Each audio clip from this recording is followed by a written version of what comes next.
said we're live. Hold on.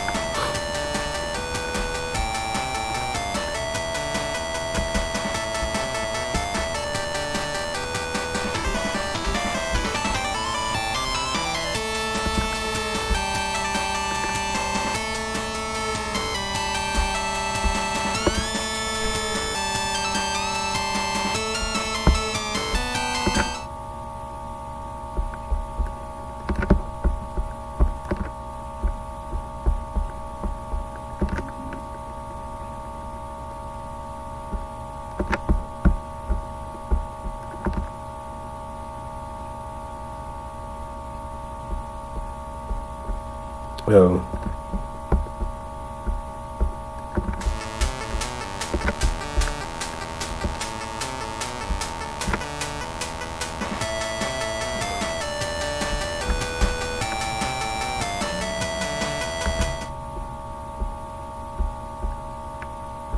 Okay. Whoopsies. Let's see if this shit works now.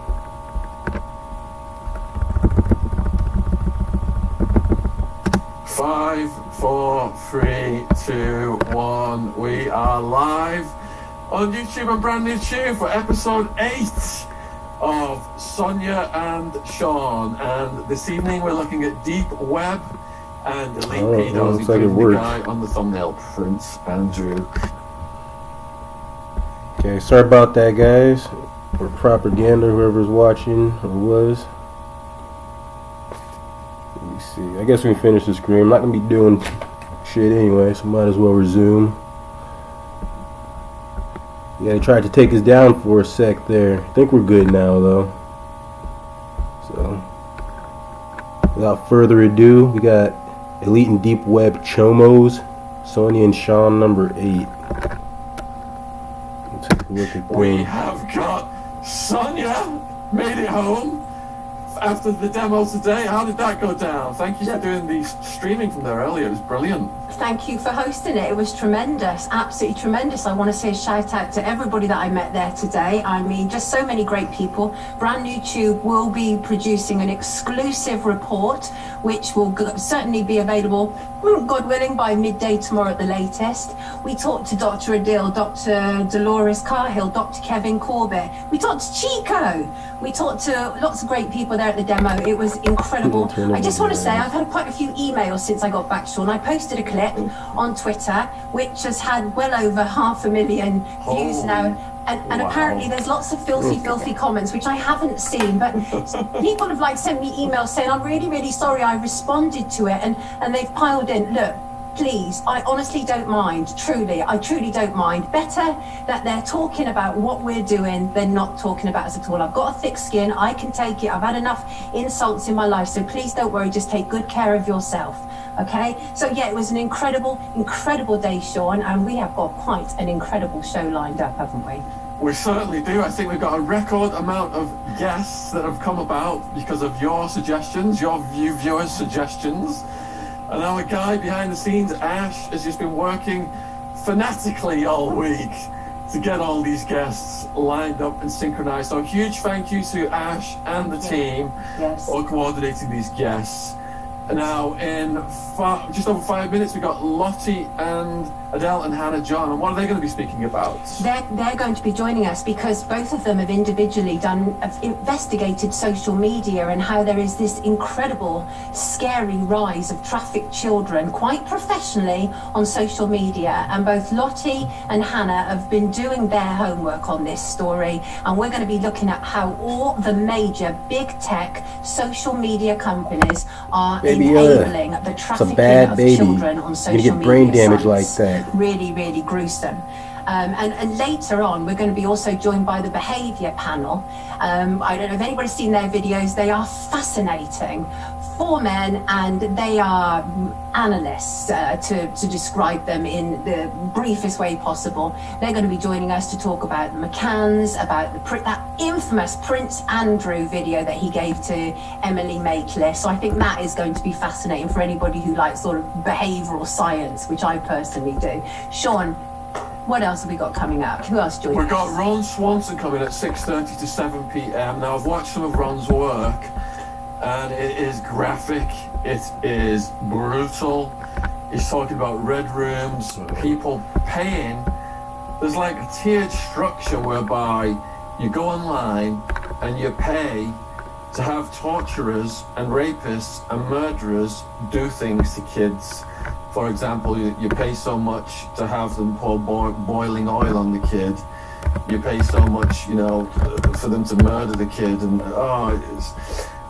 the fact that this stuff is going on right now all around the world, people are logging on, these super predators, and paying this money.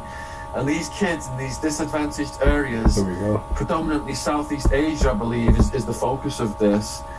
They're just making these torture and these snuff movies, so it's going to be real hardcore and graphic, but it's something that the public really needs to be aware about. Now, a lot of people have emailed in saying, why are you having Ron Swanson on? And what I want to say is, anyone who's over the target gets a hell of a lot of flack. All these guests are coming about because of your suggestions, and when there's a backlash against the guest, we know this guest has probably got something good to say. So, with Darren G, he was on the biggest things on my channel, James English. People started setting up fake accounts under his name.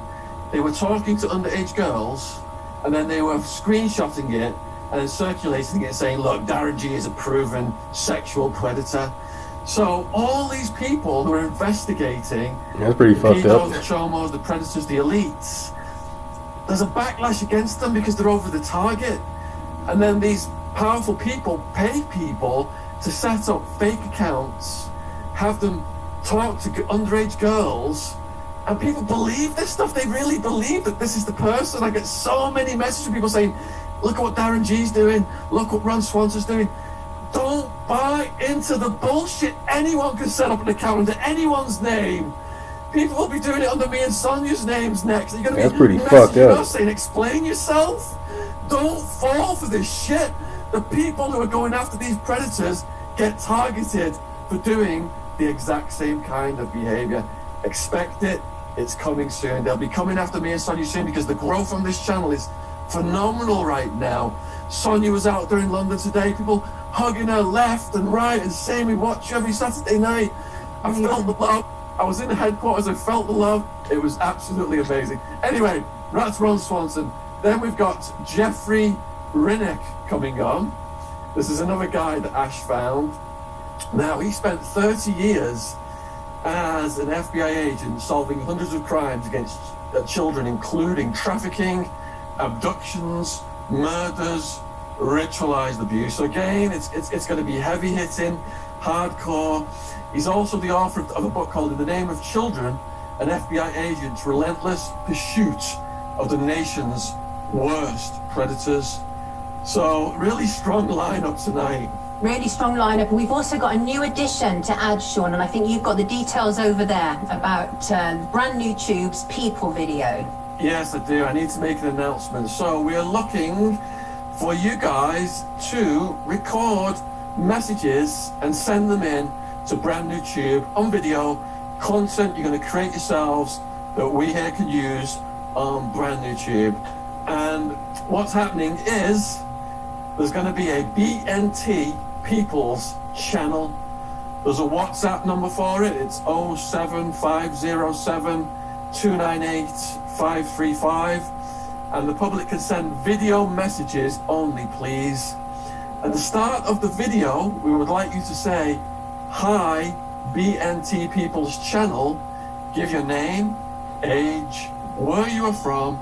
You can, at your option, say what you do for a living, or you can leave that out.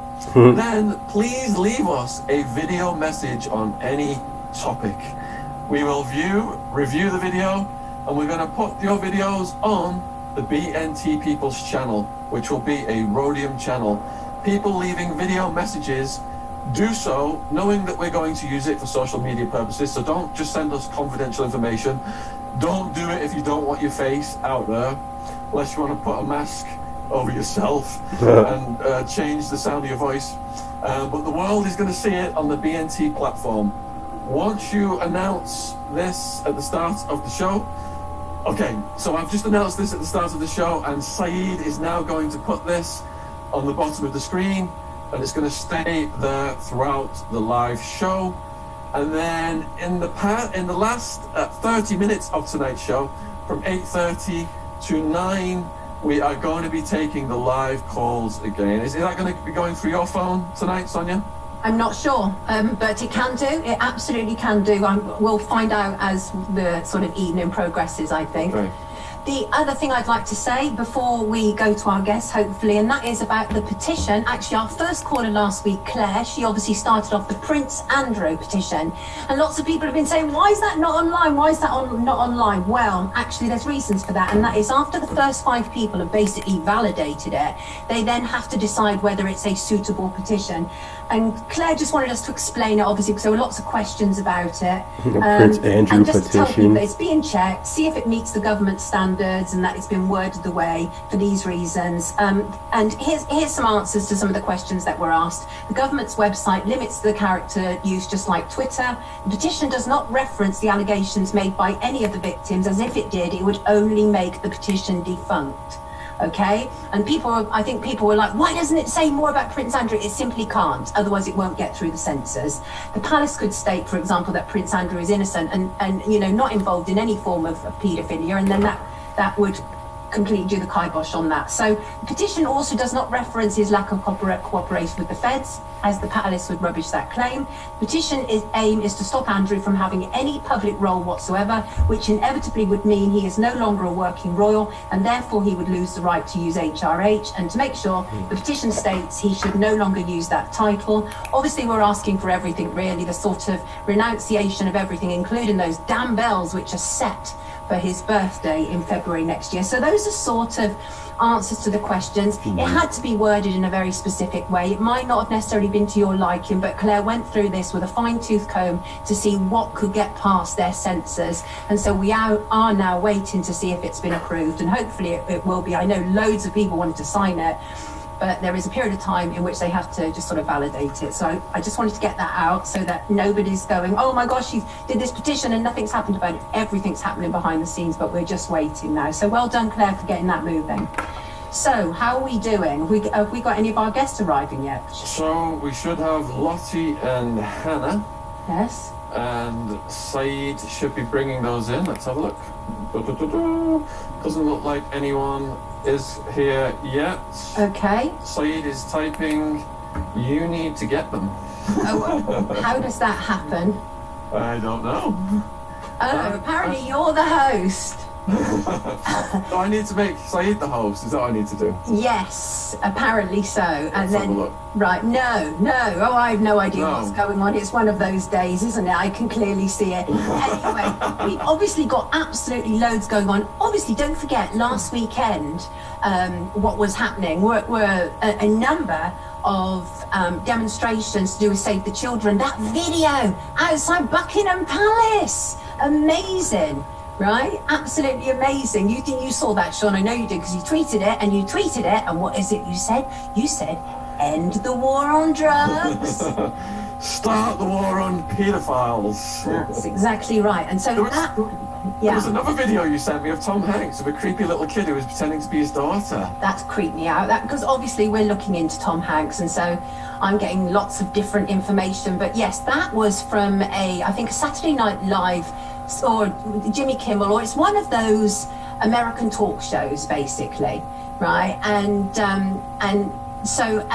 Tom Hanks has this young girl who pretends to be his daughter Sophie, and Sophie was saying really nut stuff like, what was that comment that I sent you over, Sean? She said something like... She said, my goal is to be the sexiest little baby girl or something. Yeah, something like that. Really weird stuff. And it's Yeah. like really odd. It's like, who found that funny? What was that about? And because the idea is that she is pretending to be a toddlers and tiaras pageant queen. But there is nothing funny about a child, an actress or not, mouthing the words that, my aim is to be sexy baby, that's just really weird, and no wonder lots of people sort of have it in for Tom Hanks if he involves himself with that kind of stuff. But yeah, we are looking into Tom Hanks for sure. He's looking more like a caricature, isn't he? Did you see his creepy paedophilic face crease as the little actress pretend daughter was saying those things to him? Yeah, it's really odd, and it's because of these sort of actions and reactions that people start talking. You know, you would never find me, for example, in a skit which involved a child talking like that. That would be beyond my imagining. So why would he permit that? Why would an American, publishing company? We have some love. Oh, where amazing! We have Hannah, and we have Lottie. Hello, Hannah and Lottie. Hey. Hi. Hey, Hannah, you with us?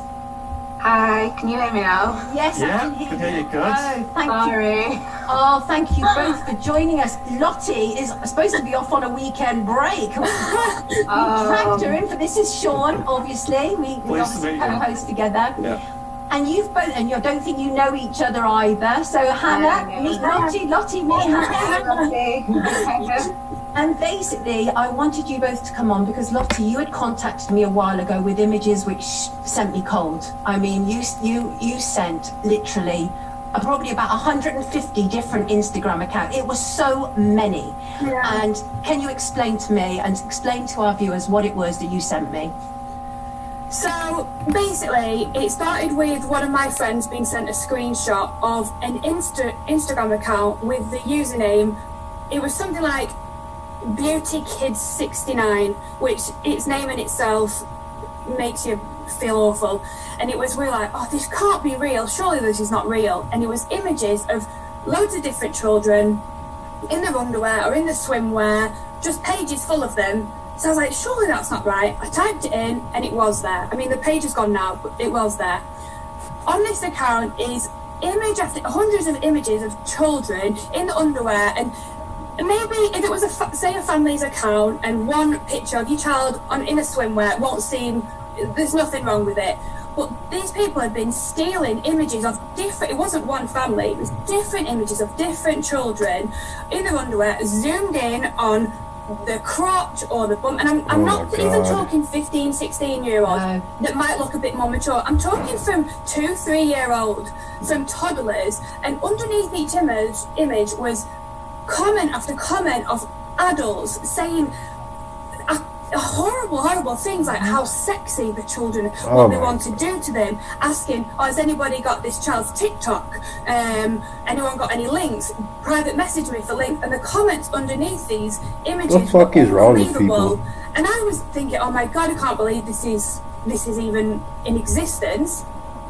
So then you go on who that account follows, and they follow loads of other children accounts that are all similar. They're either model agencies with no model agency linked to the name whatsoever, or fan accounts of children where most of them, they're just stolen images. They're either stolen off probably families, like parents that might share images of their children, or like these creepy photo shoots of they're like adult theme, very adult theme, like a glamour, for example, but with children in like hot pants and bent over and doing these poses that children really shouldn't do. And there was thousands of them. I just couldn't believe that they were even there. I know. It was astonishing. And when you brought it to me, I was like, that can't be right. And then by fate, I was put in touch with Hannah, and Hannah said to me, because I said, look, I know this is happening on Twitter, because somebody that Hannah knows had also sent me information, and Hannah said, it's not just happening on Twitter. No. Take it up from there, Hannah. Yeah, it's everywhere basically. As you say, Simona, my friend Simona got in touch with you, and she sent you some things about Twitter, and I've also found things on Instagram. It doesn't seem to be on Facebook. It doesn't seem to be the extent of all these hashtags, like the Megalinks hashtag and the Dropbox link hashtags, which is clearly distributing to each other, as you've seen, Sonia. When you go into them, it's full on CP. Yeah. So but Facebook doesn't seem to be promoting the hashtags like Twitter are, where you can go on, like Lottie said, you go onto one account and then that leads you to a rabbit hole of another, until it doesn't have to take you that long before you're seeing images, full-on images and videos. But on Facebook it's more groups that are being made, but the names of them are very obvious to me that that's not right, like old man, young girl, or cute little girls, cute little boys. It's disgusting. So some of these groups are open to the public. So I know that there's been a lot of infiltration from people like us going in and calling these people out. They don't seem to think that there's anything wrong with it. Yeah, oh, why are you attacking me? Please, no negative posts on our group. Are you kidding me? Yeah. So, like I said to you the other day, Sonia, when we're reporting these groups, some of them are getting taken down, but a lot of them are just being made private for the members that are already in the group. Right. And Lottie, what's been your experience with Instagram so far? Have they been receptive to what you've had to say? No shit like that was even going on. Not on if you go through the normal Instagram. channels. So every time there's reporting options on all Instagram accounts, and when you go to report an account, there's numerous different ways in which you can report an account, like violence, harassment, bullying, just things like that. And there isn't, and one of the things that I've put in my petition, which I'll mention in a bit, is there isn't an option for to report something for child abuse or paedophilia or anything like that. The nearest you can get to it is reporting it for nudity or sexual content or exploitation, which it doesn't quite fit under. It doesn't anyway. Right. So we've been reporting them, not just me. So me myself, I've reported hundreds and hundreds of these accounts. All my followers have. I've got a group of friends. We've all been doing it together. We've been sharing it on our stories. So all their followers, loads and loads of people have been reporting these accounts, and I'd say 95% of them come back within minutes, and I'm not talking Instagram takes days to review it, within minutes, saying it doesn't breach our guidelines. And same on Facebook. And it can't. So my experience with them through the normal channels has been redundant. I've almost stopped reporting them because there's no point. So I got to the point where I thought I need to try and find another way. So I actually found a lady, I mean, I won't name her, but she's quite high up in Instagram. I found her on LinkedIn because I thought it's a bit more of a professional approach. You know, I've got quite a good job. I thought a professional kind of profile, she might respond to me a bit more. And to be fair, she did. She was like, oh, here's my email address. Tell me the details of what you've been finding. I'll look into it. So I sent her just 20 links to 20 examples. I mean, there's way more. I sent her 20. She was like, okay, this stuff shouldn't be on there. And they were all removed in the morning. So I was like, right, that's great. But what are you going to do about stopping them coming? You remove them and they just create more. What are you going to do about it? And she basically sent me, so I wrote it down here. There's 35,000 people that work for Instagram in just the safety and the security team, and half of those people, their job is to review the content, to review the reports that people are making.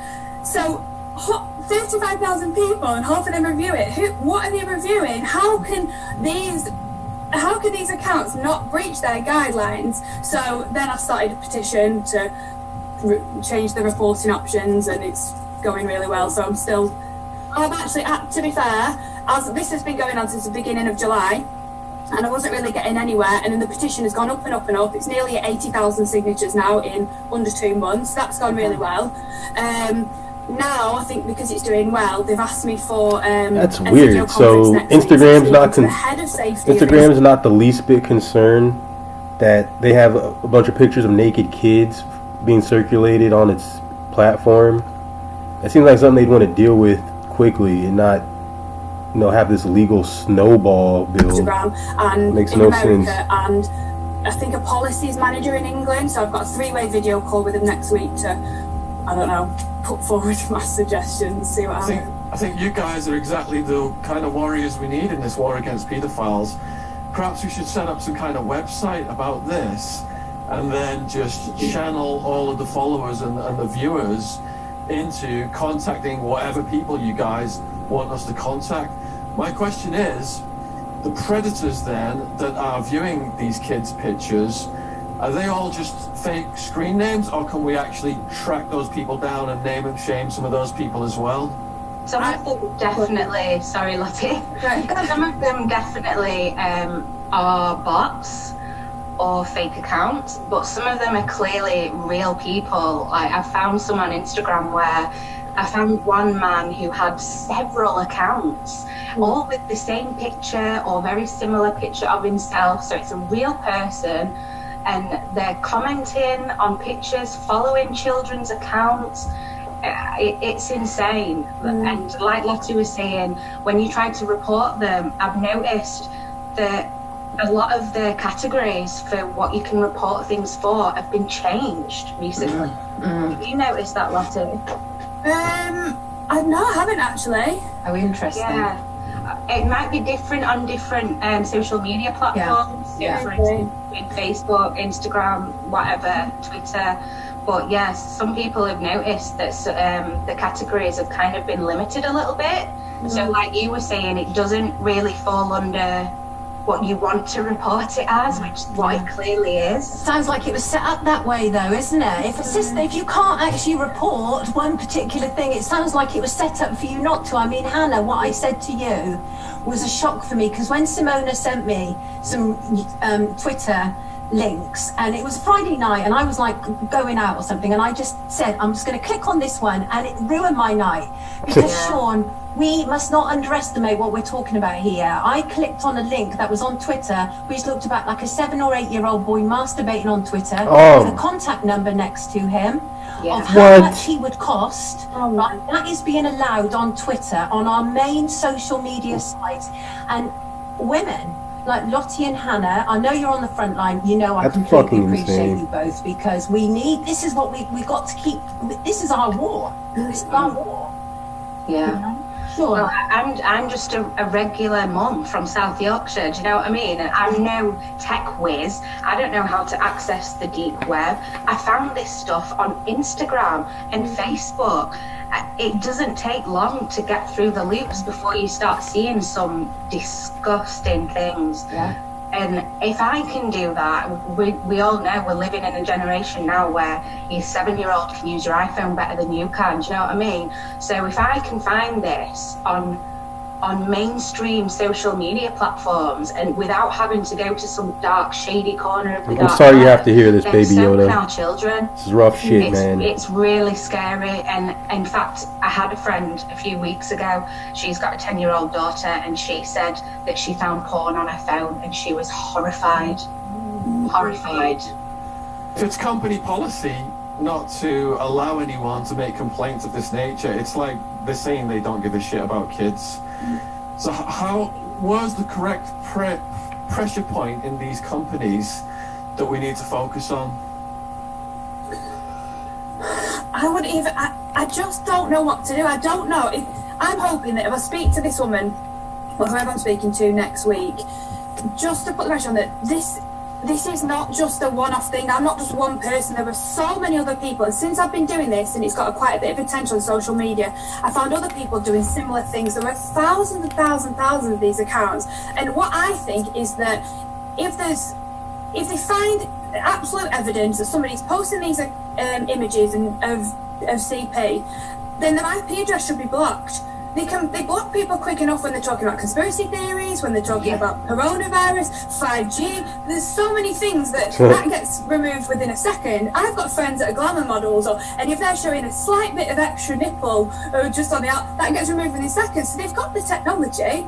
They've absolutely got the technology to remove it. So why they're not doing is, well, I don't even want to think any. Yeah, well, I mean, that's an excellent point.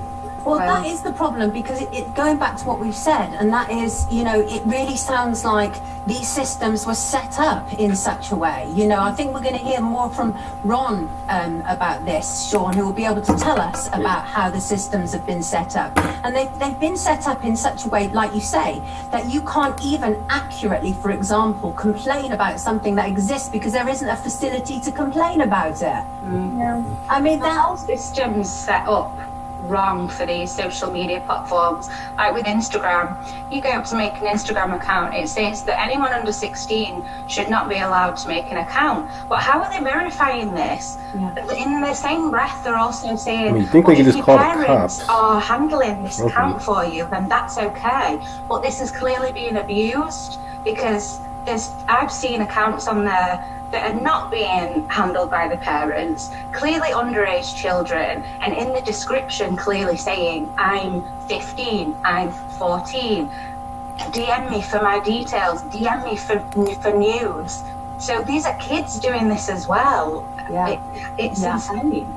Yeah, that is exactly the point right there. And again, that's something that Ron's going to talk about, because the truth is, a lot of these people involved in this, the viewing of this, are children. And it's extraordinary what we're allowing to happen. We're rewiring brains in such a way that we don't even know what we're playing with at this moment in time. The world because has these children fucking are growing up changed. with a certain understanding about what a sexual relationship is, and a lot of it is Yeah, it's crazy based on though. violence. Yeah. You know, or exploitation. So what can we do? What moving forward, Lottie, how can people get in touch What's with the you? name of your petition? Yeah. So it's on change.org, and then it's Protect Children on Social Media. But my Instagram account is Lottie Adele, and I've done in my highlights, there's 2 albums called Help, which is basically every story I've posted over the last 2 months of everything I'm up against, of accounts, of reports. I mean, I blur the children out, but of everything I've come up against. So the link's in my bio, so you can either go to my Instagram or go to petition, sign it. I'd love to get to 100,000. I just think that's a good... We're on nearly 80,000 now, and under 2 months. So I'm hoping that by the time I get this call next week, I'm speaking to them on Thursday, they'll have 100,000 signatures, so I can go, look, it's not just me, this is a big problem and it needs looking at. So, And this has been going on for years. Like, I've seen articles from 2010 talking about Facebook being reported as facilitating CP and sexual exploitation and sexual content. I saw an article the other day, October last year. They were taken to court by 3 women that were targeted, groomed and trafficked as minors through Facebook. This isn't new. There's articles saying that the pandemic has made it easier, made it more prevalent. I don't think that's necessarily the case. I think that it's just given people like us chance to dig and find this stuff, because it is obviously right under our noses and it has been for a long time. Yeah, and that is what's incredible. When you say people like us, that is what's incredible. That's how the world is changing. It is literally, and it's people like Hannah and Lottie who are making all the difference. They're stepping up to the plate. These are our citizen soldiers. That's who these women are, and we love it, because that's what we need. I think I had said this in a conversation to you, Hannah, this week, is journalism has changed completely. It used to be sort of one person go out on their rounds and, you know, sort of check out stories. Now I can have 50 people feed me, you know, important strands of a story, and both of you are absolutely brilliant. I'm so glad you were able to join us tonight. Is there anything that, will both of you give us a sort of parting shot that you'd like to sort of leave people? What should be people's take-home message about this? How can we get on top of this? Can I go, Lottie? I think that people just need to be more aware. I mean, I'm fully aware that in any social media platform that they're not responsible for paedophilia. They're not going to be able to defeat paedophilia. It's always going to be there, but they can definitely make it less accessible. So in the short term, my short-term goal has definitely been to at the very least raise awareness to parents, so that parents are careful with what they post of the children, because a most innocent picture of your child in their underwear, in the swimwear, which might not seem like anything on a normal profile, is being manipulated onto these horrible profiles. So at the very least, in the very short term, I would say to parents or whoever's got access to children, be careful what you're posting, put your profiles on private, check that you know everyone who's following you at the very least. That's my short-term goal. That's pretty fucked up, man. I just uploaded a picture of my newborn niece and my older niece to my Instagram. Didn't really think anything of it, man. It was totally innocuous picture, but you never know what these fuckers could do with it. Basic advice. Hannah? The same, really, yeah. Just be careful, be vigilant. like for me, for instance, I've stopped posting any pictures of my son on my actual account. We have a family private messenger group now, just family, and we'll share videos and photos through that. And my Instagram, I've made that completely private, which weirdly I had Terry Crews, of all people, calling me out for having a private account when I was trolling him. And I said, well, why would I open my account when I have pictures of my son on there? And then he quickly stopped answering back. Right. So, but yeah, I just think we need to be more vigilant and put a lot of pressure on these companies, because like I say, they've obviously had little bits of pressure throughout the years, but now with the pandemic, it's putting people in full force. The protest that you went to today, absolutely brilliant. I went to one last week in Manchester. If you can get yourself to them, Bring it. Before we let you go, bring it. Tell us about last week in Manchester. Oh, yeah, it was brilliant, honestly. I decided to go the night before, and Simona messaged me. She lives in Manchester, and she was like, do you want to come to the protest? I thought, do you know what? Yeah, fuck it, I'm going to go, and I need to go. So I went, and there was loads of people there. It was brilliant, all different people. And that's Save Our Children. Yes, that was Save Our Children, yeah. So people this is happening around the globe. It really is. We're really waking it up. It's not a conspiracy, wake up. That's it. Listen, Well you said. two, we thank you so much for joining us. Lottie, enjoy the rest of your weekend. I'm going out now. Apologise to your family for us. No, it's fine. Thank you so much. Thank you so much. You've both been absolutely brilliant. Thank you Take very care, much. Hannah. Have a Take lovely, care. lovely weekend, So both we got of you. a little more time here. Thank you. Bye. So while Ron's coming in, I'm just going to give people the story of the dark web red rooms. And what happened was 2 Italian teenagers were arrested after the mum handed in a phone to the police. And minors were allegedly getting paid to be a red room on the dark web in Bitcoin to access children being abused and tortured for money online. So she turned in the phone from a 15-year-old because she found disturbing gore, suicides, beheadings, and child abuse. And I'm about to introduce you, Ron. I'm just going over this story that came out of Italy. Just give me a couple of minutes. No problem. And I'll get right on you. I was just smiling at you, Ron, but I happened to smile at the point that Sean was saying something particularly gruesome, and it just like, please don't anybody think I was smiling at that. I was smiling as a hello to Ron. Yeah, no problem. That's all Make good. that clear. So how this works is there was also one on a Dutch property as well. They found makeshift torture chamber with a dentist chair, handcuffs, scalpels, cutters, and pliers. And how it works is children are sexually abused and tortured to death, with the progress of the torture related to the payment in cryptocurrencies. This was uncovered by the investigative unit of the Provincial Command of Siena through the Delirio operation launched last October.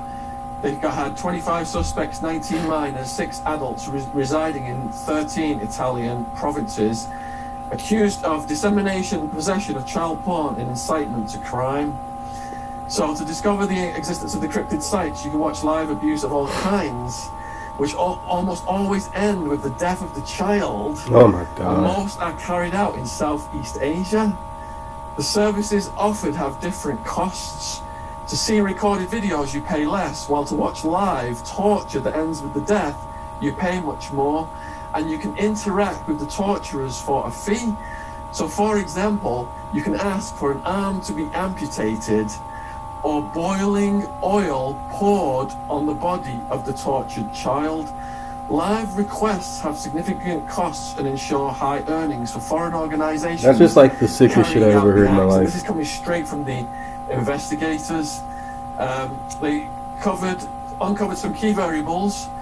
The males arrested were believed to have high IT tech skills. Red Room had different levels of spectator fees. So €750 for 15 spectator spots watching the crimes, 7,500 for 2 room managers, 14,500 for the master feature, where the user decides what torture to inflict on the victim. And this is really creeping me out. Anyway, Ron, thank you very much for coming on. You're welcome. I've watched the work you're doing. Absolutely brilliant. You've got your own YouTube channel. The link is in the description box below the video. I urge people to go down, subscribe, and watch what you're doing. The trolls have been out in force, so we know you are over the target, and you are scaring the shit out of these paedophiles in our war against them. The way it goes. It's the way it goes. So, yeah, I mean, what you're saying there about this Italy case and everything, that's, in all of my research, this is the first time something's really popped up with solid, credible, non-mythology-based Red Room evidence, and that's shocking enough. But the fact that there's no coverage of this at all, it seems to be the only sites still that are covering it. I think the Daily Star have picked it up now, which is hardly the most credible publication, but it's all cryptocurrency sites that they were fixating on the fact that it was a cryptocurrency that's being used, which is it's super, super bizarre. But all of these things that you're talking about, these heinous acts towards children, the torture, the murder, all of it taking place on the deep web, this has been in the deep web mythology for years. And, you know, seeing it now come into reality is quite scary, if I'm being honest with you. What experiences have you had? And you looked at this Australian, Peter Scully, and this case in the Philippines. Well, Peter Scully, he was basically the poster child for a hardcore child porn production company called No Limits Fun. And he created a video called Daisy's Destruction, where a group of young girls were hideously sexually abused, tortured. One of them was killed. They had to dig their own graves. And this was reality. This wasn't a Red Room. This was a video effectively that was being sold. I think it was $10,000 a copy. It's okay. He can handle it. He's a Jedi. And that was five years ago. You know, Peter Scully's in a Filipino jail for the rest of his life now. And you're a baby Jedi. He was the embodiment of true evil, that man. The people that he was involved with and the way they went about their business. But I can say with some assurance that Peter Scully was the poster child and the fall guy for No Limits Fun. But he was no means the top dog. And these companies they rebrand and they move on, if you see what I mean. Their email database comes with them for their clients, you know. And that's the problem with the deep web, is locating where the individuals who run the sites are and shutting them down, because they play the game very well, very, very, very well. And of course the problem, I'm going to start ranting here a little bit, the problem with... Please rant. Do it, Ron. The problem with... Let it out. Just let it go. I'm going to lubricate up a little minute, right? So the problem is, when you go on the deep web, it's not like the surface web. You're not just going to start streaming a video and it's going to be in 4K and all this stuff. It takes about 5 minutes for a website from the 90s to load on the deep web. It's totally different. So people that, you would read in Reddit, oh, I stumbled across this streaming video site and all the rest of it. It's not entirely possible, but using a deep website to hot link out of the deep web to somewhere else is completely plausible. And what you're seeing now is all the anonymity features and the anonymous factor that the deep web used to provide to predators and people that want to do these heinous acts. That's basically built into every social media app now. Right, that's what I was just referring to earlier. So exactly. We're now in the generation where it's a lot easier, from a criminal point of view, to dispose of something this size than it is to throw away an entire set of hard drives and all the rest of it. But from a how many people have a device point of view in the world compared to computers, there's a lot more mobile handsets that span a much wider age group than there ever has been computers in a household. Every household might have 1 or 2 computers, but might have 4 or 5 handsets, if that makes sense. So it's a scary transition now, because I've actually seen deep websites, especially with the hardcore, the blackmail, the torture, all this kind of stuff. It's all directing them to become a member and then be routed from the deep web to their apps. And whether it's a kick group, or I can't remember what the other one is, I can't remember what its name is. Aiko will be losing her mind, one of my admin.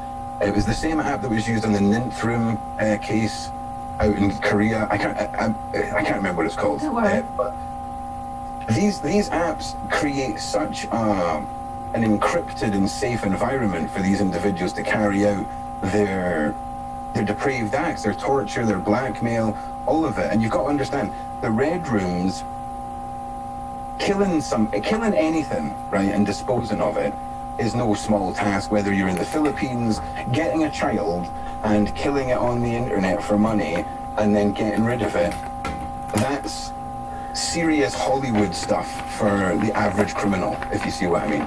Like, it's so far out of just throwing that together. Not bad, it's coming along. In a business model sense, like if we're looking at this from a business model from these criminals, being able to have a repeating product of the same standard, that's no small task.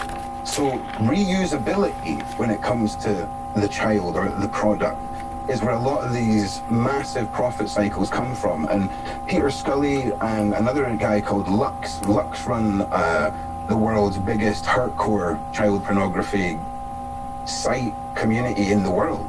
And he was 24, and hardcore is so beyond what the normal person's rational mind goes to when they think of a pedophile.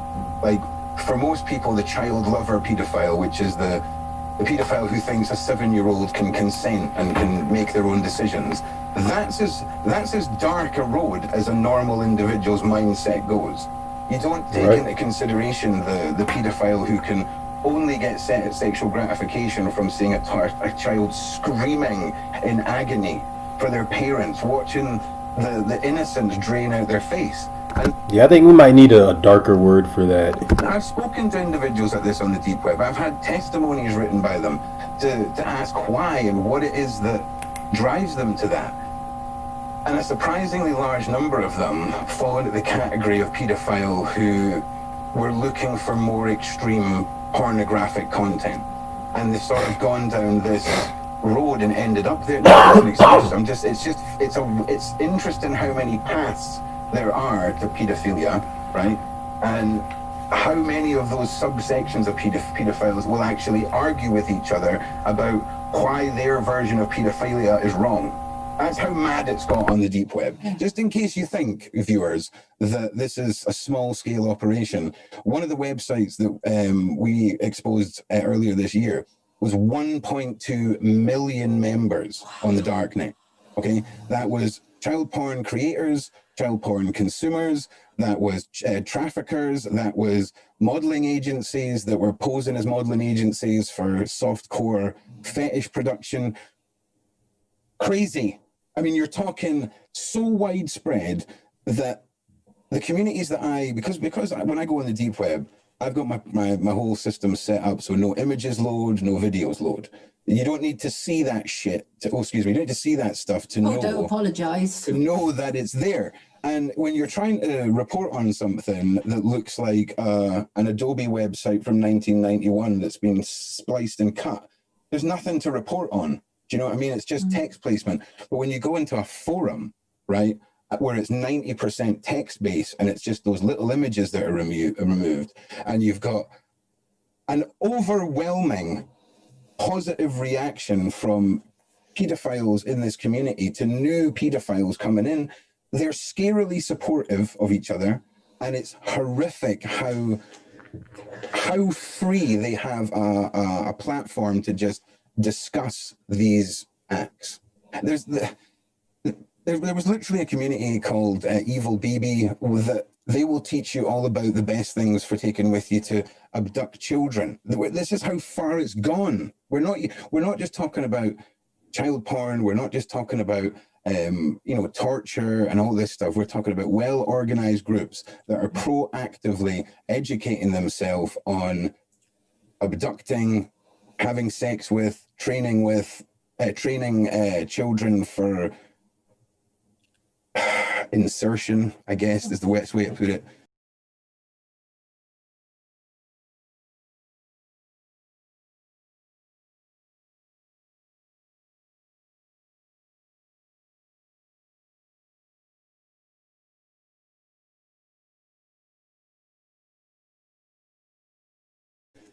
It's horrendous. It's they've even got literature, dark web literature, the pedophile's handbook. It's horrific, horrific, and it is so prevalent. I cannot emphasize how prevalent this is. Okay, it's all over the deep web, and now what you're seeing is this transition into the realities of the red rooms in the apps. This is all stemmed from the sextortion and the blackmail sites of years ago, like Pink Meth and a few of the other classic ones that we've covered. This mindset's been around for decades. It's just the Hollywood spin and the dark net and, you know, the mythology that has got people's eyes on it. Okay, like, let's be honest with you. There's kids being abused, tortured, and all that happening on Facebook right now. Okay, it's people's inability to access the dark net, sorry, and their unwillingness to learn that creates this mystery about it. There's no mystery. It's children being abused. Okay, we're talking about people's inability to grasp the fact that this is so widespread. The red room situation shines light on it, sure, but that is like the tiniest sliver of the abuse that's happening on the deep web is in a red room fashion. But what is sad is that we have this Italy case and this suppressed news coverage of this Italy case that is real. The ninth room situation in Korea was real. These individuals are getting more and more one-man show based. That's where we've gotten to, having the reach of the internet and these anonymity with these apps, being able to create their own communities, charge and monetize this torture, and have it all going on within a handset is just where we're at technology-wise. But sadly, it has created a mass breeding ground and playground for these predators. It's crazy. I've just went on a big rant there. That's all right. You mentioned the Korean case twice. Could you expand on that? And could you also tell us about McCamey Manor in America? Yeah. So the McCamey Manor is it's listed as like a haunted house, experience, high octane, whatever. But you know, as we did a series on this, and as you can see, there was a lot of really quite dark situations that took place there, where people were being really harshly handled, shall we say. And the videos look absolutely horrifying and horrendous. And, you know, we originally thought that when Russ was talking about live streaming it to Vegas and the secret audience that was there, he denies all of that being the case, whether that's true or not. But this isn't just McCamey Manor. There's a lot of places like this. There's some really quite insane things that people will put them through because it's a controlled environment. Do you see what I mean? It's kind of like people that strap themselves to another person and throw themselves out a plane. Okay? Like, that's crazy to me. That's crazy. But McCamey Manor is crazy to me. But you're always going to have that subsection of people that want to push themselves to the limits and experience things that the normal person wouldn't. But I also think that McCamey Manor has a subsection of people that are just possibly on the cuff of wanting to clock out themselves and would quite happily allow themselves to be pushed there in a situation like that. I have got so many mixed views on McCamey Manor. I've got a bit of footage in Red Rooms 2, the documentary I've done, of Russ on Facebook just saying that he was going to hypnotize someone and then have his audience on Facebook choose the tools that he was going to shove through their body. Now, what does that sound like to you? Like, it just sounds awfully Red Roomy, okay? Yeah. But is he creating his own mythology? Is he like a genius marketer? Or is he completely nuts? Who knows? I would love to speak to him. I really, really would. I would really like to sit down and have a conversation with Russ, because I think he's spent years completely hiding who he really is. But the videos, Sean, and the stories about people who've passed out, they're missing teeth, they've had their jaws broken. One guy was tied to the back of a Jeep and then dragged face down across a gravel driveway. I mean, the stories go on and on and on. They do. And the thing is, Ron, I completely agree with you what you said about how there's not media coverage about this. Yeah. And that is, it really shocks me. So I went digging. I found that there was a red room which was busted in Holland. It was actually an old shipping container, and 6 and 7-year-old boys were being tortured in there. But the thing that shocks me the most, really shocks me the most, is how many young children are viewers of these red rooms. And in fact, when I was watching one of your reports, I know, go on, take it away, my friend. No, honestly, it's mad that you say that, because I've got it circled here, right? The fact that the two people... Yeah, what up, Prop? I'm back in the house. Resuming operation is normal. that were arrested in it, they were 17. Now, here we go. Normalization, the MAP movement, the possibility of younger children, right, being groomed by older pedophiles, and there's so many reasons that a normalized 17-year-old, okay, who is a part of the MAP movement, or minor attracted person, can be used as a tool by an older pedophile, okay, many ways. And Garden sitting for your sister? How kind of you. What an awesome brother. In case you need me to bring you up to speed, there's some fucked up shit going on the dark web, and to be frank, children are being tortured. Yeah. just the first Let way, them proceed. it's almost in the same as when you think about safe houses, where if someone's storing money in a safe house, okay, and they don't want the police to find it, these kids a lot of the time are used as media storage facilities for unloading media to and storing with. You're better off having it on their system than on your system, sort of thing. And the MAP movement is massive. It's Twitter is its biggest fan of the MAP movement is Twitter. In 2019, hold on to your socks. In 2019, half of the child porn reported on the surface web, half was on Twitter. Yeah, it doesn't surprise me at all. I was watching one of your videos where you were live tracking on your pedo map. Yeah, that's crazy. Mind. That is crazy. That is a group of guys out in Sweden that have developed this, right? Ron, please tell me that. Oh, that is yours. Oh, good. Okay. It's my children having a meltdown in the hall. Okay, good, right. I'm sitting here waiting on the door swing. Have you seen that bit of footage where the guy's on BBC News and his daughter walks in? Yeah, that's a funny ass video. Dude, you guys know the video he's talking about? Where the guy's giving an interview and his daughter just walks in like a fucking gangster, like she's like 3 years old, and he realizes his daughter's in there. He's not supposed to be in. That shit's hilarious. I think the son comes in later too. So adorable. Professionally through Runa screaming out in the hallway. All right, that's what we're gonna do.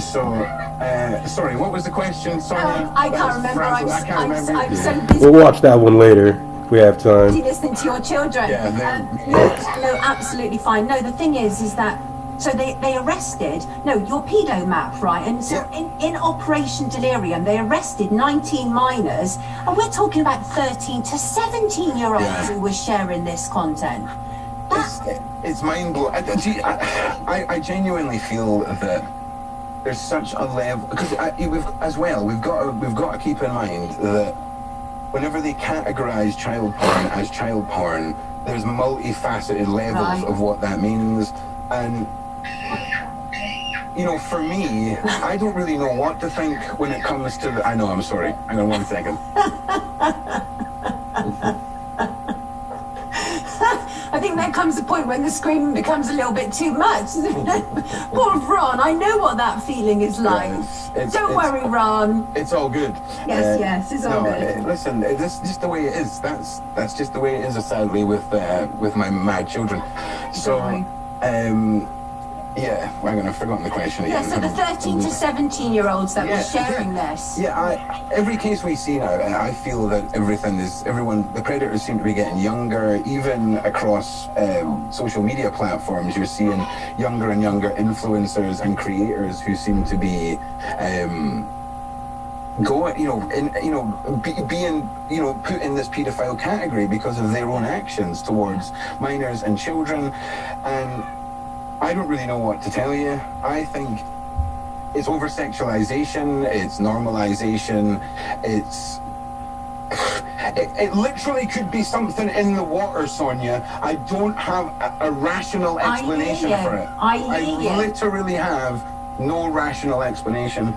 Yeah, and obviously the more accessible porn becomes to children, the more their brains are going to be warped and hardwired in a certain way. And this brutality and this torture, it's normalized. They just come to see it as normal. Yeah, well, you've got to remember as well, it's technically the parents' responsibility to make sure, like, if you have got a 9-year-old sat at home with an internet device that you have no control over, that's the equivalent of you as a parent taking your child to a Walmart or Asda and just leaving them there and walking away. Okay, why? Oh, what's wrong? It's not. You're literally leaving a 9-year-old with 50 billion flipping internet users accessing your child. So don't sit there ever and tell me, parents, oh, but my child has been accessing this porn on the internet. No, you've allowed it, okay? In the same way as, American families put the guns in the gun safe, you need to understand what decade we live in, okay? And take some damn responsibility for your children's ability to access this. I'm a dumbass, and my kids' tablets are like Fort Knox. It is like, it is locked down. And that's the way it has to be. And when we're, but I don't want my teenage, their privacy. Change the word privacy to rape barrier, okay? Instead of you thinking that you're spying on them, you're just a rape barrier. And no one's going to criticize you for being a rape barrier. Never. I'm curious about the sourcing of these kids, because in this report it says, like, Southeast Asia. I don't know if you saw that documentary. I think it was like In Search of Gary Glitter, or Gary Glitter Come Home, or something like that. But he was prowling around Vietnam and Laos and Cambodia, and he was going into these like kids' refuge places, pretending to be a doctor. And he'd get his guitar out and sing him songs. That's how he was getting access to the kids. But the camera crew, they followed his footsteps. They couldn't catch him, but they followed his footsteps. And they went through some areas, and the families were bringing little kids out to the camera crew and saying, how much do you want for this kid? You can take the kid for a day, you can take the kid for 2 days, you can have the kid for so many hours. Is this how they're sourcing them? Because life is so cheap in these countries. Dude. It has to be, right?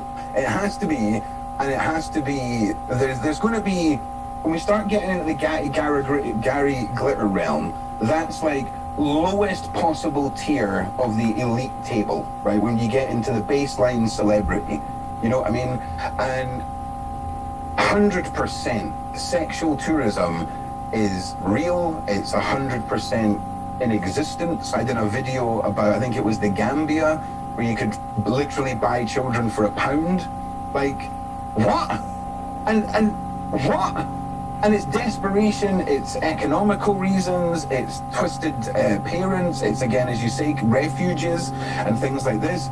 You're always going to have evil people that are willing to do evil things, and sadly, pedophiles flock to take over a refuge in the Philippines, or become a teacher, or have access to children in any way. They're not stupid. I mean, some of them are, but a lot of them aren't, and stay under the radar. But 100%, the Philippines and a number of other countries, Vietnam as well, life is a lot cheaper.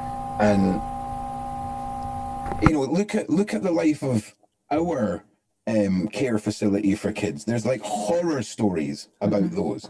Now let's just go to the Philippines and imagine that situation. Do you see what I mean?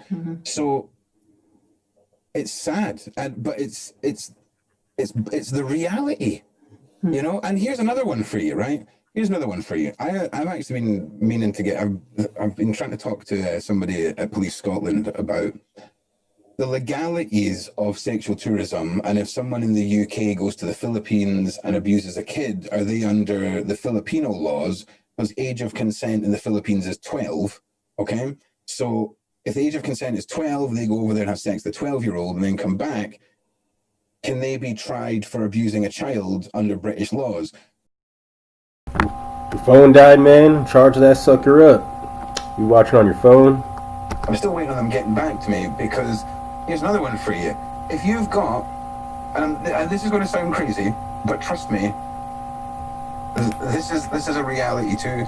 You're going to have some self-motivated 13 and 14-year-olds in the Philippines going on webcams no outlets in the as garden. an alternative to selling their bodies. Okay, so where's the legalities there? If it's, do you see what I'm not saying? I'm not saying that's good. I'm just saying,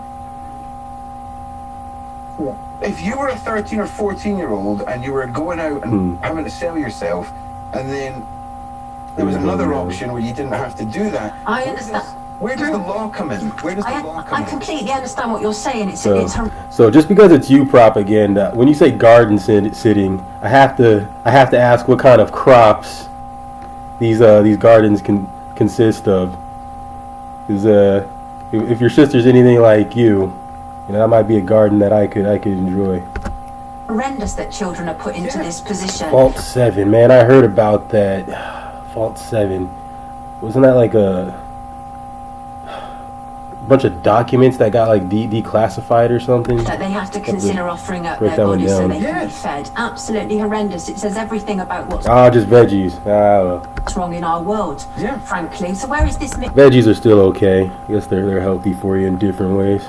mission taking you, Ron? What's the aim of all this? Where is it? To be honest, Sonia, I just wanted to make camping videos. I'll be honest with you. Really? That's what I started YouTube about. Mate. Just wanted to make camping videos. This all found me.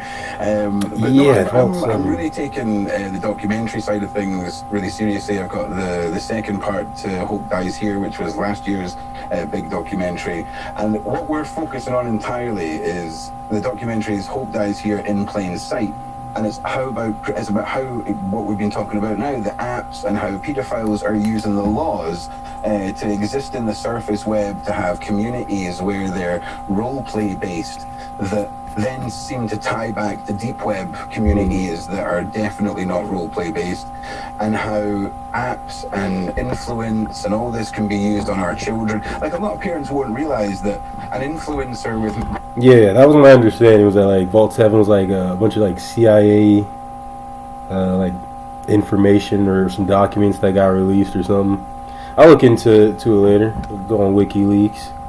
If it's cool, we'll have ourselves maybe a little learning session about it. Maybe 15,000 followers on Instagram. That's enough to lure a 15 or 14-year-old who wants to be, an Instagram model or an influencer, just to get that little bit of clout kickstart. That is enough to make your children do some fucking stupid things in this day and age. It's mental. Just look at the massive Davy Vinity case. Look at everything that's gone on with that, and Blood on the Dance Floor, and look at Lil Tay. It's mad. And so that's what's coming up next. Hey, if you do a stream on it, that much better. It was less work for me, but I'll probably still look into it too. There's a word for it, a fancy word that I don't know, but I'm a repetitive kind of learner. I have to do things over and over and over before I get them. But then when I do, I get them pretty well. They have almost all the guys infected with Trojan. Okay. So they infected them with viruses and shit. Sneaky bastards. I was watching one of your documentaries. I think it's the one that autoplays on your channel when you're not a subscriber and you arrive on your channel, right? Pedophiles in Parliament? That's the one. About 50 minutes in, I'm working on a documentary for Christmas, called Snuffed. Everyone can't wait. And it's a theory-based documentary on global club that likes to take young boys on boats and disappear out to sea, and these little boys just never come back. I know what you're talking about. And I believe that there is thousands of SD cards out there that never, ever, ever get inserted into a computer, that are treated like old school, stickers. Do you know what I mean? In the playground, swapping them like that. They're never on the internet. They're never redigitized. There's no IPs. Everything's just out at sea and done that way. Yeah. And that's what that entire documentary is about, is that theory. So it's mad. It's mad. It's crazy. So would you recommend using a phone or a computer or PC to search WikiLeaks because I'm not too savvy with the virus shit, or the Trojan viruses and all that. I just try not to download things unless I really want them or need them. That's pretty much my virus protection. I'm going to stop my ranting now. We're going to have to move on now for our next guest. Ron, thank you so much for Thank you joining very us, much for sharing having the information. Not at all. I had to run the gamut of various people contacting me and making all manner of threats and everything. And I just said, you better bring me something a bit more strong and solid than a few screenshots, frankly, if you want me to remove a guest. It's one of those ones, Sonia. It is one of those things. Listen, you take good care of yourself. Keep us informed, okay? Before you go, everyone wants to know what your tattoo means. Oh, it's a vulnot. It's a religious symbol. That's my son's name, Odin, my daughter's name, Runa, and this is the symbol of Odin. I'm a rune reader. Thank you. Oh, nice. The homie worships Odin. Listen, I really appreciate you guys having me on. That's fucking Thanks metal. everyone for tuning in, and thanks again. Pleasure. Brilliant. Thanks for joining us. Take care, Ron. Have a great Cheers. weekend. See you later. Yeah. Before our next guest, if you're watching this on YouTube, That's it, man. How come Odin worship? How come that didn't take off? Instead, we got pussy ass Jesus Christ. That's America's religion. We could have had badass Odin and Thor and shit on every dollar bill. Let me see. So while I'm looking for something cool, I guess we can fuck with G.I. Joe. Deadly. My compliments, Cobra Commander. Thank you. Now let's check on Dr. Shakur's progress. Dr. Tupac Leave Shakur? my pets to eat in peace.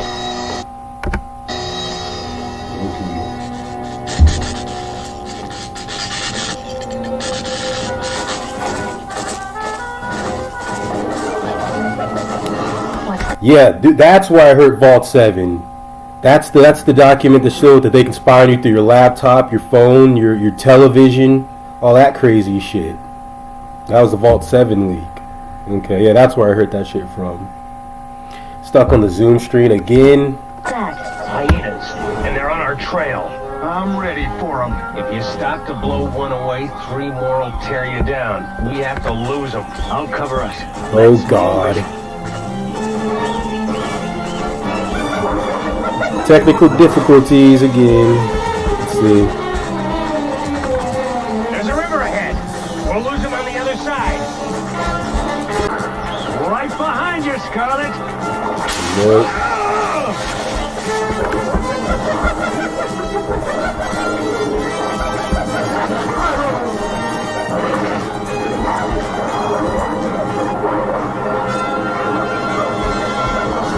That's not gonna help.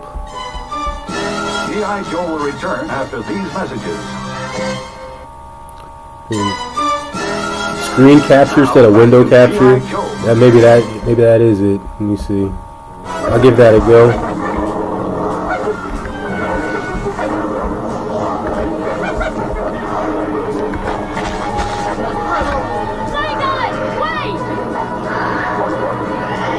Hey, guys! Go back! That's an order!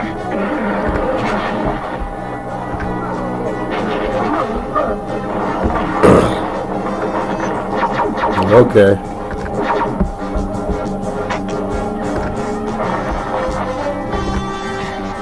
I told you to go back. You deliberately disobeyed an order. But if you don't say anything, Still not working. Hold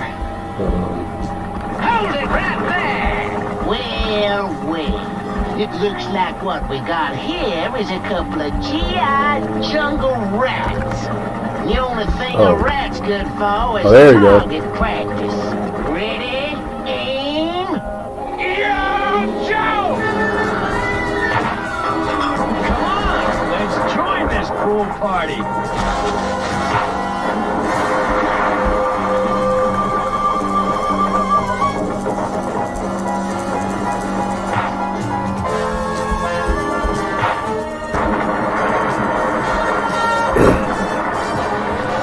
Yeah, we did it. Except now I can't see myself. What the hell? I can't just show G.I. Joe. That's a copyright infringement. Okay. Whoopsies. There we go. Don't worry, we're just gonna borrow your uniforms and your It should work.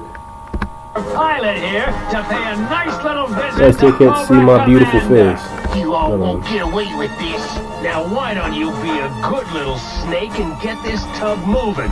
That should work. Adios! Have a nice walk home. I hope you don't mind pretending to be our prisoner. They gotta It'll do give us a better transition chance of again. sneaking in.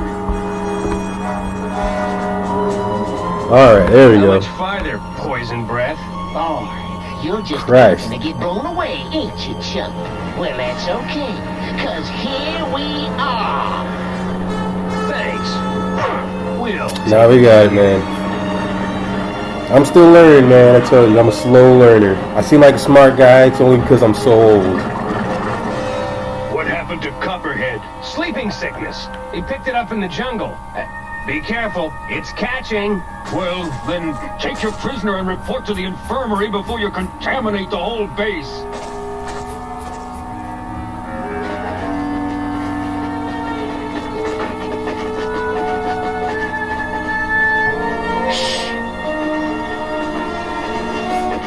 Project Vulcan is finished, Master. Excellent, Dr. Shakur. His name is totally Dr. Shakur. Will work. We'll test it, of course. Once the people of the world see a city reduced to a flaming lava pit, they'll have no choice but to submit to Cobra. Now, And then which cities Cobra shall we Kai. use as our test site? Paris, New York, Moscow, Los Angeles. L.A.? No way some creep's gonna ace my hometown. You said it. Let's stomp these snakes now. Oh, good. And they try to make him sound like such a Californian. Wiki, we'll use the doctor. It's almost cringe. Oh, no, you don't, freak face. Oh, the light! Yeah, what a pussy ass vampire, dude. I'm getting out of here. Ain't nobody gonna ace my hometown, biatch. This way, Doc! And now for the big man himself. Fools! This attack has gained you nothing! I still control the Vulcan machine! Surrender or the entire United States dies now! Surrender my grandmother.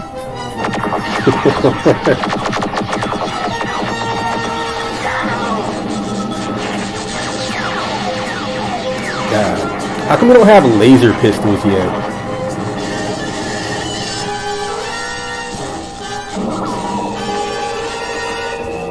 We're lagging as a civilization, man. Don't even have laser pistols like G.I. Joe. Retreat! Cobra! Yeah, they struck lava.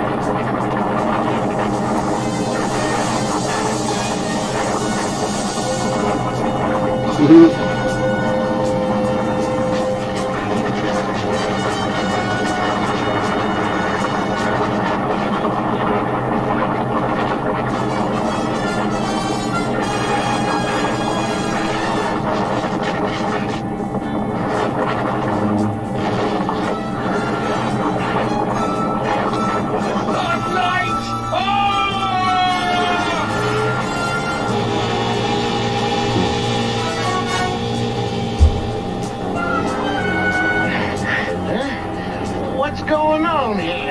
Yeah. Now, I know we technically have laser guns, but I'm talking about laser. I don't know. I thought they'd be more widespread. I mean, I'm sure we do. You know, the masses only see like the technology 10 years after it's been created in the lab in the government somewhere. So you're probably right. We probably got them exactly like the show somewhere.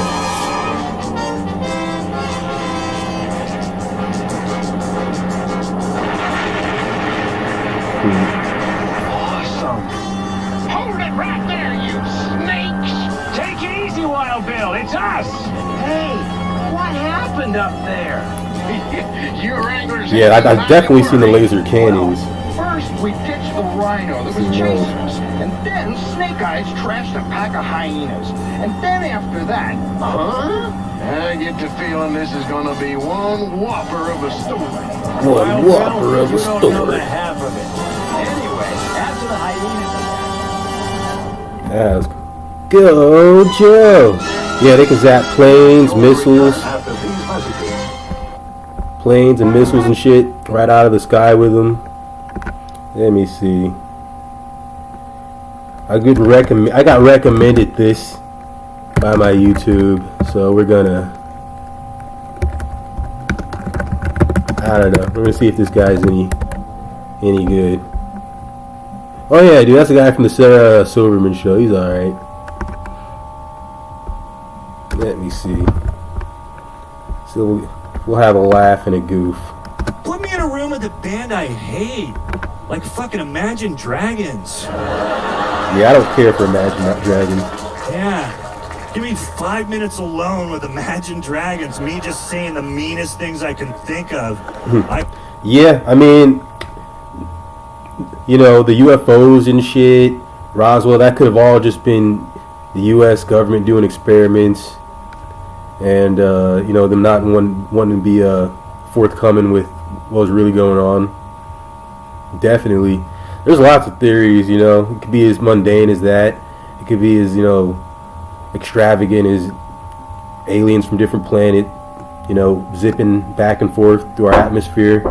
Or it could be, excuse me, something crazier. Yes, sir. Sorry, man. Yeah, streaming right now, talking to the homie Propaganda. Yeah. Watching some stand-up comedy by this guy I got recommended. See if he's funny. I come walking out alone. They're hanging from the rafters from their baby gap clothes. Just. Yeah, I don't care for Imagine Dragons that either. old guy was mean. Fucking. They're not the worst band in the Dragons. world. Imagine me kicking you in your dick till you're dead. Like, I hated them just on their name. Like, some of them, Vampire Weekend, ugh. I don't even need to hear them. I just know their tweet and just like, nah, and the Vampire Weekend. And fucking Arcade Fire, and then I wish my references were more current, but anyway. I'm shitting on 20-year-old bands. They're already in the Rock and Roll Hall of Fame. I'm like, what's with this Arcade Fire? But I fucking hate all three of those bands because those words are so metal. They use metal words and they're not metal. Like, you can't fucking use dragons, vampires, or fire. Those are fucking metal, you know what I mean? Like, I wish Imagine Dragons would be stuck in an Arcade Fire for an entire Vampire Weekend.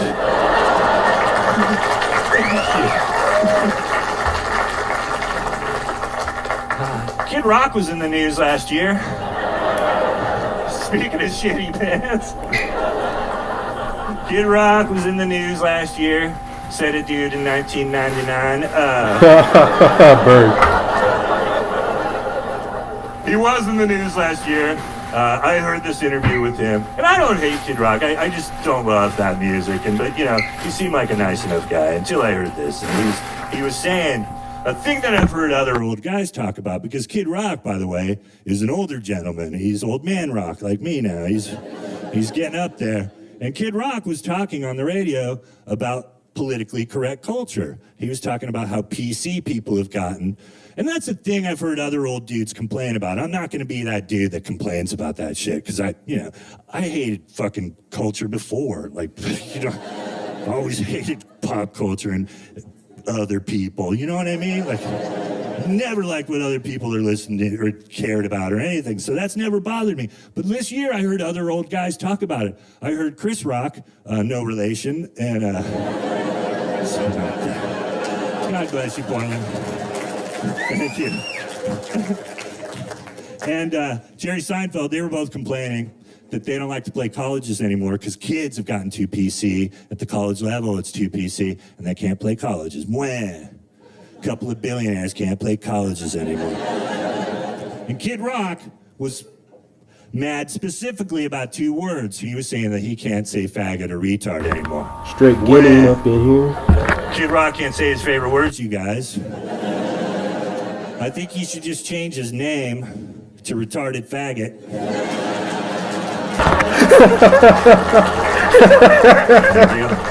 I'm pretty sure we'd all be cool with it. That'd be awesome. Even gay and developmentally disabled people would be like, I guess, I don't care. Why is he doing that? Kid Rock? Okay, whatever. And he'd have to commit to it. He'd have to change that one song with his new name. He'd have to be like, my name is now retarded. Yeah. I'm sure he'd start phoning it in after the second or third time. Because Kid Rock is bad at ideas. Because when I heard that, I agreed with him. For half a second, I was like, you know what, man? We should be able to say any words we want. And then I went, dude, don't ever agree with Kid Rock like that. What is wrong with you?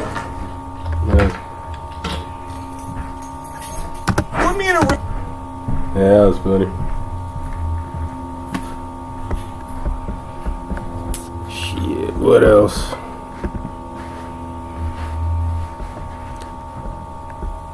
I'm just bullshitting today while I get this this drawing done. I don't know if you guys want to see, man. It's coming along. I gotta fucking finish shading the shit. I don't know if you can see that. It's just like an action scene. It's like a big old fight scene between the state and the gangs, and it's a crazy story. You know, maybe I'll leave the link to the comic in the description if I give a shit later. Hey, your best friend Graham Elmwood, he's got a new video out. So let's see. I know how much propaganda loves Graham. I hope Trump loses. I honestly, I don't like Biden at all. But I'd love to see Trump out of there because he's a fascist asshole. He's a fascist asshole. He's a scary fascist asshole. But the fucking Democratic Party not owning the fact. The reason we have Trump is because of the Democrats. So the same, like, we're not backing down from, like, defunding the police and police reform. Don't back down from this corrupt two-party system that allowed an asshole fascist. So we can pause it there. Do you think Biden's going to be a fascist asshole or just a regular old fascist? Maybe it'll be like a happy fascist, or a really kind and compassionate fascist. So I think they're both going to be fascist assholes, personally. Let me see. You say you don't mind him now, even though he kind of freaks you out. Yeah, he's definitely Hollywood, even though I don't think he was ever like in the inner club there. I don't think he got that far, and he doesn't seem to mind. But you know, I like Graham. He's okay. He's an okay guy. Start watching him. Coked up shitbag like Donald Trump for becoming president. The Democratic Party let that happen, not Russia. The Democratic. Yeah. Well, now they're about to lose to him again. Oh God! And they'll blame us again. They'll blame us again. Yeah. They'll blame us again. And you know, like I've said before, I've said it on my show, and I think I've said it on your show too. I think one, you know, if we're looking for silver linings here, which is all you can do, you got to look for the silver linings no matter what happens in November, because it's going to be ugly no matter what. But like, I mean, I think a silver lining is if Biden is president, I think it's going to push a ton of people to a new party. Oh, it has to. Because you're not going to have the Trump boogeyman anymore. There's a video of him saying he's going to shut down raves, Joe Biden.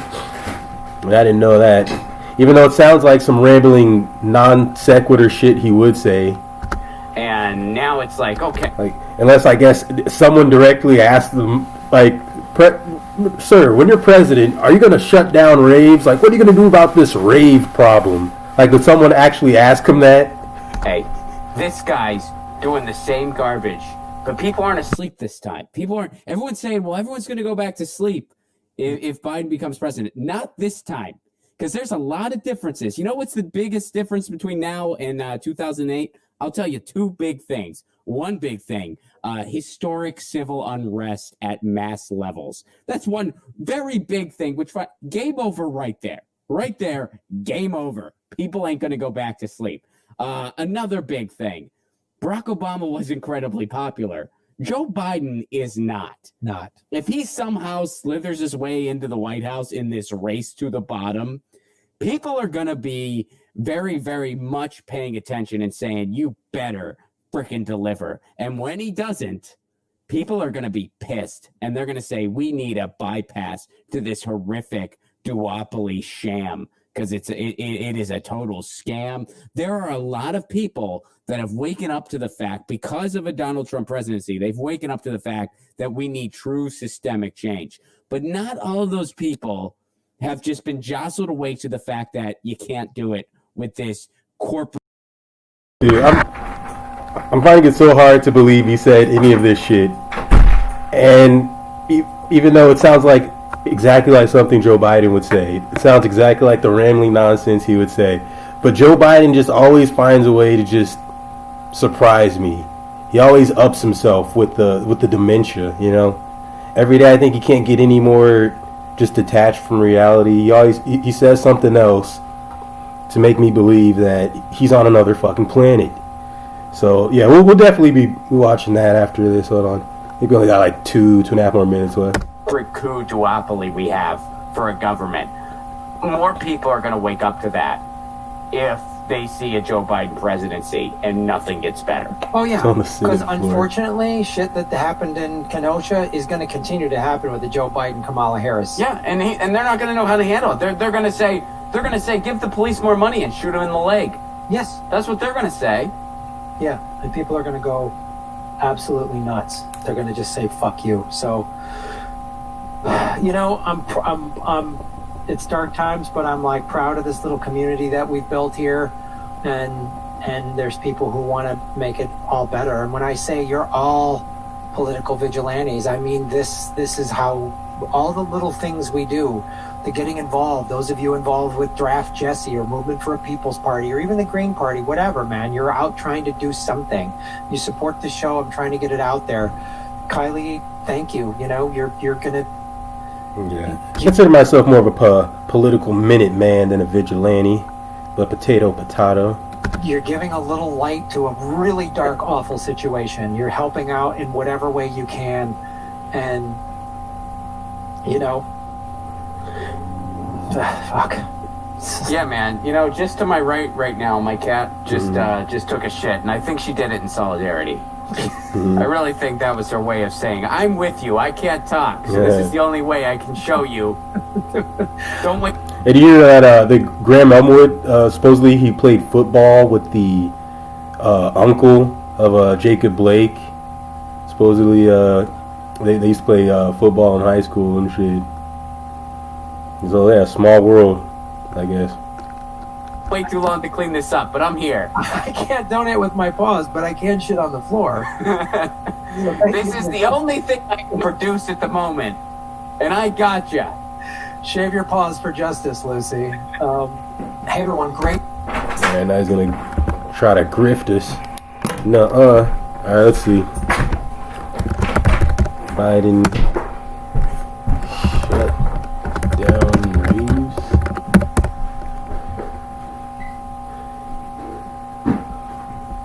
Oh, okay. This is wow, Secular Talk covered this? So I stumbled. No way. Alright. So I stumbled across this on Twitter.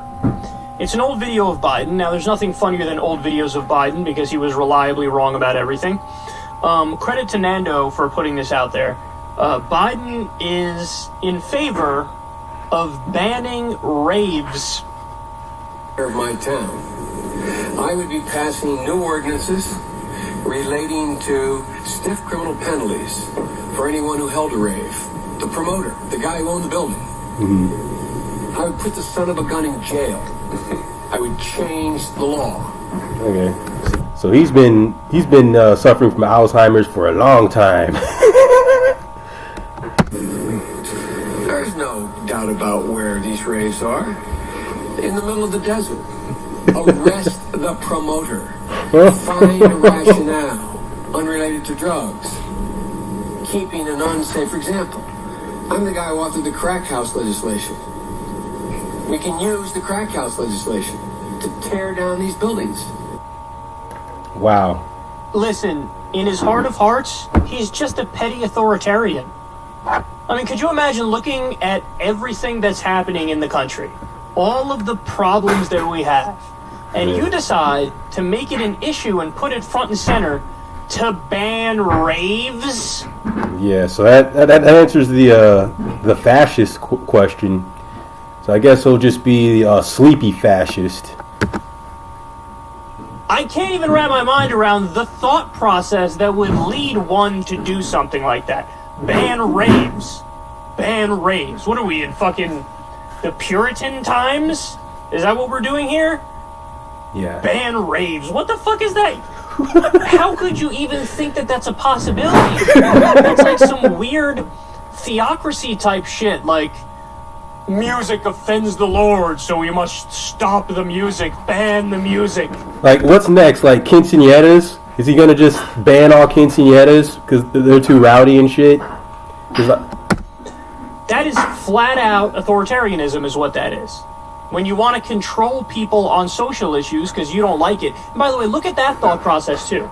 His thought process is, I don't like it, so we should ban it. What are you, a child? I don't like it, so we should ban it. Who gives a fuck if you don't like it? There's a lot of shit I don't like. Am I trying to ban it? When I was a kid, I used to like fishing. Now I get seasick every time I go out there.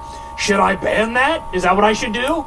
You know, you go down the list of all the things, like hobbies that I don't have. There are some hobbies I do have.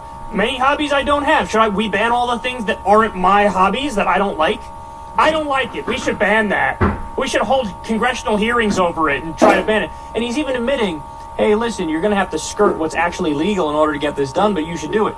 Find a reason to arrest the promoter of a rave or the owner of the fucking club where a rave is happening. He wrote the crack house bill. I love when he's like, you know where they happen? In the desert.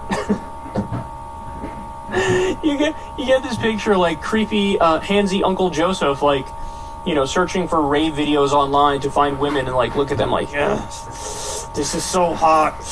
Oh, we should ban this. Ban raves. Who says that? On the list, all of the things on the list of shit we have to do in this country, Joe Biden thought ban raves is important. And it wasn't just a fleeting thought, it was like, he mentioned it in a congressional hearing, bro.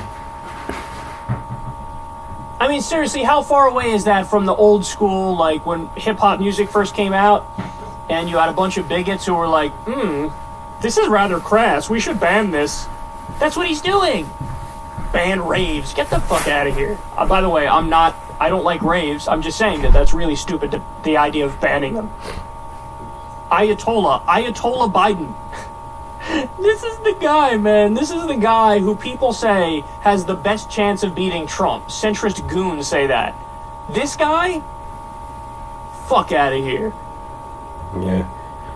They actually never let me in the raves. I never had the right clothes on. It's discrimination, man. Sad story. I'll tell you about it one day. Alright. Is this new? So this next story is from over... No, that was from like last year. Not watching that. Also for banning rap. Yeah.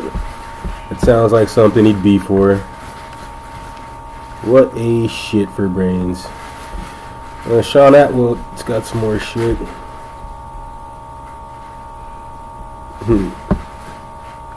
Oh, they put that parental advisory thing on the albums. That was Biden. Because I remember that coming out a little after Clinton.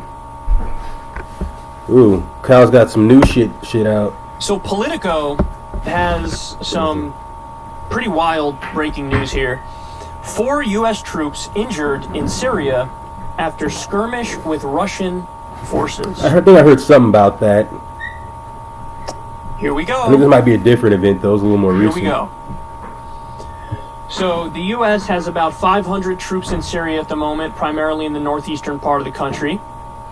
Look They up Mike say- Parenti. And Politico I'll check him out. writes this, which is stunning, but they say, oh, the reason we're there is that we're fighting alongside Syrian democratic forces against what remains of ISIS. Why are we really there? We don't have to guess. Trump told us. We're going to take the oil. He said it. He said it. We're going to go there, and we're going to take the oil, and that's why we're there. So that's what's really going on. Now, apparently, they say in Politico, who knows if this is true, because, like I said, they already botched that fact. They didn't bring up that Trump said we're there for the oil. They say, oh, it's to fight ISIS. They say that a Russian vehicle rammed an American vehicle, and a Russian helicopter was flying low over U.S. forces. And apparently, they also cite that in 2018, there was a firefight between U.S. soldiers and Russian-backed Syrian government forces. Okay, here's my response. Why are we even in Syria? Get out of Syria. What are you doing? You want to risk a hot war with another nuclear-armed country over what? To jack the Syrian oil? Well, the answer is yes. That's exactly what they're doing. Yeah, you know, and on that point, I want to bring that back, dude. You can't send your army to another country and then bitch about them getting into skirmishes with people in that country, even if the skirmishes happen to be with Russians in Syria. Okay, it's like the right wingers. They have this lame ass meme they keep redundantly repeating. You play stupid games, you win stupid prizes. Well, Afghanistan, Iraq, Syria, these are all really stupid games, and the prizes are pretty ridiculously asinine. And it was the same with that dipshit 17-year-old, that kid in Wisconsin, who thought he was going to protect the businesses. All right, that was his stupid ass game. Just like the soldiers in Iraq and overseas, who probably shouldn't be there. That kid probably shouldn't have been out in the streets with a gun. All right, these are stupid games. But when it comes to those things, you know, the right can excuse those because it's in America's name. They're being patriotic. So it doesn't matter how stupid and you know, idiotic the games get. They can get pretty fucking dumb. But if there's a flag behind the stupidity, then that makes it okay. Oh, the other Kyle. Yeah. I don't know what he's doing there. He was playing stupid games, dude. He was, I don't know, protecting businesses. Maybe putting a few kills on his resume before he joins the pigs. Who can say? And then they call you a conspiracy theorist if you say, hey, maybe Iraq had something to do with the oil. Hey, maybe Afghanistan has something to do with the trillions of dollars in mineral wealth that they have in that country. Hey, maybe it also has to do with the profits for the military-industrial complex. You're called a conspiracy theorist when you bring that up. But, I mean, look at what's going on, guys. Bring the troops home. We never even approved. This is what we do now. We send troops places we never even approved through Congress. Congress has to do a declaration of war. They didn't do that, but he sent the troops anyway. So, Trump absolutely needs to pull out. He needs to get out of Syria. There's no good reason to be in Syria, and obviously the only thing that could happen is what we're seeing happen right now, which is some sort of giant escalation with another nuclear-armed power. Now, the other thing is, if Trump pulls out, which is what he should do, but if he were to pull out, what would happen? You and I both know it. The Democrats would immediately accuse him of doing Putin's bidding. Hey, you got into a fight with Russian troops. What are you going to do? You going to run away like a little bitch? Were you told to run away by Vlad? This is what they're going to say. Even though the right thing to do is to get out of Dodge, get out of there, if he were to do that, they would say, weak on Putin, doing Putin's bidding. Are you a Manchurian candidate? Are you under his thumb? Sure looks like it. So they're prodding him to be more hawkish, be more aggressive, escalate. That's what they want him to do. This is what the nominal left party is doing in this country. Going to the right on foreign policy and on the issue of Russia and Syria.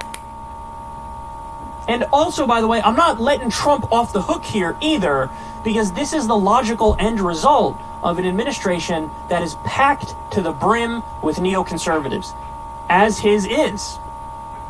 We shouldn't be in Iraq. We shouldn't be in Afghanistan. We shouldn't be in Syria. We're in all of those places. Now we got into a fight with Russia. So what'd you expect? You got a bunch of maniac American exceptionalist psychopaths, neocons in your administration, and something like this happens. God forbid, who knows what they're telling them behind closed doors, but I swear you better not listen to them, because you know they're saying we got to escalate in return.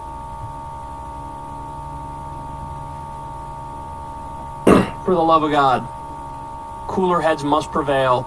Get out of Syria. Get out of the Middle East. We don't need this. Are you kidding me? We have a pandemic. We have a depression. We have climate change, leading to an increase in more extreme weather events, wildfires. There's a hurricane about to hit Louisiana and Texas right now. All this stuff going on, and now we got to worry about this too? It's all just too much, guys. It's too much. Yeah, it is too much. So... shit's fucking ridiculous. It's like the same shit every year. It's another war, more tensions, more escalations, another chemical attack in Syria. Oh, the government did it. It was Assad. Oh no, it was the rebels. Same shit every goddamn year. Oh yeah, who's that guy? Mike Parenti.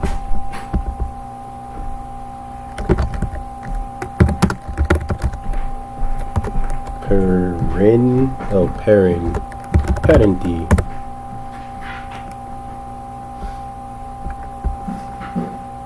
Okay. Is it this guy? You guys have any idea the cost of college about ridiculous money? Marcus, you're in for a lot of expenses. I just want you to know. We're looking at one college in Florida, the private college, $59,000 a year. $59,000. So I'm looking at the small print. It says that does not include the books. So you can't throw in a few books. Does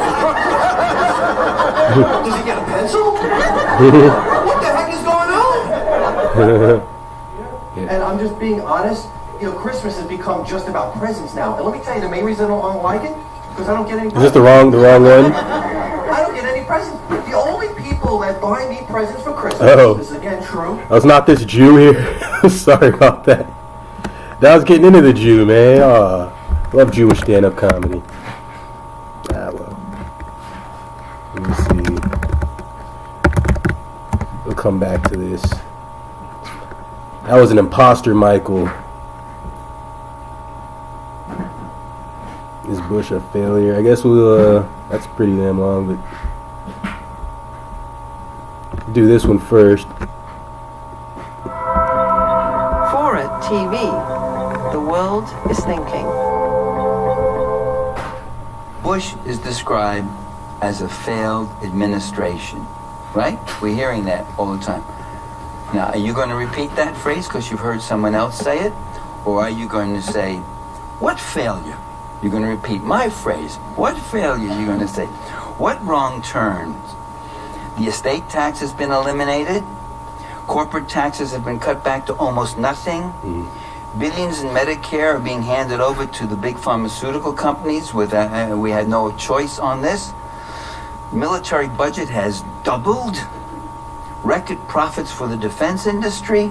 Record corporate profits. Human services have been cut back or held flat. All the Great Society programs are pretty much gutted and defunded. Wages remain flat or have declined. 2 presidential elections have been stolen. Read the book, it's in their chapter on that. The super rich are richer than ever. You tell me where the failure is. When George Bush came into office, oil was $20 a barrel. 7 years later, oil is $100 a barrel. Is that a failure or a success? Well, it depends on what side of the gas pump you're standing, isn't it? For us, it's a failure of an administration. Something's really wrong. For the guys who run the oil companies, it's heaven. It's paradise. Even in the area of foreign policy, there have been setbacks, it's true, but much success. U.S. military power has established a presence in the Middle East and in a place it has almost never been before in its entire history, with major permanent bases in Central Asia, in countries which most Americans don't even know exist and whose names they can't pronounce. Large permanent military bases. Iraq, well, Iraq has been very good to about 100 U.S. corporations and billions of dollars in contracts at a level of profit that's the hottest thing going in the last 4 years. The hottest area of investment has been getting in on the Iraq gravy. 1/3 of the Pentagon budget for Iraq is unaccounted for. The Pentagon admits at least 1/3. It may be even more.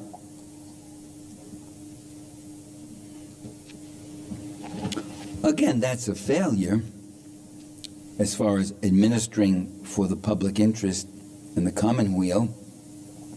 But it's a smashing success if you're on the take and you're in there scooping up the gravy. Free trade is going into its final phase and is destroying local markets and production. It's wiping out the entire Mexican peasant class. That's why we're getting so many of these people wanting to come. You think they just so love to freeze their butts off in the Bay Area? And Mexico's a wonderful place.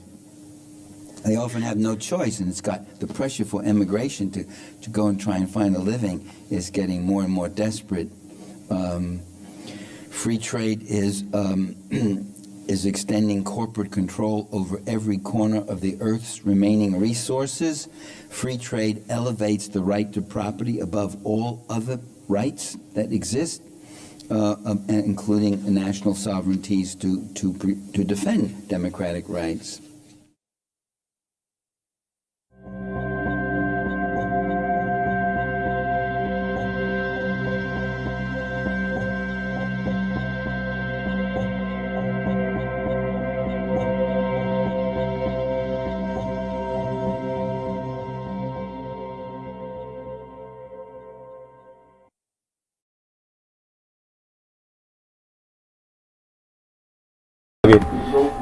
Yeah, this guy seems pretty smart. What up, Anthony? What's up, nigga? What you doing in here?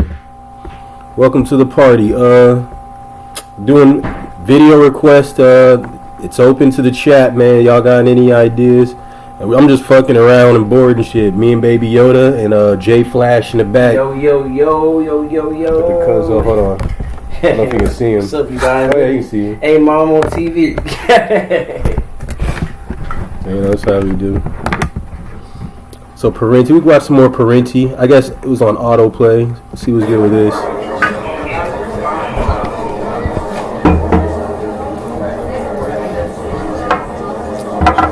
Good evening, everybody. I think we'd like to get started. It's great to see so many of you here, especially given the weather. I know we're good Midwesterners. We should be able to deal with the cold.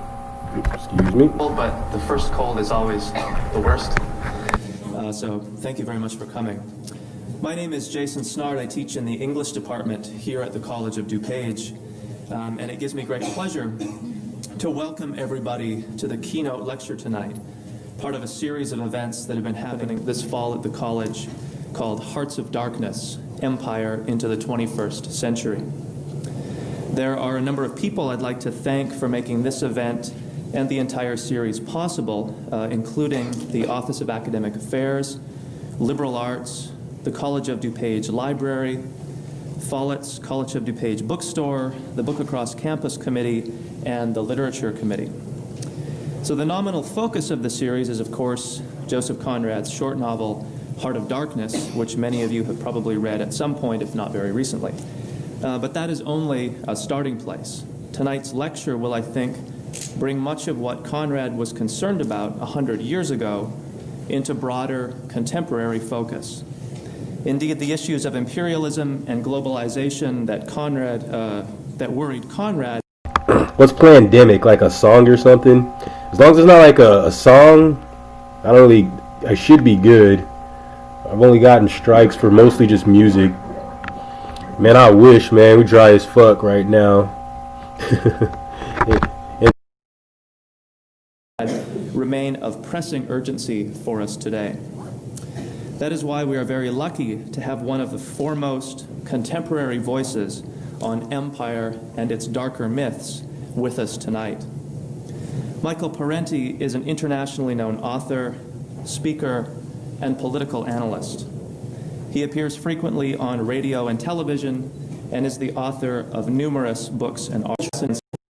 The title of this talk, The Darker Myths of Empire, is probably a misnomer. It really should be The Darker Truths of Empire, because I am going to talk about some of the myths too. And what there is really, there's an enormous disparity between what empires actually do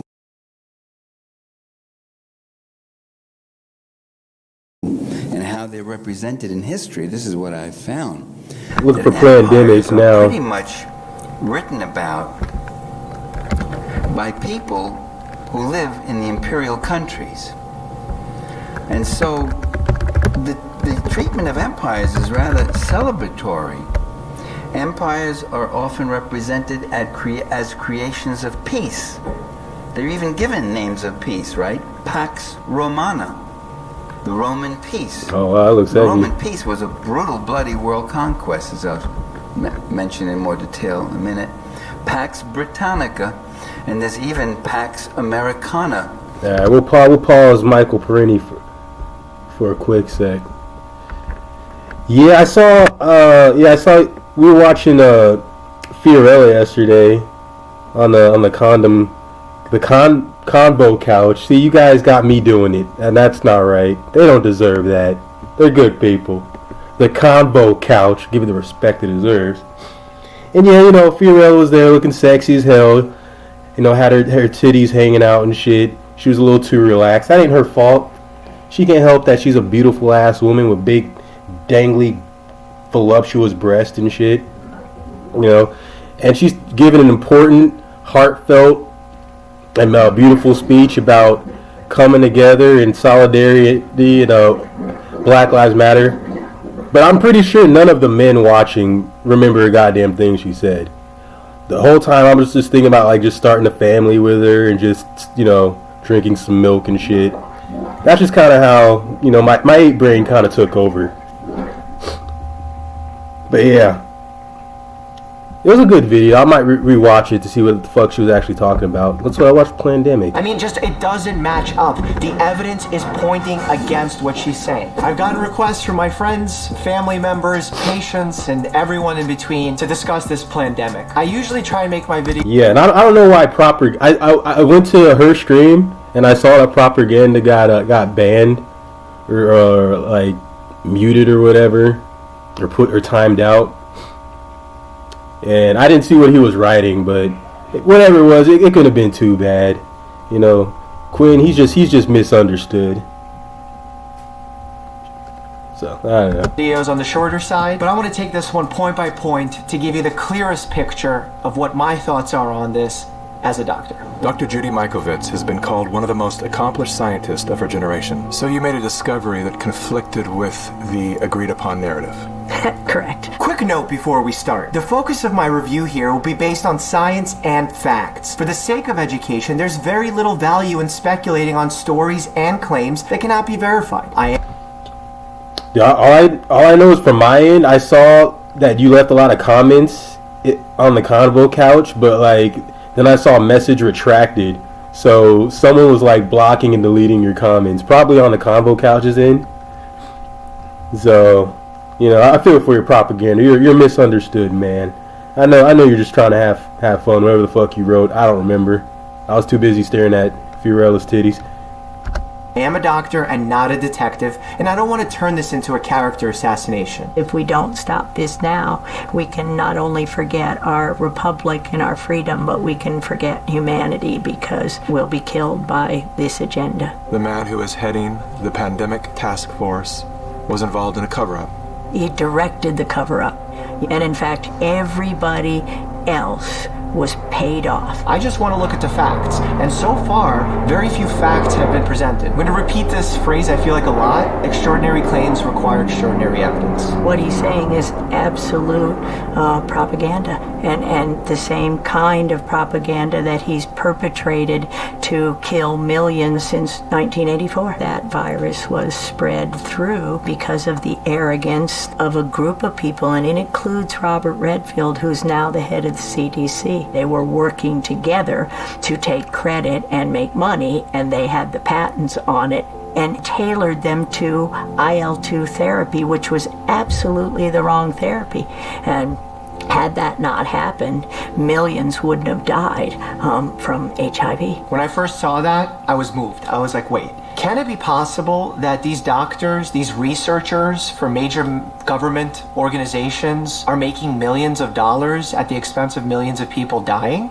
So I looked into it, and I stumbled upon an article in the British Medical Journal, which is a highly, highly respected medical journal. The press agency reported that two leading researchers, Anthony Fauci, head of the NIAID, and his deputy, Clifford Lane, received payments relating to their development of IL-2 as a treatment for HIV/AIDS. Dr. Lane told the BMJ that the payment was part of his federal compensation. He explained that the government patented the development and shared the payments it received with the inventors. Since 1997, he has received about $45,000. She's saying that Clifford Lane, the deputy of the NIAID, and Dr. Fauci did this for $45,000 to forego your creed to protect people and instead to watch millions die? Dr. Anthony Fauci told the BMJ that as a government employee, he was required by law to put his name on the patent for the development of IL-2 and was also required by law to receive a part of the payment the government received for use of the patent. He said that he felt it was inappropriate to receive payment and donated the entire amount to charity. If she wants me to believe the claim she's making here,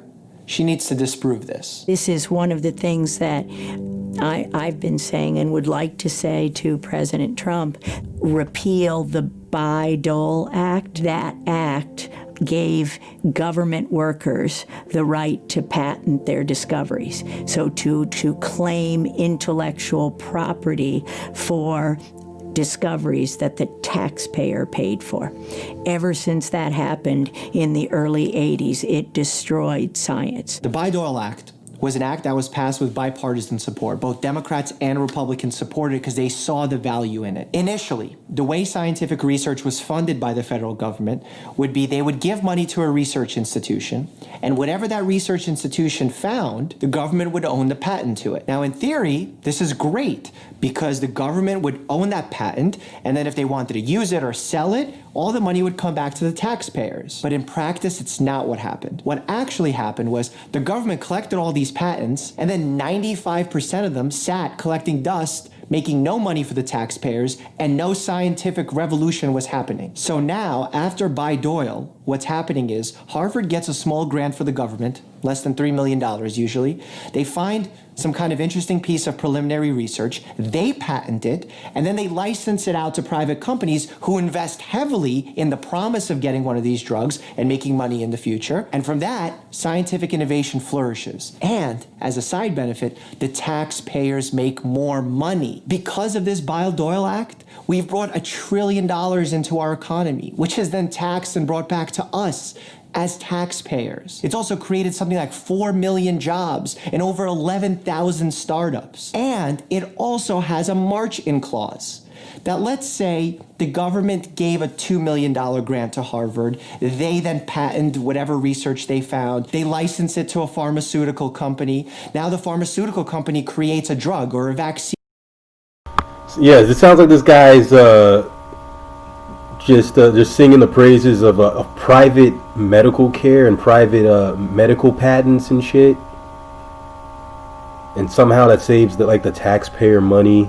This is coming across as pretty right wing debunking, but I'll give him a chance. He sounds he has a button shirt and glasses, so he looks respectable, right? And starts charging obscene amounts of money for it. Or yeah, like what they call libertarian. There you go. He's one of those them there libertarians. Probably what it is. fails to actually put it out because the company goes out of business.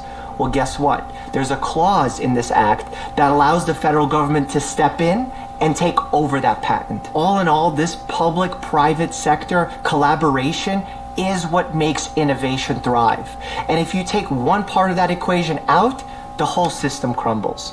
If you let the government run the system completely, there's not enough innovation. If you let the private sector run it completely, too much price gouging, not enough competition. You need to have that healthy balance. Now, this doesn't mean that pharmaceutical companies are all good and we should not police them or there's not shady things that happen. Oh my God, do shady things happen. But this Bayh-Dole Act is not the problem. And this is the crime behind letting somebody like Bill Gates with billions of dollars, nobody elected him, he has no medical background, he has no expertise, but we let people like that have a voice in this country. If he starts sucking off Bill Gates, then I'm just turning this off. We'll see how he responds to Bill Gates. While we destroy the lives of millions of people. Bill Gates is one of the greatest philanthropic figures of our time, if not the biggest donor. Should we let Bill Gates guide our medical decisions? No. He has no medical expertise. It's not for him to guide our medical decisions. But he can influence everything else. Okay. Oh Lord. It's like Bill Gates is a fucking is a golden angel. He's a god. Soaring on the wings of a cloud, bestowing blessings and gold and magic to all. He's a goddamn saint. I'm like, no, alright, I think I'm tapping out on that one. So I didn't find the real pandemic video. I found a response one, Anthony, like a dipshit, but let me see. But I wanted to see, what the arguments against it were first.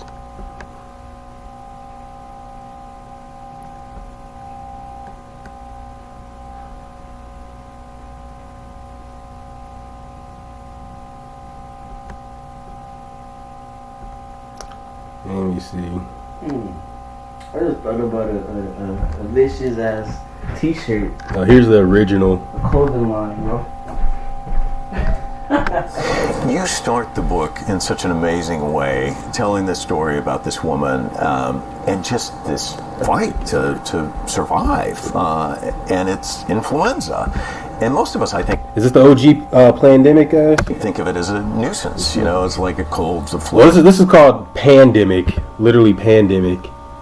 So, no, this isn't the snazzy plandemic that I was looking for. Sorry, a fucking dyslexia kicked in. Yeah, you're probably right, Prop. I'm probably not going to find it.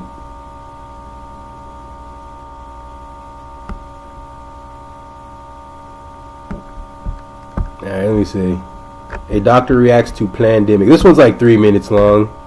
Hey everybody, it's Dr. Zubin Damania. Alright, Zubin, just give us the gist. Hey, Z-Dog MD. Alright, about 1 million people have sent me this clip, Plandemic, about the conspiracy with Fauci and Dr. Judy Mikovits, and I got to admit, I am shook.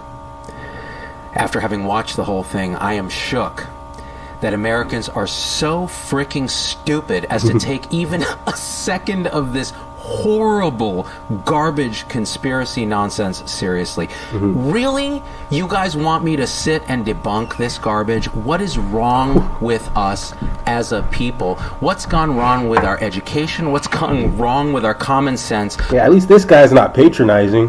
The first 5 seconds of that video reeks of crazy sauce, and no one can recognize that. It has millions of views. YouTube keeps taking it down, which I don't believe in censorship.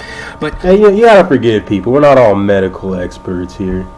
It makes sense, and I'm pretty sure that this plandemic thing is probably blowing things out of proportion. But just relax, guys. We got stupider things to worry about, like flat Earth, all right, and war.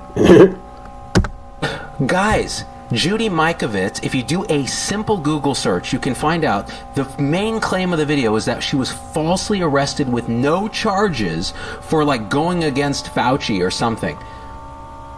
No, she was arrested because she stole equipment, notes, and data from a lab that she was fired from. She's a PhD scientist. Oh, dude, I heard about that. Yeah, fucking Whitney Webb was supposedly. Oh, when did this video come out? May 6th. I thought I heard something about Whitney Webb getting arrested for some shit. She was known for, in 2009, putting out a paper saying that chronic fatigue syndrome was caused by a murine virus. Well, it turns out that paper was retracted from Science when they realized no one could replicate it, and her methods and science were completely shoddy. Now, ever since then, she's been on a mission to try to prove to people that she's not crazy. And this video does not help that. It is filled with the worst kind of InfoWars garbage conspiracy nonsense. It's a who's who of nonsensical thinking. They go, and doctors have been saying, and then they show a chiropractor going, you should drink tonic water. It's the same chiropractor that I've railed on again. They have a clip of the two Bakersfield doctors. Why are they having us say COVID on everything? Well, because you get paid more when you diagnose COVID. We already know that. How does that prove this whole thing is some big Fauci conspiracy theory? This is crazy. Don't waste your time watching it. Don't waste your time sharing it. Don't waste your time talking about it. I can't believe I'm wasting my time doing this, but I just want to stop getting messages about it because it's really frustrating to think. Okay, well, he didn't really do anything, and it's like 2 minutes 44 seconds in, and he's just calling everybody an idiot. He hasn't really refuted anything from the movie, so this was kind of a waste. That people are this freaking stupid. Really, you guys. Like, we don't have other things to worry about than a crazy attention-seeking person who is using this crisis to capitalize here. She's been at this for years. Go back. She's on Natural News, all the anti-vaccine sites. You should, and people say, oh, I'm just attacking her credibility and using ad hominems. Yeah. You should look at the credibility of the people who are trying to convince you that they're right when they don't have any science to prove it. Yeah, all I know about is Whitney Webb, the chick, she used to work on InfoWars, and she got arrested for robbery. And I guess he's saying that she broke into a lab or something. That's pretty much all I know about her, unfortunately. So if she has any more quality traits, then I'm pretty much unaware of them. But interesting. Yeah, this guy didn't really do too much enlightening there. Let's go back to Parenti. Which was, it's been the title of at least two books, one many years ago by Ronald Steele. Empires are often represented as bringing stability, justice, and prosperity to their subject peoples. Watch some Willie D They're later. represented as selfish things, large impersonal organizations that bring order where once there had been disorder. Just so you don't think I'm attacking straw men. Oh, who says that? Who thinks that way? Let me read to you from one great student of empire. He wrote a masterpiece of a multi-volume work. It's called The History of the Decline and Fall of the Roman Empire, Edward Gibbon. Now, this is what Edward Gibbon says. The obedience of the Roman world was uniform, voluntary, and permanent. Yeah, I might be thinking of a. Yeah, I might be thinking of a different lady. There was some chick that got like I guess she was right wing or something. Jason Burmis did a story on her. I guess she broke into she robbed something. But yeah, we'll check out some Willie D real quick. See how he's getting along. Let me see, bro. Vaccines are so safe. Why do the companies who make them lobby to not get sued for them?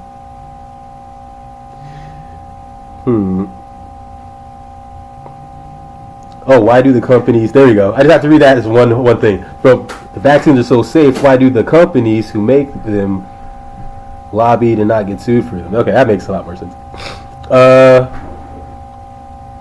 Yeah, I mean, if they're lobbying not to get sued, then they can't be that damn safe.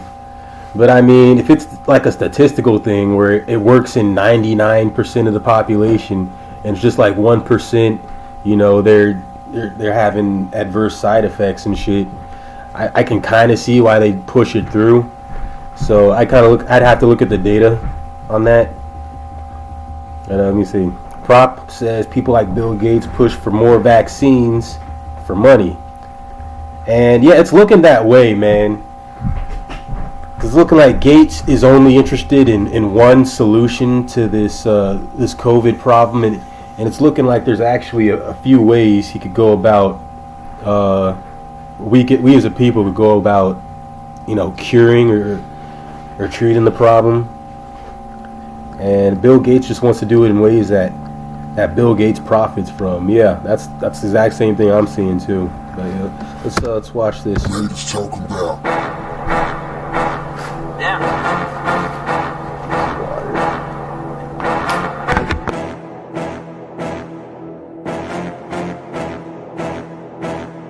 What's up, family? Terry Crews, a.k.a. Ferry Crews, a.k.a. Jim Crow, that's GYM, a.k.a. International Clown, is at it again. This dude, out of nowhere on Thursday, tweeted, "Boycott Magic City." Magic City is a black strip club in Atlanta. For what, fam? All that's going on in the world, all the social causes that he could take up, just out of nowhere, he tweets, "Boycott Magic City." Then when he got his ass drugged to Sambo tap dancing hell, he tried to come back and say that he made a mistake by tweeting that, but he's praying for all of the victims of sex trafficking and all of this type of stuff. If he truly wanted to show his support for victims of sex trafficking, why not go after the big boys? Why not go after Spearmint Rhino, Deja Vu, Strip Club Choppers, you know, the big franchises? Why not go after, let's say, the porn industry? Why not go after the adult magazines? Why not go after the owners of OnlyFans? Why not go after the pubs and taverns around the country that hold these women and children in little back rooms and trap houses? You know why? Yeah, we just finished watching a video about all that shit, man. Some real fucking horror stories, honestly. Almost made me lose my appetite, man. But the dark web is basically bringing all these pedophiles together on this network. And they're doing this unspeakable things to these kids, dude. Things I don't even know if I can repeat here. But like, just torturing them, sexually abusing them, mentally abusing them, physically, just like trapping them in little crates and shit, and people get off on this shit and they play like little games with these kids. It's like a rich person's like sex game, dude. And it's like, this is the shit the cops should be focused on. They should be zeroed in on this shit, instead of worrying about who's selling what fucking drug and how much. Or like, you know, or if two consenting adults want to fucking exchange money, you know, for their bodies and shit. Or a host of other stupid laws they could, you know, ignore in the pursuit of actual justice, you know, saving children and shit. But I kind of digress. And I want to, you know, read your vaccine comments too. Propaganda says vaccine companies have been proven to be corrupt and break the law to make more money. He says, I'm pro-vaccine, but I think we need an open investigation on all pharma companies. Jill Stein sued the FDA and forced them to make regulations on heavy metals in vaccines. Hey, good on Jill Stein. You know, at least she's doing something about it. And yeah, these pharma companies, they're obviously there as like a scam, dude. Like the whole thing's a fucking scam. You know, I went to the hospital. I was rushed there for some pains, and they barely even looked at me because I didn't have insurance. And they told me nothing was wrong with me. And honestly, I don't, mean to sound hyperbolic or like I'm panicking, but I feel like I have something similar to what Chad Bosewick had. And I feel like they just know I can't pay for the treatments, thus they can't make any money. So they sent me on my merry way to die. So who knows like how much time I got left. Not to be dramatic or anything. I'll probably be alright if I drink enough water, they say. So we'll see how that works out. Let's continue on. Because a lot of those people ain't black.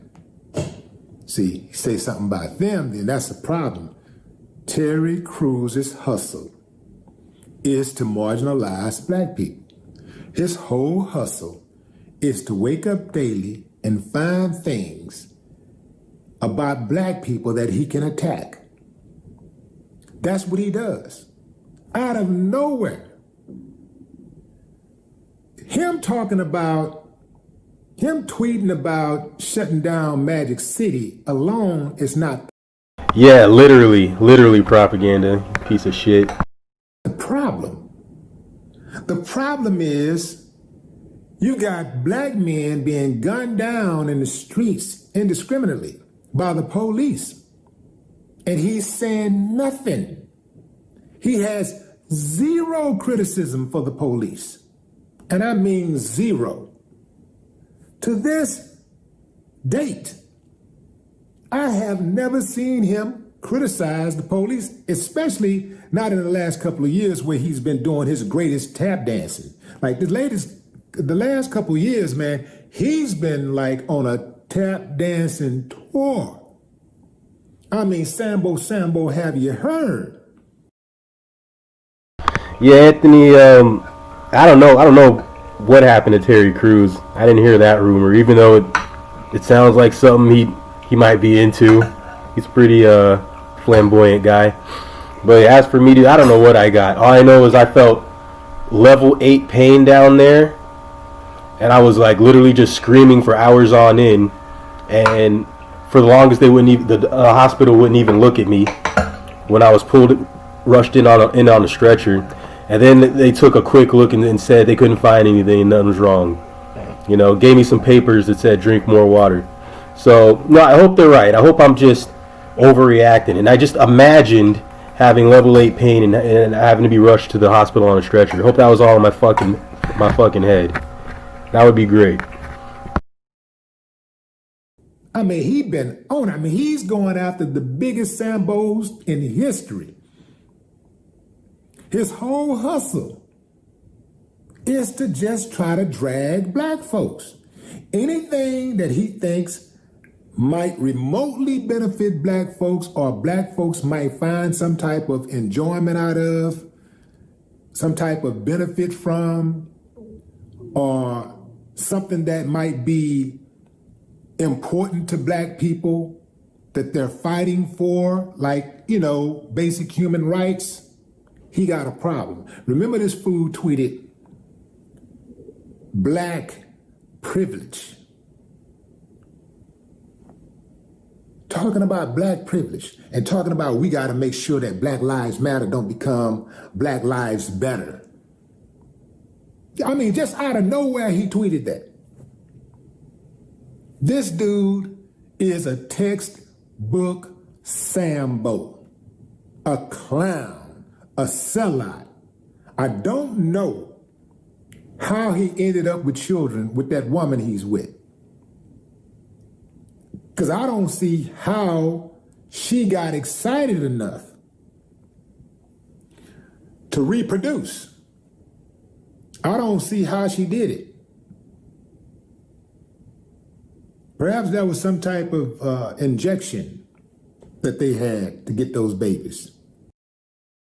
Hey, my homie, Jay Flash said that one of his homies that I used to know when he was a little kid used to walk Terry Crews's dog in Pasadena.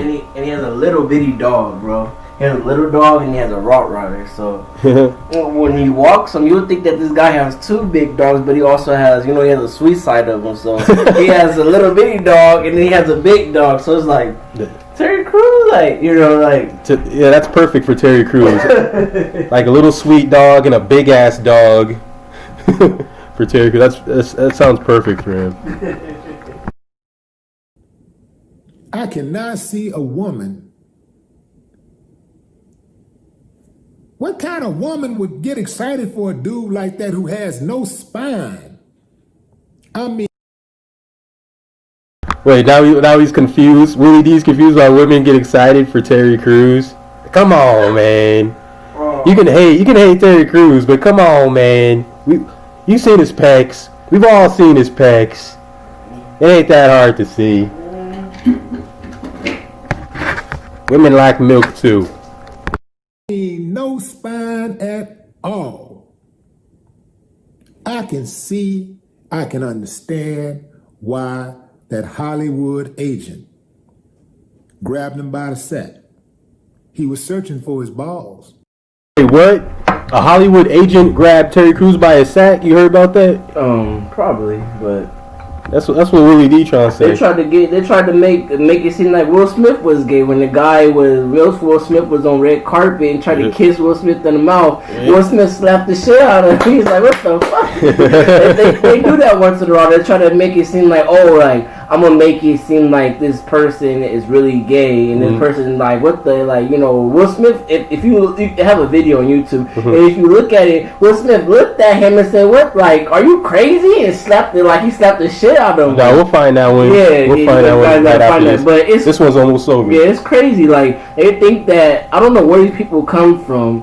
And they just have these issues with people I'm going to make this star gay. I'm going to kiss him, or I'm going to grab his butt, or I'm going to grab his thing, and I don't know. It's either just gay people, trying to be opportunist, or there's some conspiracy, where we just have to get him in this situation, so we'll have leverage over him or something like that. Yeah, but the guy, he just runs up to Will Smith and tries to kiss him. Will Smith looks at him and slaps him No, okay, we're gonna watch that in a second. Hold on. Yeah, word on the street is that he came up empty. Terry Crews, you are the worst form of human life. I know you've heard it before, but I'll say it again for the people in the back. Your mama should be embarrassed and your daddy should have pulled out. No more talk. Damn. That's why I fucks Willie D. He's funny. He's straightforward. Let me see. But yeah, Anthony, we in LA. We're in LBC right now. I be all over LA. I've been covered every motherfucking area of this state. But right now, hovering in the Long Beach area with Cuzzo. So let's see Will Smith. What's it called? Punch? No, he slaps him. Will Smith. Oh, he just slaps him? Yeah, Will Smith. I gotta watch this with you. Oh, yeah, I see. I gotta watch this with you. And so, hi everybody. I gotta make sure. I want to see Maddie's reaction. We gotta. E-Vicious reaction. Let me see. Will Smith slaps. No, I think you should go down. Yeah, I think that one might be better. Which one? This one? Wait, the second one. Right, the second one? Yeah, this one. Everybody. Go. Oh my God!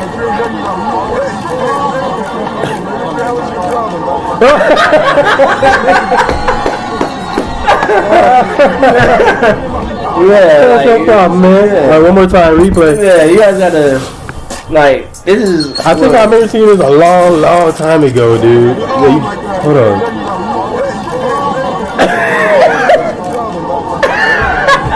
That's like some shit that Sacha Baron Cohen would do. What an asshole. And he looks at the camera. He looks back at the camera damn, I didn't do it. He's not gay. It's like, come on, man. I didn't get any tongue. Hold on. I tried to get it right when he slaps it. Come on, y'all. Like, not all you can't get all the stars like that, especially Will Smith. He going through stuff himself. What's your problem, buddy? On a different view, okay? Oh shit, it is different view. Hey, sorry, you said kiss me in my mouth. Like you tried to explain, like how do you explain that? He explained it perfectly though. Like you're trying to kiss me in my mouth. What makes you think on my day start of my day premiere of my movie, you can come at me like that? Yeah. No. I mean, I understand the guy was probably bi or gay or whatever, and he's like, "Oh, Will Smith, this is the only chance he'll ever get." But come on, man, that's assault. Well, I mean, what Will Smith did was assault, but his was justified. In response, but sexual assault. Oh my God! Like, why would you do that? All right, baby. That shit was funny, man. Yeah, that shit is crazy. Like, why would you? Yeah, I don't know who that lady was. It was a lady or it was a... No, there was some... He's asking who's a lady with... Will Smith. Will Smith. There's probably another groupie that he has, like Eva Mendes. Yeah. I guess we can do the story about Jacob Blake's family. I heard they released him. So, Willie D... Now, to be fair, I heard they released him from the handcuffs and dropped the warrant, so this might be outdated, but it's kind of stupid that was ever the case, because it's not like he wasn't paralyzed when he was brought in. But let's watch the video. He's gonna kill him. What's up, family? Jacob Blake is in the hospital with 7 gunshot wounds to his back.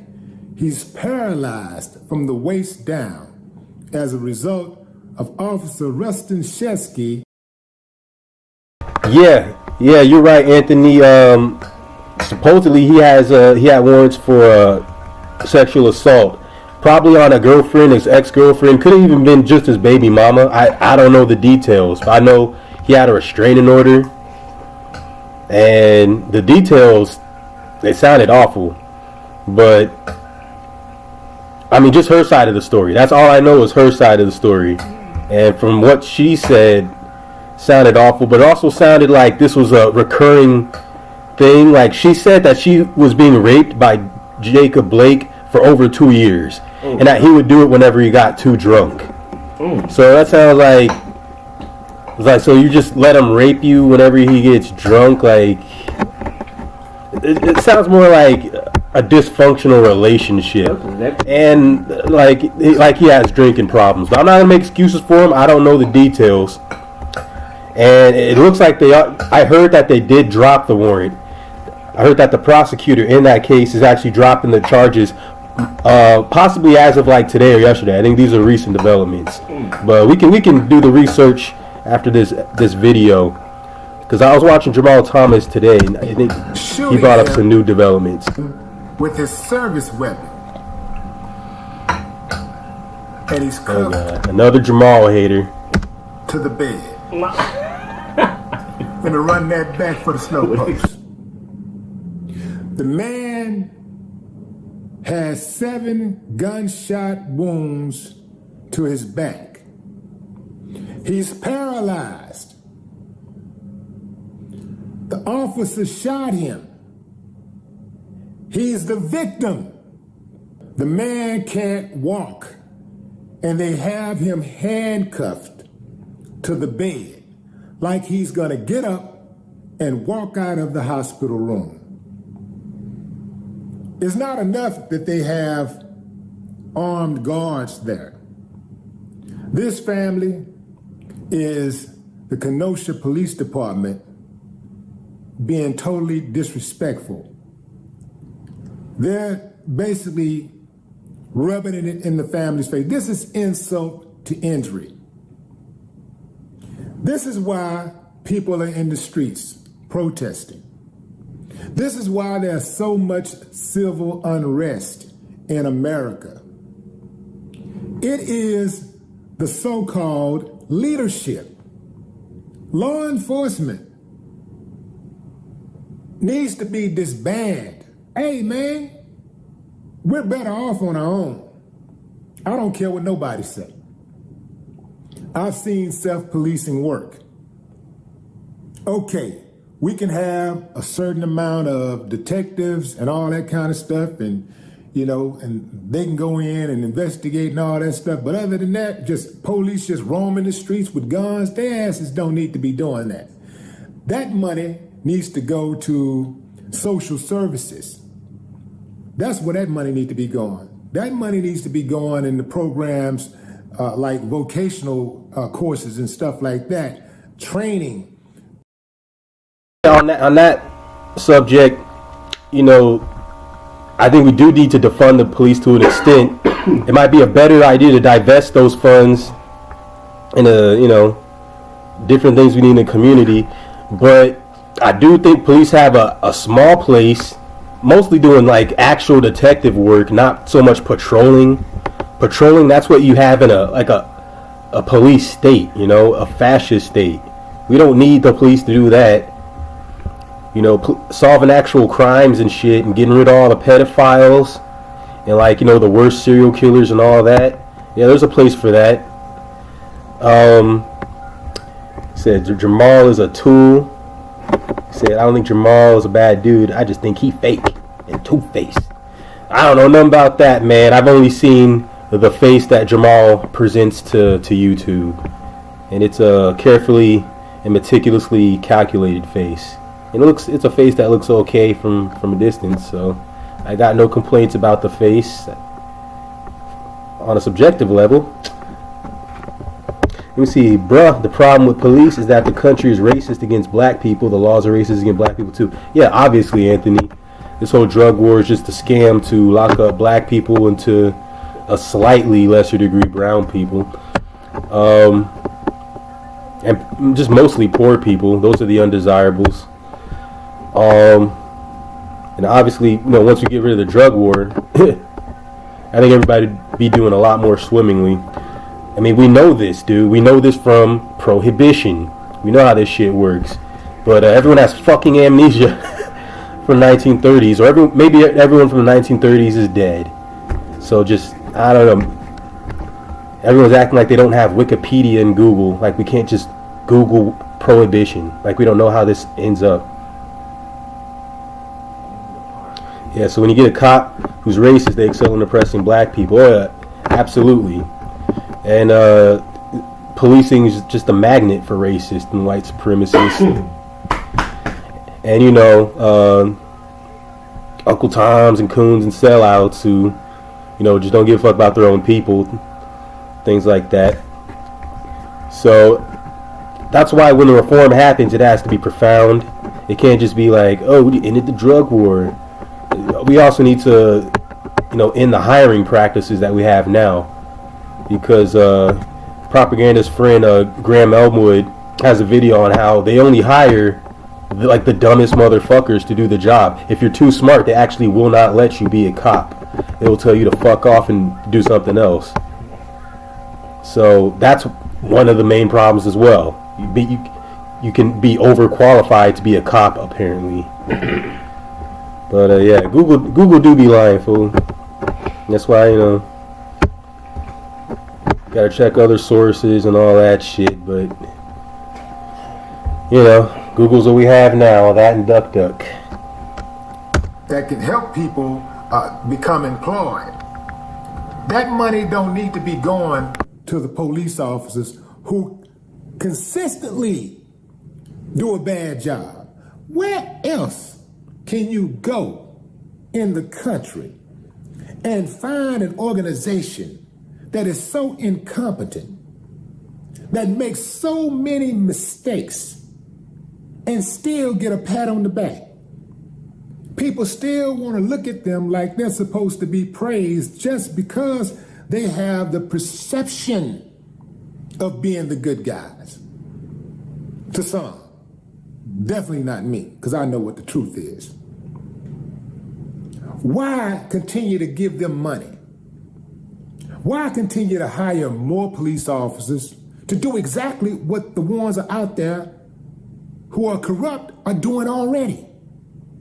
Do y'all understand that more police officers mean more corruption? It doesn't mean less crime. Statistically speaking, adding more police officers and putting more money into their budget does not equate to safer communities. In fact, it has been the opposite. The needle don't even move. The margin between the police and the community continues to widen. Whatever the hell they're doing is not working. You know why? Because they have an us against them mentality. That's why it don't work. This whole policy of cuffing people when they're incapacitated. Look, people be dead, man, and they got cuffs on. For what? Like they gonna rise from the dead or something. That whole practice is about humiliating, embarrassing, and debasing a victim of unjust police violence. So yeah, just one point on the basic premise of the video. Why the fuck you gonna handcuff a paralyzed man? I don't care if it's like, I don't know, fucking Adolf Hitler. Like, what do you think? He's just gonna sprout wings and fly from the hospital bed? He's paralyzed. He was shot 7 times. He ain't going nowhere. You know, it don't matter if they got. It don't matter if he's a goddamn serial rapist. Okay, or like, ooh, he had a knife on the floor of his car. Ooh, I don't care if he had a motherfucking RPG on the floor of his car. You know, you don't handcuff a fucking paralyzed man to a bed. That's all it's about. We don't like them. We hate them. We're right. You're wrong. What you gonna do about it? We gonna cuff him up anyway. We know ain't nothing he can do. We know he ain't going nowhere. We'll put these cuffs on him anyway. To the leadership at Kenosha Police Department, whoever gave the word to put those cuffs on Jacob, your mama should be embarrassed and your daddy should have pulled out. No more talk.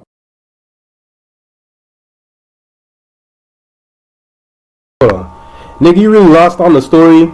Jacob Blake was shot in the back 7 times. Maybe you lost on like the developments. Apparently he had warrants, which really, it doesn't change the story. The story stays the same. He was shot in the back 7 times by a cop. And he's paralyzed from the waist down. And they put him in the hospital because he's paralyzed from the waist down. Okay? And then to add insult to injury, literally, in the most literal of senses, they put handcuffs on him. Okay? Insult to injury. Like the piece of shit, sociopathic fascists that they are. That's all that happened, Prop. What the ladies talking about? Did the Terra Fusion? Yeah. Wait a minute. Yeah, I never seen this. That's different than the other fusion, nigga. I never seen this. I never seen that. That's different than the fusion they usually do. They usually do the dance, bro. No, they didn't do it this time. They did the Patera. Yeah. That's crazy. We ain't got time for this. Yeah, bro, but you know, the only thing I can think about when... All right, here we go. Jamel Hill, welcome back. I know. I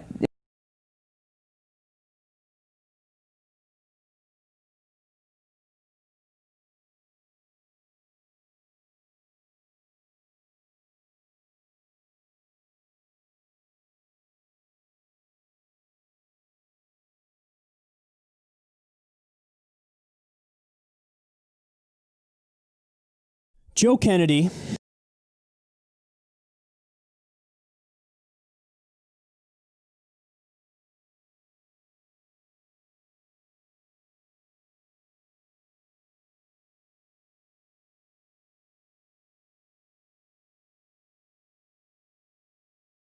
Joe Kennedy is going full Bernie bro smear against Ed Markey. So let me show you what he tweeted.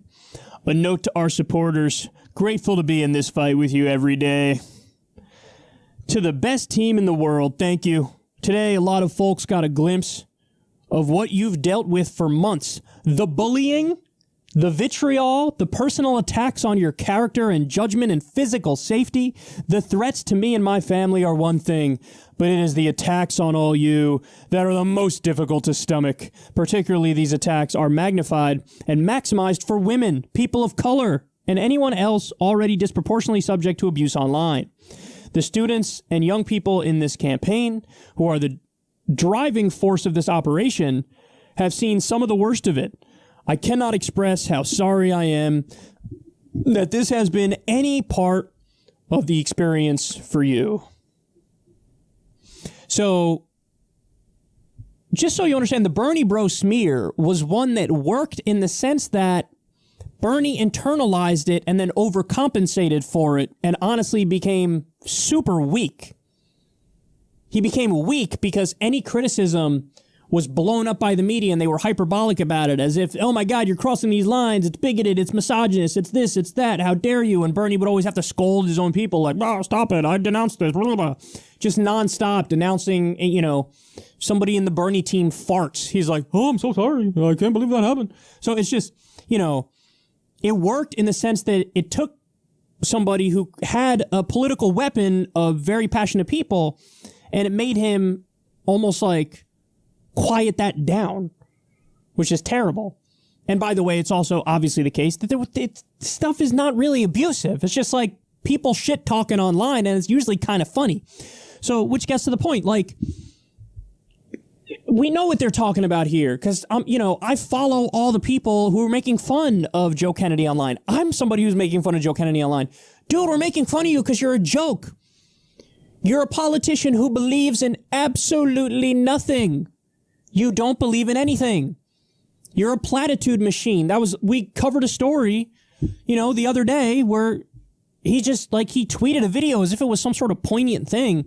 And it's just him spewing platitudes and cliches and making no sense and just trying to sound flowery and just like, he's a shell of like JFK or RFK.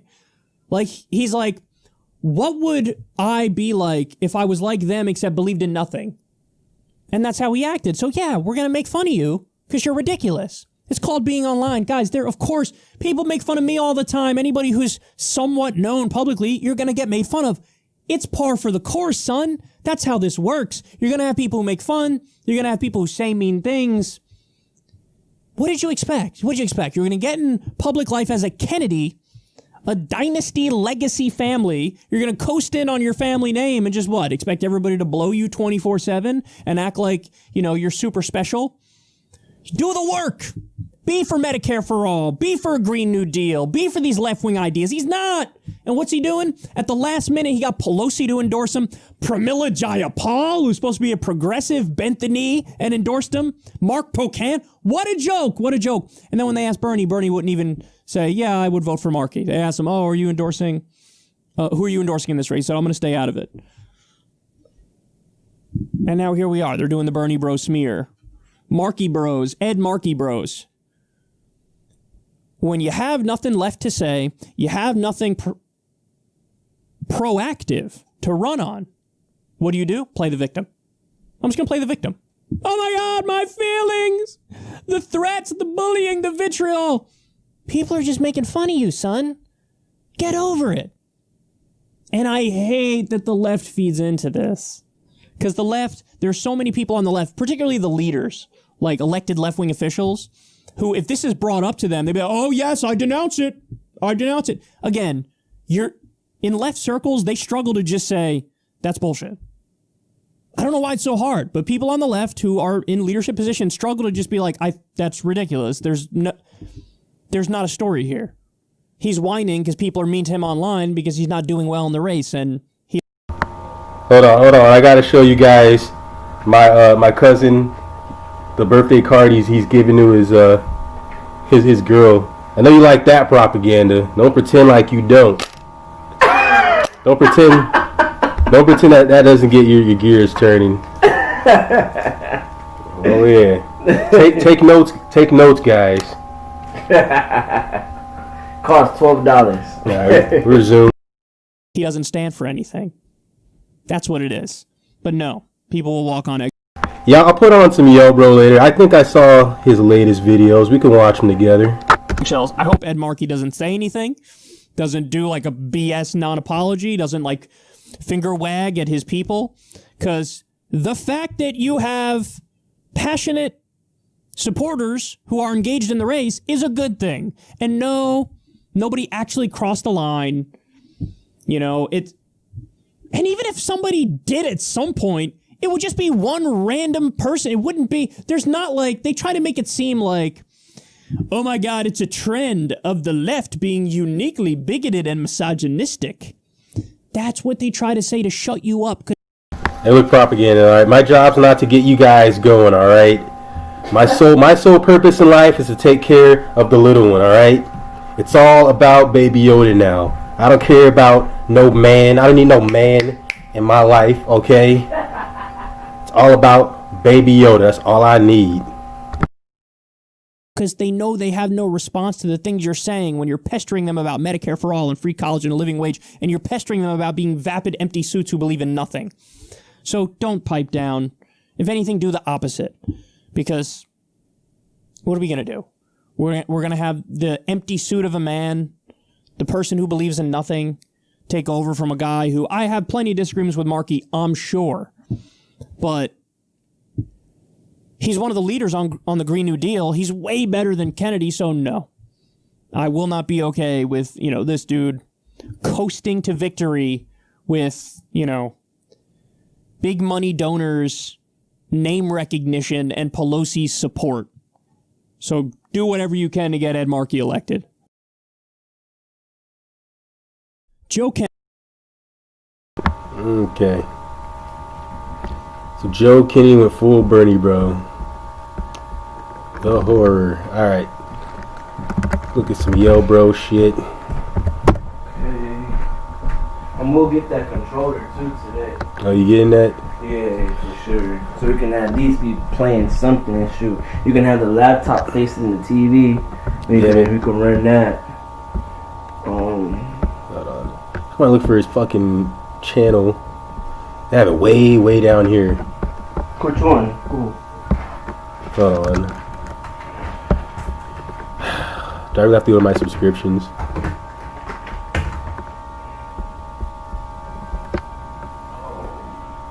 I have to go to all my sites. Hold on. Fuck.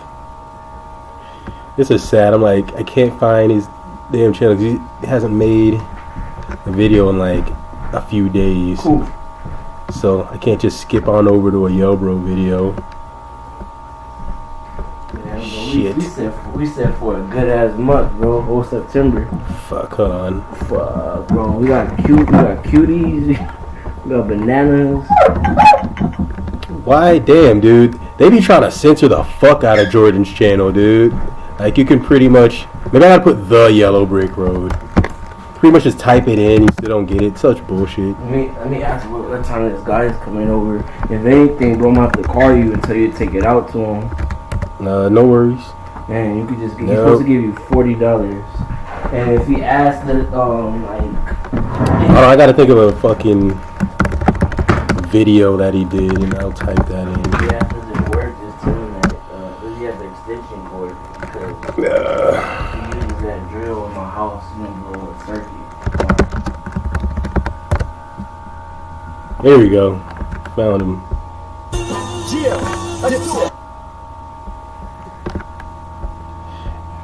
So let me see. We got questions about perception. Bernie Sanders says white people don't know what it's like to be poor.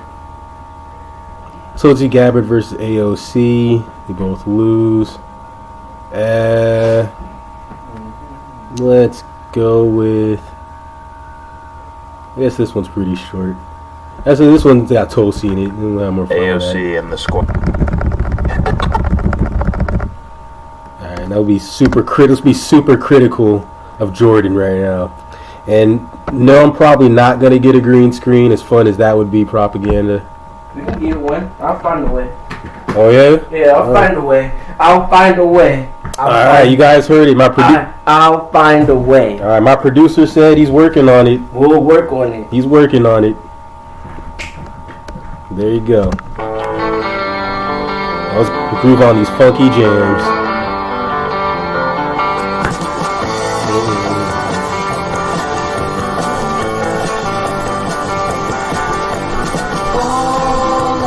Need more cowbell. Yeah, a green screen put the fucking Piccolo Namek in the background. You won't be able to see him on a green screen. Piccolo. Put us in the background. Namek. I don't even know if they'd be able to see Baby Yoda with a green screen. He'd be like completely invisible. You think so? I don't know. Yeah, I seen that shit, fool. You brought up that bed. That fucking, that gift bed. That's about the time you started making me sleepy, and I just went to bed.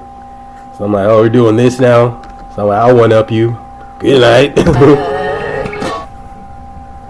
Welcome to Yellow Brick Road. I'm Jordan, and today it's Tulsi versus AOC live. Man, wouldn't that be cool? But like literally, like a mud wrestling match, Tulsi versus AOC. God damn, dude. I pay so much for that. Please consider donating to Devin's Journey to Recovery. The GoFundMe link is in the description box.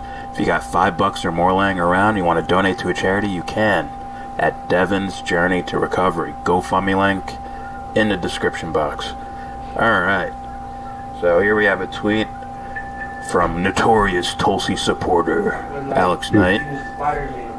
Seems like a nice guy. And he says, so this is why Tulsi Gabbard voted against AOC's military Twitch bill. I saw so many Bernie supporters outraged at Tulsi for voting against that bill, yet they weren't outraged at AOC and the squad for voting against Tulsi's anti-sanctions bill. To me, that's very telling. And I agree. Very telling. Now, right from the jump, alright, let me say, I did a video, my Angry Joe video, where they talk about, the U.S. military using Twitch to recruit people as young as 13 years old, according to that article. And they were, like, fucking spamming and these fake, like, contest things. Sign up here to win a $200 super duper Xbox controller. And they click on the link, and it just brings them to a recruiting page. We upped the deal. Instead of a controller, you can get an actual AR-15. Get to shoot sand niggers. Shoot them in the face. Yep, I'm gonna get demonetized. Oh wait, this channel isn't monetized yet. So, yeah, they actually did that with the shady recruitment things. The recruiting itself is shady to me. So, yeah. So I understand a bill going against that shit. The problem is, it seems like it's a grifter that's putting this bill out. Now, I've already questioned this person, AOC, for, she used her platform to complain about someone calling her a name. Like, wow, that sounds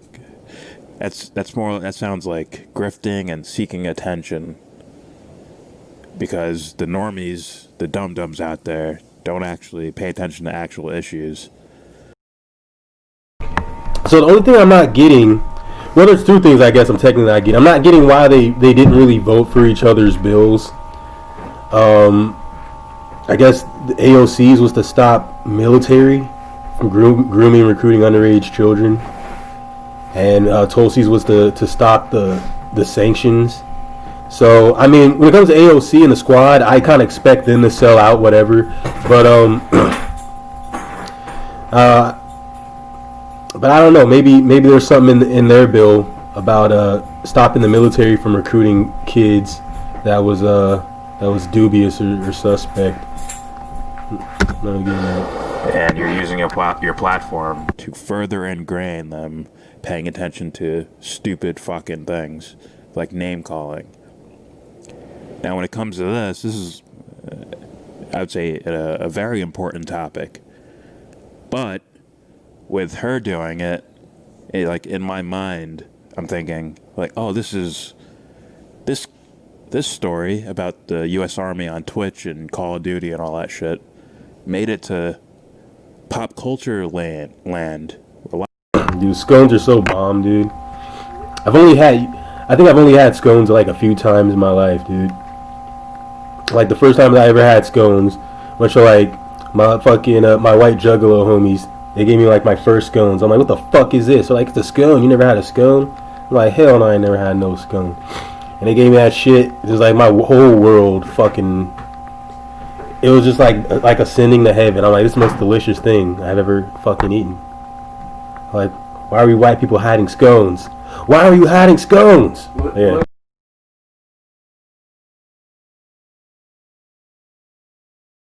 Icing inside of bread. It's like it's like a pastry, and there's like warm filling. It's like warm filling in it. Yeah, there's a different name for that though, I believe.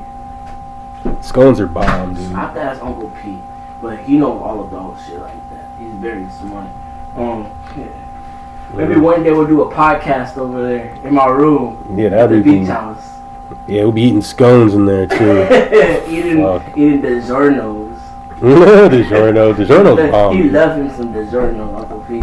Oh yeah, I fuck with DiGiorno's too.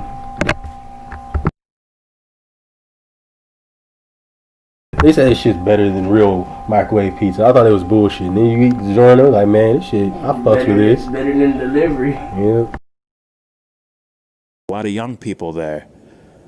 So in a way, she's like using her bill as like a recruitment tool. I'll get some of these kids to vote for me and support me by doing this. Meanwhile, when you have an anti-sanctions bill on the table, it's like, where are you? I don't even know if she said anything about it, to be honest. But if she hasn't, it's like, where the fuck are you? Like that, you're supposed to be taking the young people that are supporting you and bringing them to the most important information. Not look at what they're doing and then sell it back to them. Like, guys, I really care about you. And I know these are the issues you care about? Okay. It's like, nigga, I fucks with East Coast pizza, man. You don't know about me. Oh, come on. Bro, my dad, he from Compton, but my mom, she from the East Coast. Okay, my mom, she was living out in Queens, Jamaica. That's where my whole family was. Really? And I know how to eat this shit and everything. I know all about folding the pizza. Damn. The big ass slices and just enjoying them cheesy motherfuckers. East Coast pizza, the best pizza, bro. You got that shit right. I'm gonna vulture my way in and sell it back to you. I'm gonna steal your shit and then sell it to you. Like a drug dealer. So yeah, you've heard me complain about Ilhan Omar. Like, you got this platform and this is what you're doing with it? Holy shit. Did that, the ADL thing, did that scare you so much? That got family in Jersey too, man. I never had no Jersey pizza though. But yeah, I got fam out there. What? You have Nancy in your ear? You have Pelosi in your ear telling you not to do certain things? I think that's what it comes down to, like Pelosi and just all these older, more senior Democrats, you know, I guess influencing Tulsi and maybe I guess to an extent Tulsi, but AOC and the squad to make shit ass decisions for the country. And I'm not taking away any of the agency from them, but it's just a fucked up environment, fucked up political culture up there in Washington. Yeah, man, I'll hit you up if I ever visit Jersey. I do got family. I used to visit there all the time, visit my Uncle Jeff and shit. But I haven't left California in so long. Don't worry. Mostly for financial reasons. We will. But yeah, back to video. Cowards. Like, get up on your platform, AOC, Ilhan Omar, get up on your fucking platforms, get a fucking soapbox, put it in the fucking street, stand on it, and hold up pictures of what our bombs do overseas, what our sanctions do overseas.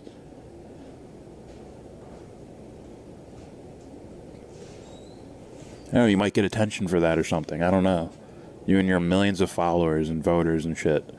Yeah, someone might pay attention to that. I don't know. I wish people could just troll her. Like people start complaining about Elmo. Just get a bunch of young people with piercings and tattoos, look like cool kids. Just get them like, Elmo is racist. It's a Native American racial thing. He's red, see? It's racist. That was actually pretty funny. He's a redskin, man. That's racist. And then she just starts. She changes her redskin. Changes her Twitter handle or her Twitter name to like cancel Elmo. I wish we could troll people like that. That'd be brilliant. He was like, Elmo's racist against Native Americans. That's funny. Yeah, I don't know. The Muppets, they don't look like any race of human I've ever seen in my fucking life. None of them. Except for maybe, like, the old guys who sit in the balcony and just, like, laugh and shit on the other Muppets. They look human. The other Muppets either look like animals or just straight freaks from another dimension. What about Bert? Bert? Bert and Ernie are no exception. They like to go in the bathtub together and rub duckies. Yeah, dude, they look like fucking swamp creatures, man. I used to see them only like, I'm like, dang, like, does anybody, as a little kid, like, does anybody notice that they're in the bathtub together and they're singing? There's something about rubbing a ducky in. Like, hey, they just want to help each other get clean. That's all. There's nothing wrong with two grown men cleaning each other. Rub a ducky. You know? All right, earmuffs, Baby Yoda. Okay, it's okay. The force is it's balanced again. Okay. All right. Anyways, so here's I guess it looks like Instagram, and it's cool that she responded to them. That's cool, like responding to normal people within 10 minutes. It's like it's almost like more people should be doing that, and she should be doing it more. But anyways, this person said, explain why you voted against AOC's bill to stop the military from grooming/recruiting underage children on gaming sites like Twitch. You're supposed to be the anti-war candidate, yet voted against a tool of indoctrination for the military-industrial complex. Yeah. Good fucking point. Great fucking point. And Tulsi responds with, because the military is not doing that. Yeah, they are. Yeah, they are.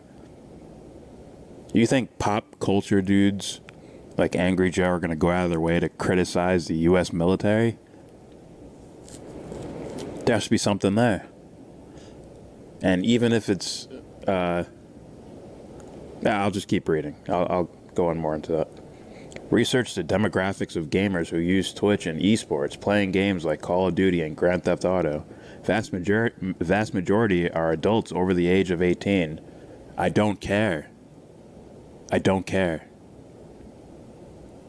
Like, what's the difference between a child and an adult in this context? These days, there's no difference between a child and an adult, but I'll let them continue. Right?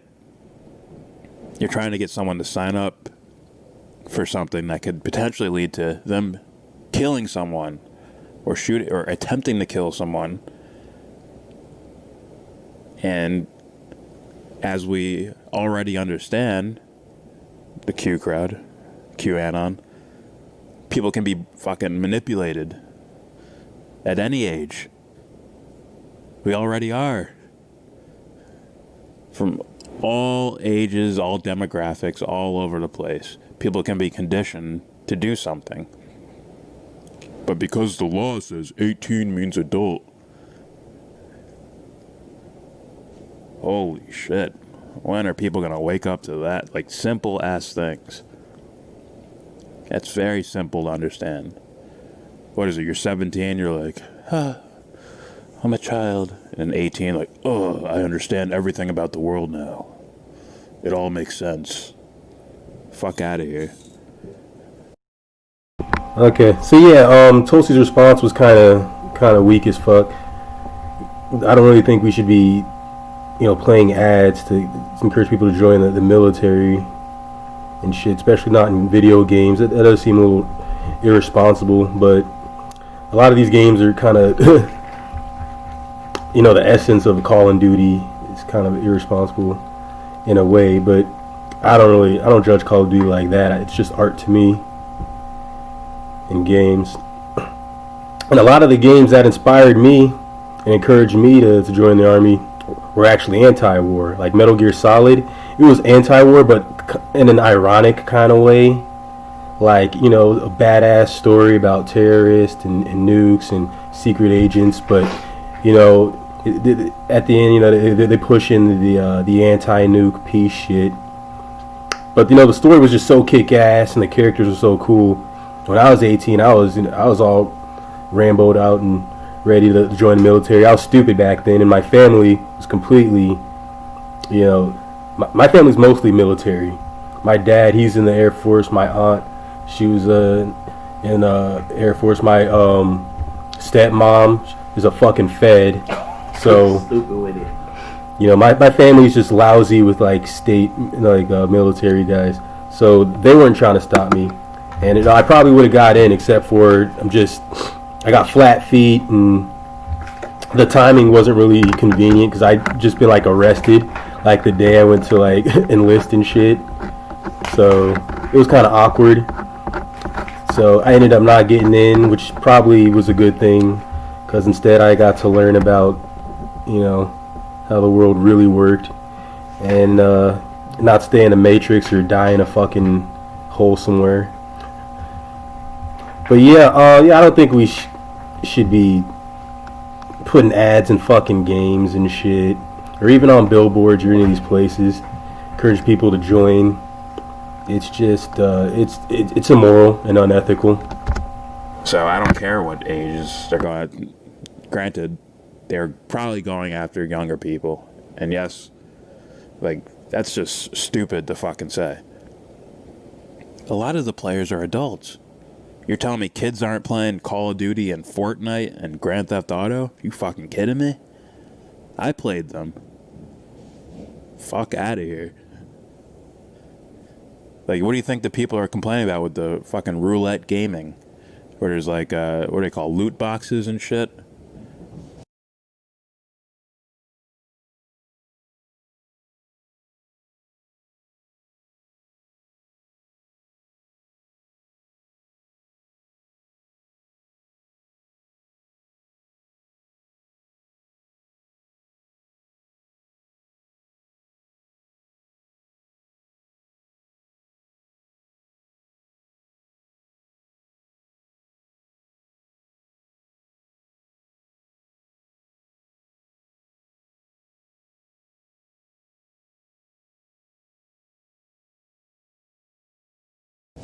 It's basically like gambling.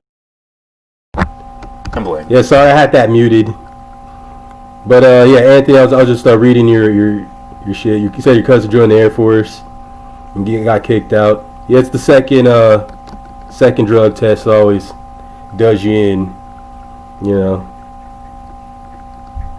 And shit, I forgot what I said before because the mic was muted. Fuck it, we'll carry on. And people are complaining about it because kids are playing those games and spending their parents' money. The fuck? Are you that out of the loop? You kidding me? If you want to ban military ads on gaming sites, you would also need to ban military ads on billboards, at sporting events, or on ESPN. Yeah. None of this makes sense. Now, you're not making sense. This is an advertisement for the U.S. military. Yeah, I gotta agree with Jordan on that. It's also not making a lot of sense here. I think she's just working backwards from a conclusion that she has. And well, what was what was Anthony saying about oh yeah, she still believes in excuse me guys, in service, and that's a mistake. Yeah, I think she's probably too she drank the service Kool-Aid, service above self and all that. I think it's gone to her head, which is it's evident in a lot of her positions and shit, and her libertarian leanings, I think. But propaganda, you can't drink eggnog until it's officially winter, okay? I like to wait until Christmas, like every sane man does. Okay, but you can't just be downing eggnog on the last fucking couple days of August, alright? What are you, psycho? It's not how this works, man. Get it together. This is essentially propaganda. Now, my personal belief is that Tulsi Gabbard means well, but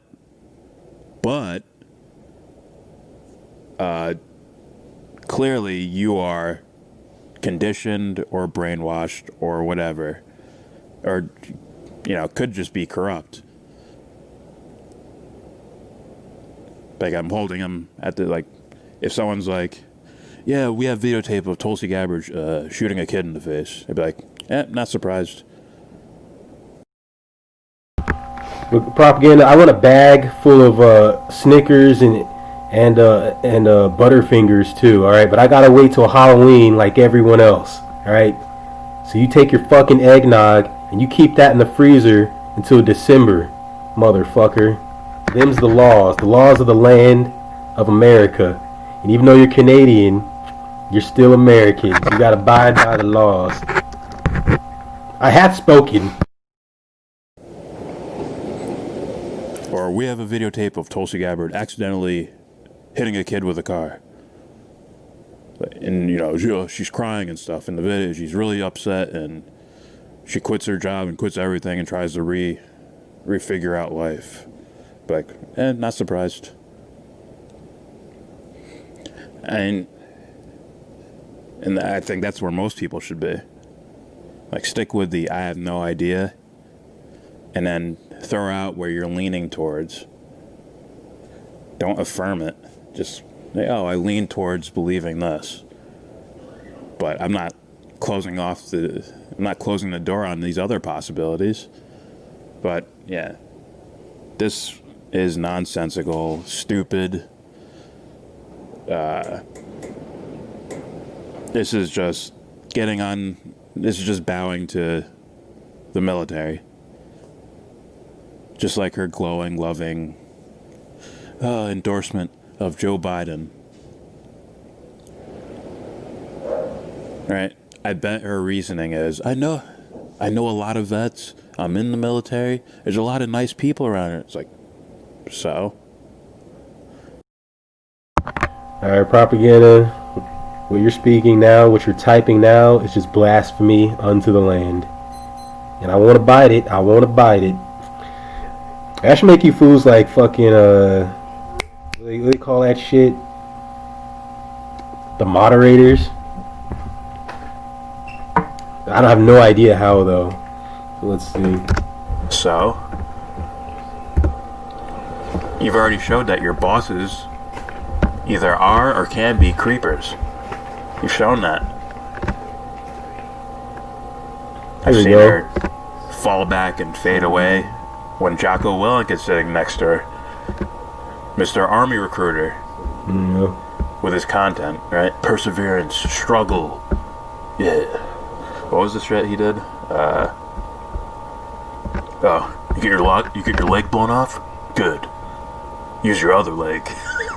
Some Tool sounding shit. This is just inexcusable. This is either bowing to daddy or you're just corrupt. That's where I stand. I'm probably gonna get crapped on by Tulsi fans for this. Yeah, it's largely inexcusable, I think.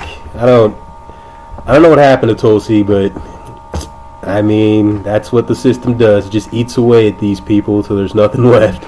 Nothing but little puppets that they can fucking dangle over the population. Good. Get crapped on by Tulsi fans? Good. Get other fans. Sorry, that dude's such a fucking tool. Jocko Willink. Fucking tool bag. Yeah. We should also ban... I don't know about ban. Like in a better world, you wouldn't need to ban any content. People would be smart enough to be like, oh, this is horseshit. Alright, bye. But... But Tim Pool makes $50,000 a month or more grifting people. Oh yeah, man, we should totally watch some Tim Pool shit.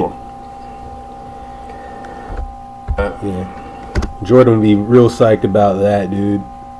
Tim Pool's been basically just coming out with the Democrats are they're just handing the election to Trump, like those kind of videos.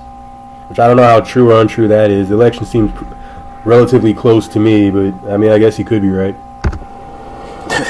The vast majority on Twitch, on the gaming sites, with video games, the vast majority are adults over the age of 18. That's right, shit. Baby Yoda for the win. Holy fuck! What an excuse there.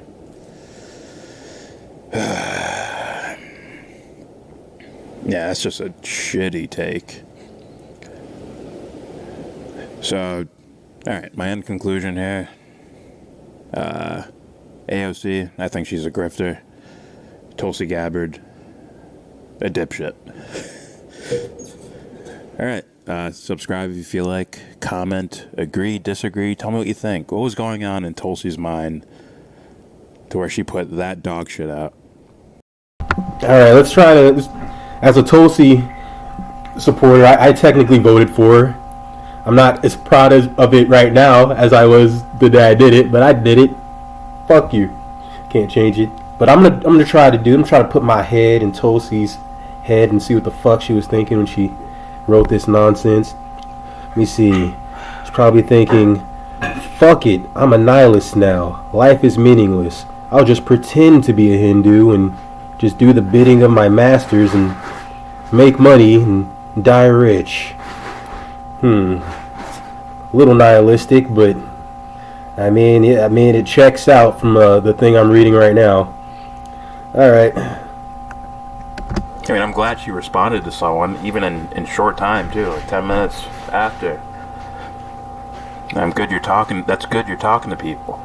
That's good. But you're talking to people just to defend military advertising with the creepy recruiting and all that shit. Fuck. If your dad was a drug addict, would you just let him sit and rot away? Or would you try to help him?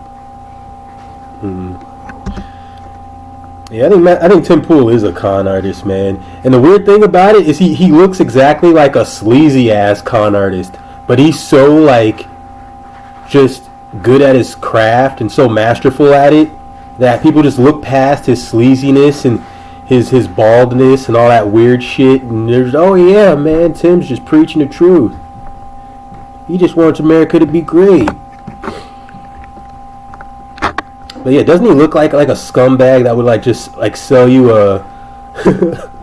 just sell you something that's gonna break, and then you never see him again? If you're a military person and you're there to restore the honor of the military, you gotta call out when the stupid things happen. Like offering. Yeah, dude, I know. I love how Tim Pool announced he was voting for Trump like everyone didn't see that coming from 18 billion light years away. It was like, okay, you're voting for Trump, dude. But he made this proud ass video about it, like he's standing tall and he's making the adult decision here, and he's weighed the candidates, and you know what? I think I've just got to vote Trump now. It's like, no, you're voting Trump because you're a right wing hack who was always gonna vote for Trump. You little bitch boy. I don't know what the hell's wrong with that, man. Bring kids $200 controllers. Meanwhile, it's just a link leading them to a recruiting site with no controller to be found. Dude, like, I'm trying to watch Tim Pool's videos, dude, just for the sake of discourse, to, you know, find out what the retards are all thinking. But it's so hard, man. His videos are so cringe, and it's so depressing to think that people take him so serious. But I'll try to find some, and we could all suffer together, I guess.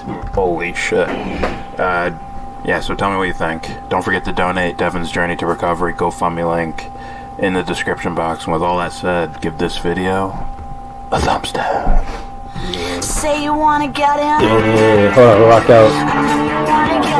Alright, bro. I got some metric in the beat. Go Yoda, go Yoda, go baby Yoda.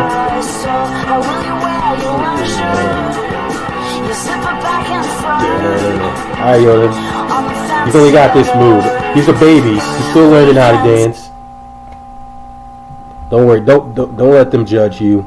Don't worry about them judging you, baby Yoda. That was adorable. I promise. Actively driving, trying to achieve an end of control. And you have studies that say, hey, that was this guy last American making a Vagabond. pandemic, fake or real, seems to create the perfect storm to do exactly that. Now ask yourself, with their track record, would they do something like that? Tim the Pool Man Taylor's up to. Absolutely. I mean, again, based on their history, it's a no question kind of scenario. Remember, this is the same government that's admitted the testing on you 239 times. Meaning humans, people, right? A foreign and abroad. Both Americans and people overseas. Using chemical and biological weapons or experiments on people unwittingly. 239 times. So this could... Check this out. Look at his description. Tim Pool brings you breaking news from around the world and commentary on top of news topics, blah, blah, blah. So he claims to bring us breaking news from around the world. But, I mean, we'll see if he brings up the fact that 4 American soldiers died in Syria and it's all Trump's fucking fault. We'll see if he brings that up. Or if somehow he just blames the Democrats.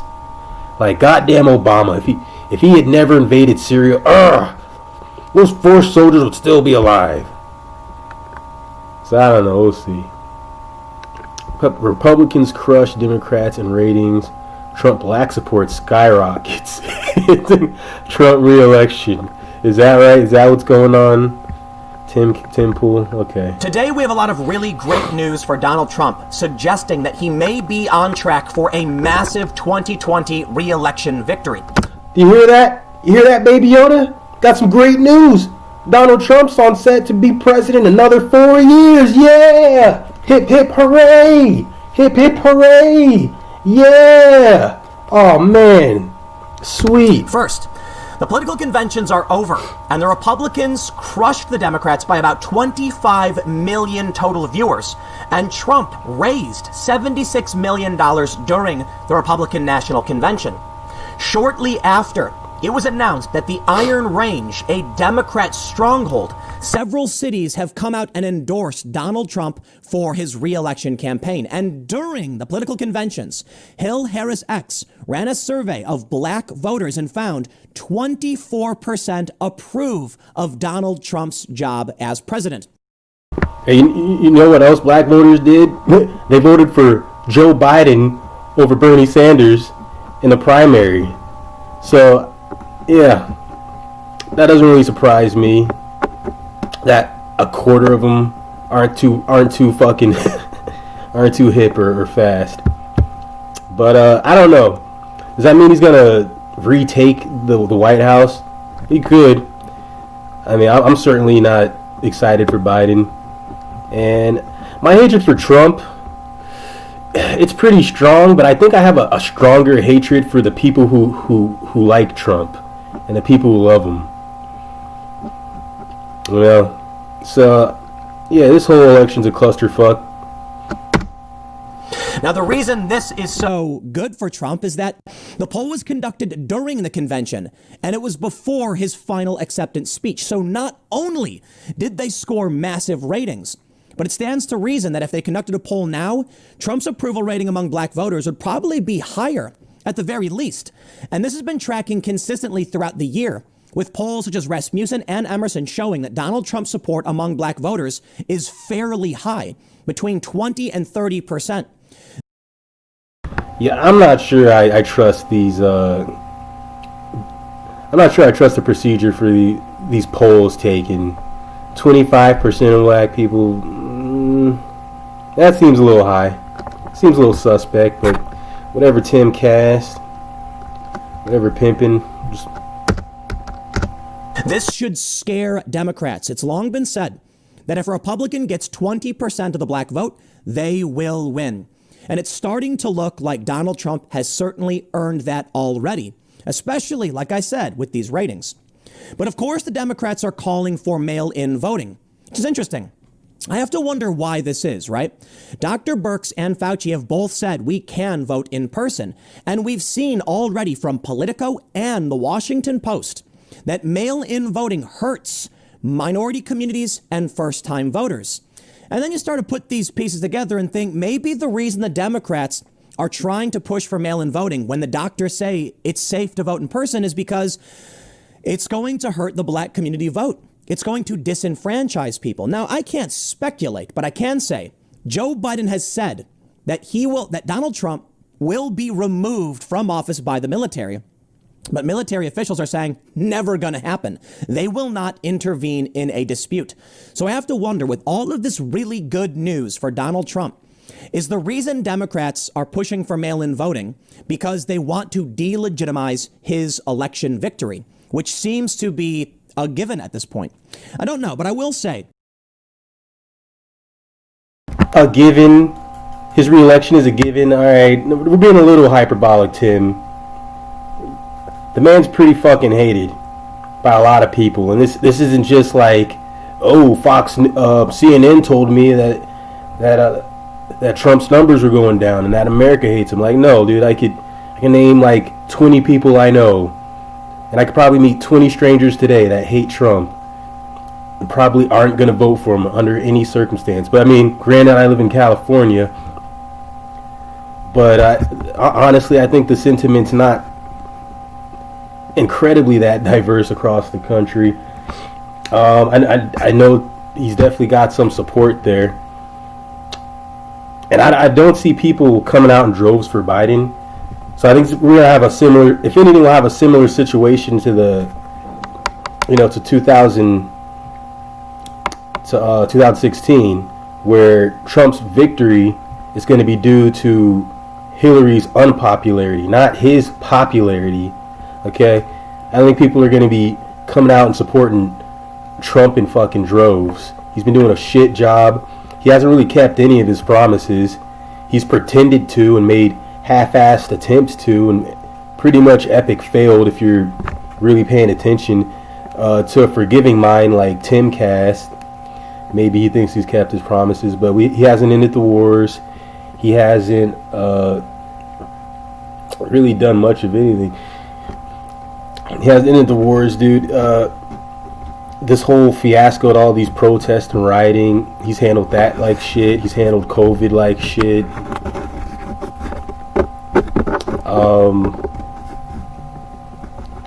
Yeah, so I don't know. Like, even I've heard a lot of his supporters are starting to break away from him. I don't know where he's getting all this. Out of nowhere, people are just loving the job that Trump's doing. Maybe I think his poll numbers might be going up artificially due to that bullshit Palestinian. Not Palestinian. Let me start over. I think his numbers might be going up artificially due to his that bullshit Middle East deal in Israel that he's touting as some sort of victory, as some sort of peace deal that the Palestinians had no part in making at all. And I know he's trying to dress that up as a victory. I think there have been bombs going off on the Gaza Strip every single fucking day since he signed that phony ass deal. So it's complete bullshit. He hasn't done any peace deal in the Middle East. That's pure fiction. So I don't know, man. I think Tim might be. I think he might be just bullshitting. I think he might just be trying to get everyone excited over nothing. But who knows? Donald Trump could definitely squeeze out another win if if Biden fucks this up, which is looking like he will. It looks like both candidates are trying to do the worst job that they can. We don't know for sure that Donald Trump is going to win. I think it's a safe bet. And the betting odds are improving for Trump, and the polls are improving for Trump. And of course, I mentioned all of this data as well. So I think he's on track for a victory. Things can change. But it really feels like Joe Biden's phoning it in. And you've got Nancy Pelosi saying things like, we're going to get his tax returns even if he loses. Many have suggested this shows they're not really serious about winning at all. In fact, they plan to lose. And perhaps mail-in voting, which is already being contested across this country, is just a way that they can claim Trump didn't really win. Well, let's take a look at these first couple of stories before we get started. He said some Trump supporter tried to tell you Trump gave $30 million to black colleges and Obama didn't, and he thinks I should give Trump a cookie for that or something, might need a tax cut. Yeah, I mean, if Trump did that, and like, good on him, that's like whatever. But if that's all it takes for these black students, if that's all it takes for the black students to, vote Republican, that's pretty sad. They should look at the policy and not, how much money Trump happens to give their school. But whatever, dude. Money is everyone's god these days, so can't expect everyone not to be corrupt. Heard the NBA endorsed Biden. Makes sense. I suppose they would. The peace deal means the opposite, same with the CARES Act. Oh yeah, so it's like the wars deal and the who gives a fuck act, basically. Yeah, I got you, man. Let me see. Bro Pelosi said Biden shouldn't debate Trump. Yeah, I heard that. We can watch that. I think Jimmy Dore did a video on it. We can watch that next. I only saw the thumbnail. I haven't seen the video yet, so I'll be reacting to it. But that'd be an interesting move if he didn't debate Trump, I guess. Be interesting indeed. Head over to timcast.com/donate. No, never. Fuck you. If you haven't already. Well, let's read the news first from Fox. Trump campaign rakes in $76 million during Republican National Convention. The GOP convention brought in 147.9 million views across television and online, Fox News has learned. Yeah, it doesn't surprise me that like a handful of millionaires all pooled their money together and raised a lot of money for Trump. That doesn't really impress me. And that doesn't mean that Trump's going to win another term. They say a senior Trump campaign official told Fox News the campaign, the RNC and Trump Victory and Trump MAGA, Make America Great Again campaign, raised $76 million between the kickoff of the convention Monday and Trump's formal nomination acceptance speech. They say last week... Okay, but was it small dollar donations? Or was it just a couple people? Kind of makes a difference, huh? Democratic presidential nominee Joe Biden's campaign announced the Democratic National Committee and their joint fundraising committees brought in $70 million in fundraising during the 4-day Democratic convention. The Biden campaign held numerous grassroots and high-dollar fundraising events throughout the week. Meanwhile, the RNC brought in 147.9 million total views across television and online between Monday and the end of Thursday night's programming, according to a senior campaign official. The DNC convention, as Fox News previously reported, had 122 million total viewers through television and online. With massive fundraising and record viewership, President Trump's re-nomination convention was a huge unqualified success, Trump campaign communications director Tim Murtaugh told Fox News Friday. The first and most important thing to point out is that the information about Trump's ratings, it's coming from the campaign, a campaign official. Take it with a grain of salt, but it stands to reason it's true. I mean, we know that the live stream on C-SPAN for the Republican National Convention was 6 times higher than the DNC. But it is true that television ratings between the two favored the Democrats. We can only speculate as to why that is, but when you combine both numbers, Trump and the RNC win. But if you were to turn on CNN or any other mainstream outlet, would they tell you the truth? No, they won't. I can only imagine that Trump right now is looking at the numbers and saying, this is great news. I'm sure he's ecstatic. It's fantastic. We learned about C-SPAN's rating disparity favoring the Republicans. And what does CNN have to say? CNN comes out and says, Biden hits Trump where it hurts in the convention speech ratings by Brian Stelter. And while it is true, yes, that TV alone, Democrats won, it's out of context to ignore their total ratings. And they've done this in the past. And I believe it's stories like this that contribute to their blind spot, their inability to understand what's going on in this country. In an effort to make Trump look silly or stupid and get clicks, they omit key information and then claim Trump is going to be upset. Yeah, no shit. You know, the CNN's spouting fake news. It's not a big surprise. And I hope Tim's not surprised, because that would be pretty pathetic. But yeah, Brian Stelter, man, I'll never forget when Alex Jones went on his little epic rant against Stelter. That was probably one of the funniest things I'd ever seen in my life, dude. And it was sad. And I remember Kyle Kalinske, he tried to be like, dude, like I usually laugh at Alex Jones, but this time I just feel bad, like he needs help. I'm like, nah, it's still funny. It's probably the funniest it's ever been. Maybe I'm just a bad person. No, it's just for them. The more CNN pumps out this fake out-of-context news, the more the resistance members, I'm doing air quotes, think they're winning when they're not.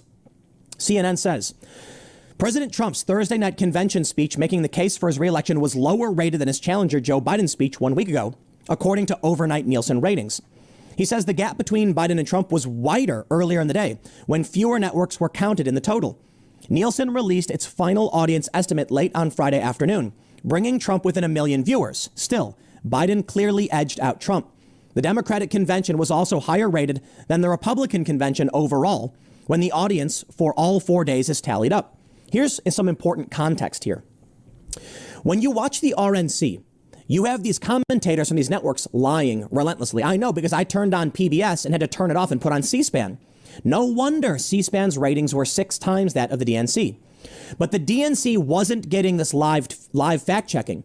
And I think it was CNN who said, well, it's because they're not lying like Trump is. You see the bias. If somebody was going to watch the RNC, watching it through mainstream sources was giving you a skewed perspective, so they probably didn't. That's important to understand why Trump's ratings were lower. They say the president's ratings obsession is well documented. He has tweeted about ratings hundreds of times, often inaccurately. He raised the subject as recently as Friday morning when he tweeted, "Great ratings and reviews last night, thank you." He did not share any immediate reaction when the initial viewership figures showed him trailing Biden. If history is any guide, he may tout Fox News channel's ratings instead of the overall results. Fox News had by far the biggest audience of any channel on Thursday night with upwards of 9 million viewers. I'm not going to read into the nitty-gritty because we already know that the total viewership for Trump was better. But nowhere in this article does he point out that Trump actually won with total viewership, and they did the same thing during Trump's inauguration. When Trump's campaign came out and said that they had record inauguration attendance or viewership, the media lied and said that's not true and only gave you key information like there weren't that many people there. One thing is true. Ratings across the board for both parties are dramatically down, even when you consider online. I don't know why that is. Perhaps people are tired, and perhaps we're all in a bubble, and most people are saying, leave us alone. I mean, I got a few theories. These candidates are both trash, and the people they surround themselves with are monsters, and all they do is lie, and they're not proposing any real solutions for the country.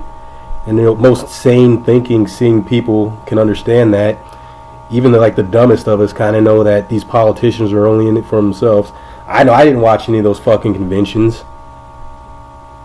It never even occurred to me to watch those fucking things. I didn't give a fucking shit what these lying sociopaths were pretending to care about. No. But it doesn't tell us who's going to win. We won't know for sure until we hop over and take a look at the after-convention polls. A new poll from the Morning Consult shows Donald Trump pulls closer to Biden after the RNC, nearly having a 10-point deficit to 6 points. We can talk about ratings all day and night, but what we're not getting out of those numbers is the satisfaction level of the viewers. Perhaps more people really did watch the DNC and they hated it, and that's why Trump's approval has gone up. Oh, I'm sorry, he has closed the gap. His polling has gone up between Joe Biden. Perhaps people watched the RNC and realized, well, the RNC was way better, and they talked about things we cared about. Many of the people who called into C-SPAN said, why aren't the Democrats talking about the riots? One woman said watching the RNC gave her hope. In fact, some people have pointed out, notably The Atlantic, this is how Joe Biden... Isn't that hilarious? That these losers are asking, why are the Democrats talking about the riots? Maybe because they're talking about the shootings that sparked the riots? I don't know, man. We've got a lot of problems in this country, but if I was going to rank them, I'd probably put the riots maybe at 100, maybe like the 50th problem that we have. Just keeping perspective with like COVID and all the fucking wars and these gangs and the even immigration would probably be a bigger issue than these fucking riots. The riots, that's just people pissed off that the country's abandoned them and isn't listening to them and doesn't care whether they live or die. That's what the riots are. The riots are inevitable. So what would the Democrats even have to say about that except for, yeah, we totally failed you. Whoops. And of course they don't have anything to say about the riots. Neither do the Republicans, except to wag their fucking fingers and say, oh, you shouldn't do it. You shouldn't steal because stealing is bad. You shouldn't burn things and take other people's property because it's rude. It's a rude thing to do. Like, I never heard that before. I didn't know that stealing and lighting things on fire was bad. Thanks for enlightening me, Republican. You guys you're just so philosophically beyond anything I can even comprehend. Appreciate it. Loses. While riots are going on across this country, the DNC showed protest imagery as if people liked what's happening to their cities. No, the riots and protests across this country are bothering people. That's why the Democrats recently The riots and protests are bothering people? They're inconvenient? Wow. That's weird. It's almost like that's the whole fucking point of a riot and protest. It's to bother and upset people. To get them to react to something that happened or keeps happening over and over and over again. And people are bothered by this? What the fuck? Well, that's a head scratcher. Why would something that people do to bother someone bother them? I don't know, Tim Cass. I guess we'll never know.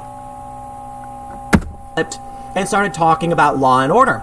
Some people speculate it's why they chose Kamala Harris, because they're realizing the riots are bad news. I can only imagine people watched the DNC, and they were upset about it. Thus, Morning Consult shows Trump closes the gap.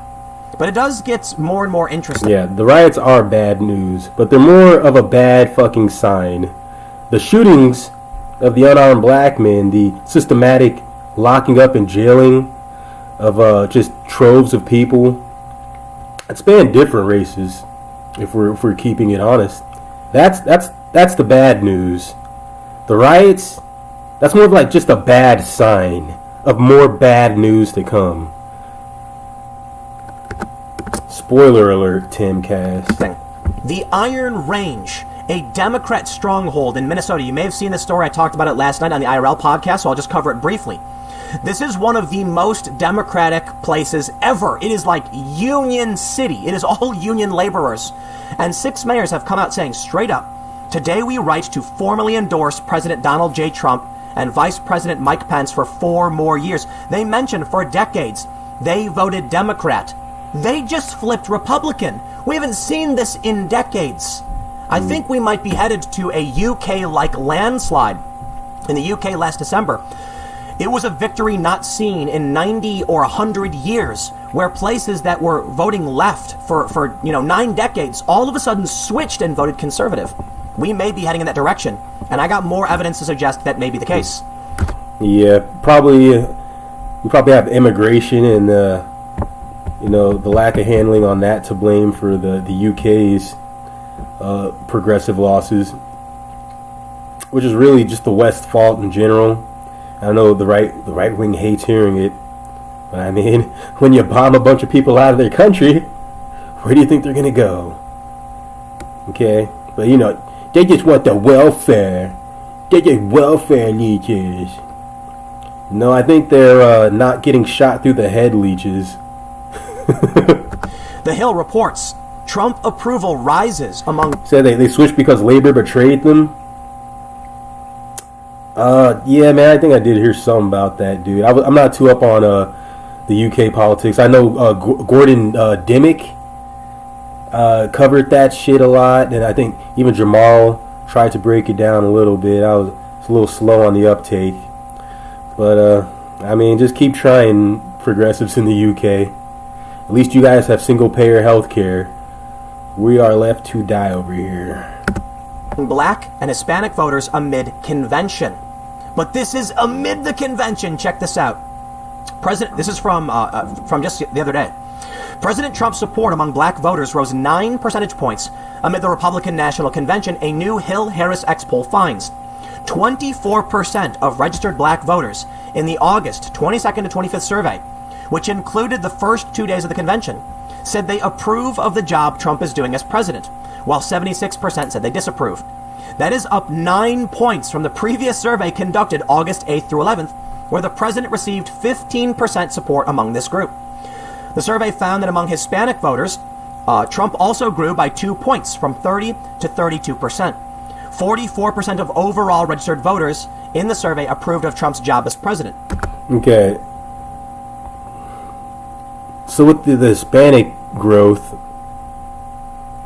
I'm sure there's I guess there's an upward trend of 2%, but isn't that within the margin of error of 5% and shit? So it's not really that impressive. But I guess the 9 points, I guess that's something. I mean, I'm not saying Trump ain't gonna get reelected. I'm just saying I think it's a lot closer than this guy wants everyone to believe.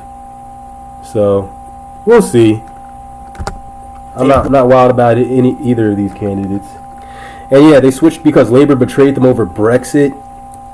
So I guess the UK, they're waiting to get out of the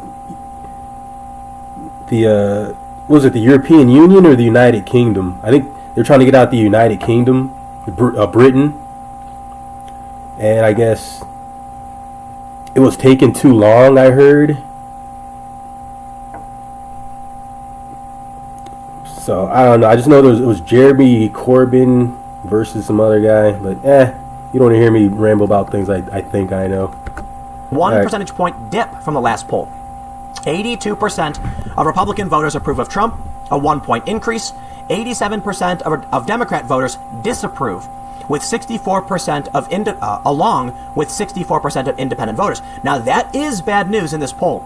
So I can certainly point out that the black support is going up, and that may supersede everything. Look, you might have all these Democrats and independents saying, we don't approve of Trump. They say his support among rural voters is at 53%. But it's long been said, if a Republican gets more than 20%, they've won. Maybe this is just one poll, maybe it's wrong, but Rasmussen and Emerson and Zogby have all shown the same thing. Growth among black voters. We've heard some pundits mention that in New York City, many in the black community are saying either I won't vote or I'll vote for Trump. And Republicans are complaining, saying, where's the GOP to come in and talk to these people and offer them solutions? Nowhere. The GOP may be missing a huge opportunity in going after this voter base. I recently spoke with Billy Prempe. He is a black conservative running in New Jersey for Congress. And he's talked about how the GOP won't get behind him, for the most part, in this area because it's too blue. It's like D+16 or something. Yeah, so he's saying England's the United Kingdom, and England and all the like Ireland and like Scotland and shit, and France and Spain and Italy, aren't they all in the European Union, right?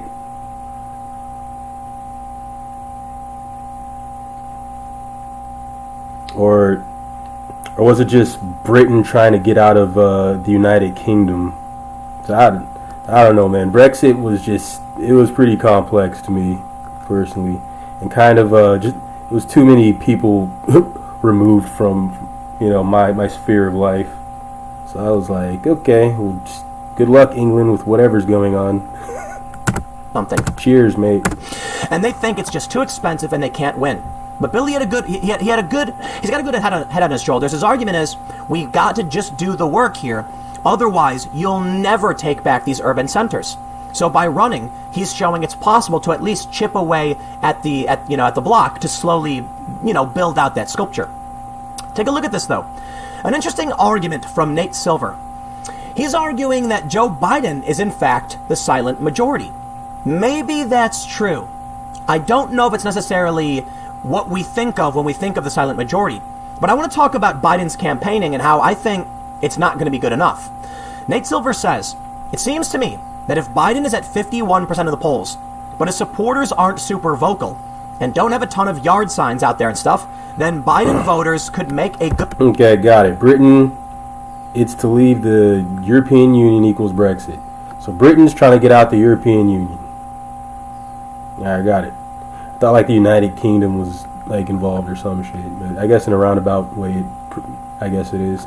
All right. Good claim to being the silent majority. Yeah, maybe. I disagree though. The issue with the silent majority is they're not talking to the polls, or they're lying because they're hiding. That would mean that Joe Biden is ahead in the polls because the silent majority is silent. Get it? That's the point. You can't be the silent majority if you're vocalizing your support in the polls for Joe Biden. Still, an interesting argument, and I would recommend any Trump supporter or anyone who plans on voting for him, make sure you do not get complacent. You better make sure you do everything in your power to get your ballot and vote, and make sure it's done properly. We can see funny things like this from Joe Walsh. He says, I am a conservative, working my A off to help you win. You're a good man, but please get out of your basement, get on a plane, go to Kenosha, please lead, comfort, heal. If you don't, Trump could win. That's all. Time for tequila for me. You know what he points out? It's not being ignored. Most people are seeing the same thing. More good news for Donald Trump. The editorial board for the... I mean, did Trump go to Kenosha?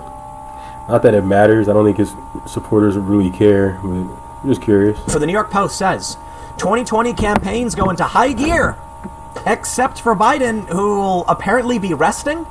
Yeah, I mean, who didn't see this coming? Joe Biden has been hiding in his basement, a coward, hiding from the conflict and the chaos, and he won't do interviews, and he's barely doing anything. Most of us just assume his Twitter account is run by some intern and not him. He's essentially a sock puppet candidate. He's just there for the cameras, so that people say, I remember that guy, but he's not really campaigning. The Post writes, with the conventions over, one of the strangest presidential races in American history moves into high gear. Or, well, sort of. It's still not clear how much Democratic nominee Joe Biden will campaign. He's so far only talked about visiting 4 swing states between now and November 3rd, and says his campaign is still figuring out I can't take any exactly more how of he'll Tim do Cast even and that. fucking Joe Biden. Biden is managing to meet with special interest donors. He dropped news of his travel plans Thursday at a fundraiser with trial lawyers. Yet his running mate, Senator Kamala Harris, is making it to Florida. Alright, so that was a nightmare. Wow, and I'm unsubscribed from Jimmy Dore. I know for a fact that never happened. This is... Holy shit, I'm glad I'm recording this right now. This shit says subscribe. I never unsubscribed from Jimmy Dore. Why the fuck did they unsubscribe me? That's really fucking creepy. What the fuck? And what the hell? Now I'm subscribed again? What the hell is this shit, man? YouTube's fucking bugging out. Jesus, man. Whatever. That was startling. I don't know if you know, so here. So, I'm just gonna let this play. I'm gonna go eat Baby Yoda.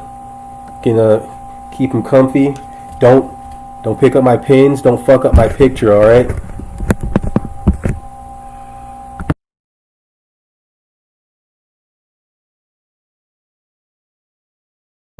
Here's the Yeah, it doesn't matter. Here's the new polls out. The averages as of August 24th. Oh, this is from August 24th, 2016. So at the top is 2016, at the bottom is 2020, so it's comparing. That's right. The polls. Compare and contrast. So you see Wisconsin at the top. So that's Wisconsin. That's Clinton was up plus 11.5. Biden's up plus 6.5. In Pennsylvania, Hillary Clinton was up 9 points. In Pennsylvania, Biden's up 5 points. So what the point of this is to show you is Hillary Clinton was doing much better in all these swing states than Joe Biden is. And she lost.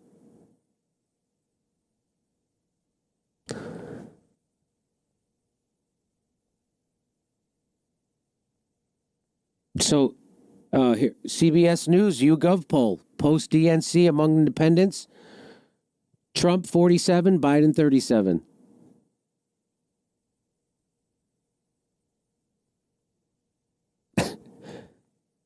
So before, do you see this? Yes. They'd have been better off not doing it. Right? That's how shitty they are. So, do you think there'll be any point that the good, well-intentioned blue check world of social media will ever start pressuring Joe Biden to go get some fucking votes and get those 100 million people who don't vote to vote? I was so glad I remembered that during the interview, that's the biggest voting block, the 100 million people who don't vote. It's impressive. Isn't that, at what point do you think the blue check class on social media will finally go, hey, Joe Biden being slightly less shittier than Donald Trump may not cut it. Maybe you actually, I don't know, offer a solution. Did you see all the solutions Mark Blythe has had in his book, Angrynomics? They actually have solutions to people's income inequality. They have solutions. Joe Biden has none. He's not even interested. Oh, look at that. So, before the DNC, Trump was up 5. After the DNC, Trump's up 10. Get in the F among independents, that is. Does not look good. That's how bad Joe Biden and the Democrats are, that Trump does better with independents than he does. Is everybody in this country just a maniac racist? Or is Joe Biden and the Democrats that horrible? The latter. And here's how they're going to try. Here's how they're going to try. Here's how they're going to try. And if you fall for this, you are the sucker of all suckers, Kay. Here is how Nancy Pelosi is going to bullshit you. She's going to lie right now to everybody in the world, including everyone who ever voted for her. She's going to lie because they don't want Donald Trump and Joe Biden to debate because Joe Biden is obviously demented. He can't even read a statement. And here's Nancy Pelosi's big idea. Since you asked about that, I myself, just don't tell anybody I told you this, especially don't tell Joe Biden. I don't think that there should be any debates. I do not think that the President of the United States has comported himself in a way that anybody should, and that has any association with truth, evidence, data, and facts. I wouldn't legitimize a conversation with him, nor a debate in terms of the presidency of the United States. Now, I know. See, I wouldn't legitimize the guy who's the effing president of the United States. You mean the guy whose legislative agenda you passed? You wouldn't legitimize that guy, but you would pass his legislative agenda, right? You liar. And the reason why is because he doesn't use facts right, and he's a liar, and he makes up stuff. That's why Joe Biden shouldn't debate Donald Trump because Donald Trump makes stuff up? Really? Explaining to do. The new questions stem from taped remarks of Biden during an April campaign appearance in New Hampshire. I went to law school on a full academic scholarship, the only one in my class to have a full academic scholarship. Went back to law school and in fact ended up in the top half of my class. I was the outstanding student in the political science department at the end of my year. I graduated with 3 degrees from undergraduate school and 165 credits, only needed 123 credits. Biden now concedes he did not graduate in the top half of his law school class, that he does not have 3 degrees from college, and that he was not named outstanding political science student in college. Newsweek says Biden actually went to school on a half scholarship, ended up near the bottom of his class, and won only 1 degree, not 3. Joe Biden ranked 76th in a class of 85 at the University of Syracuse Law School. I mean, this guy comes off this whole thing as a flyweight. Now Biden says Newsweek is right. His memory had failed him. Joseph. Of how we can evaluate the condition of our society. It cannot measure that. Just remember, it's Nancy Pelosi saying Joe Biden, Mr. Integrity, should not debate Donald Trump because, you don't want to legitimize a guy who plays fast and loose with the facts and makes stuff up. So that was Joe Biden completely making up. It's just, and here he is plagiarizing. Of how we can evaluate the condition of our society. It cannot measure the health of our children, the quality of our education, the joy of their play. If the gross national product does not allow for the health of our children, the quality of their education, or the joy of their play.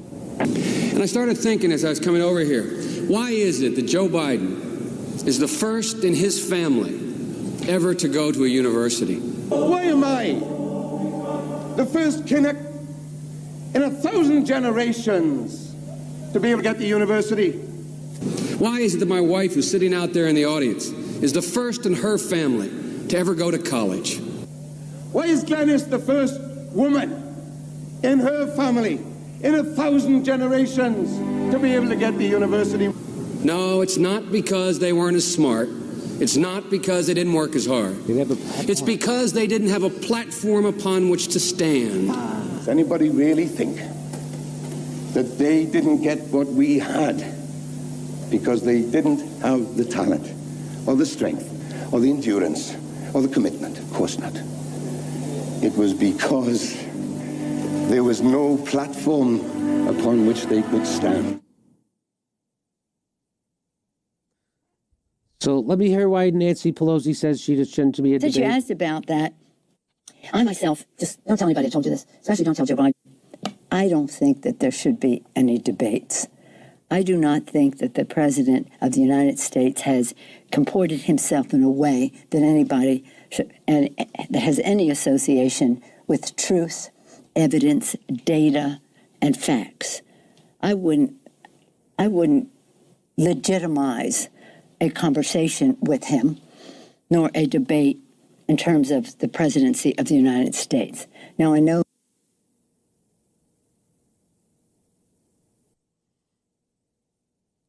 that's Queen Nancy Pelosi just completely bullshitting you, ramming a demented motherfucker down your throat. Just bullshit, lying. That's what Nancy Pelosi looks like when she's lying at the top of her lungs.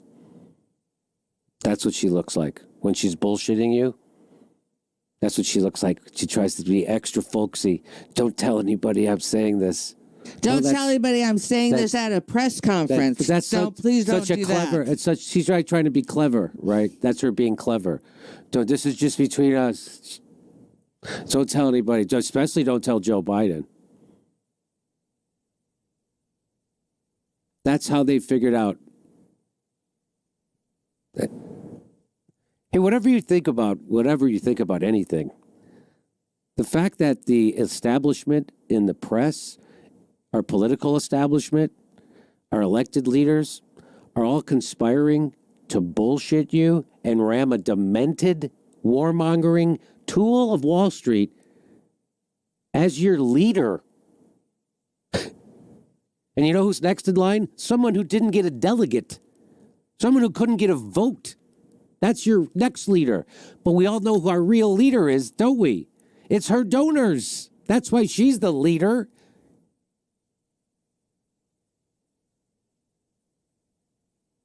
Oh, Jimmy, just stop it. Just stop it. Just calm down, Jimmy. Just calm down. You know, my favorite part in her statement, she was tired of Donald Trump's skullduggery. Come on. Come on. You know, that like everybody had to look it up. Skullduggery. You know, it's underhanded. It also is synonym for hanky-panky. I'm tired of Nancy Pelosi's skullfuggery. I'm tired of the skullfuckery myself. I'm tired of being skull-fucked by the establishment. Done with it. Yes. Suck it, 2020. Hey, everybody, this is the part where I tell you where all our live shows are, but there aren't any. And then this is why I tell you to join our premium program and get extra content, but nobody's got a fucking job. So just enjoy the video.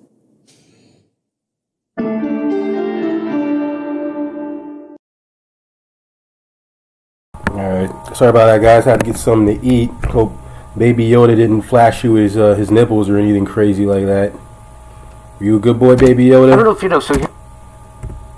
You're always a good boy. That's why we dubbed the baby. All right. There we go. That's about right. Shit. I don't know what else to put right now. Put back on G.I. Joe right now, I guess. But I've been away from home for months. Say, why are you looking at me that way? I ain't looking at you. I'm looking through you. Total emptiness. There's nothing there. That's 'cause he's a ghost. He speaks with the Master's enemies. His ties with the living have not been broken. I had a close call with one of the Kaiser's boys this morning, but I can't be dead. Back off, you buzzards! My girlfriend, Jenny. I wonder if she's dead too. My CO's keeping the locket she gave me till I get back to base. This commanding officer of yours wear a mask? Yeah, and he hisses a lot. We serve Cobra Commander, he who summoned us from the void. We obey him and destroy his enemies. Obey and destroy. It's like ice. We're freezing. Stop! You're hurting them. You were alive once. Don't you remember what it felt like to hurt? Or to love? Yes, I remember. My husband. He died soon after. Just be the 240th. They were concerned could legally lie to you. The Smith-Mundt Act was about stopping your government from creating propaganda against you, but they were allowed to do it overseas. Even back then, they still did it to you, but it was illegal. Then they passed the Smith-Mundt Modernization Act under the guise that it was for stopping bad things overseas, or however they framed it, and all they did was put into law that they can actively lie, deceive, create fake news stories, literally fake news stories, as long as they claim it's for national security. Right, so as I always keep saying when I make that point, that story you saw last night on the news, that could have been entirely manufactured, completely fake, under the claim that it was for some greater good. And that is legal according to their laws.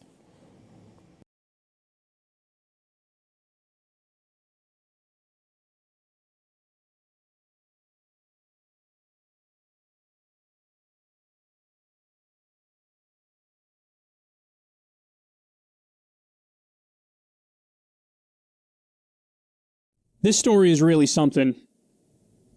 They never fail to amaze me, the Trump administration. You would think that at this late date, I'd just be so battle-hardened from seeing all the things I've seen. But no, every now and then something comes up where I'm like, oh my God, what? Here it is. In 2018, the Trump administration considered and rejected, thankfully, using a heat ray weapon at the border that uses microwaves to make skin feel like it's burning. It was part of efforts to satisfy Trump's demand for extreme measures to repel migrants. Oh, you know, I've actually heard of this weapon. Yeah, it stimulates kinetic energy to make it feel like you're burning and shit. They were actually going to use it on protesters. That was the original intention of it. No shit, they were going to use that at the border, huh? A heat ray weapon that uses microwaves to make skin feel like it's burning. Like me and J Flashes are like literally like one of our first streams. We covered that ray. I forgot the name of it. But yeah, that shit was crazy. Now, you want to know how I know this story is true? Because Trump has said on camera before that we should have like a moat at the border with alligators. All these like medieval, primitive, insane ideas. He's like, we should try that.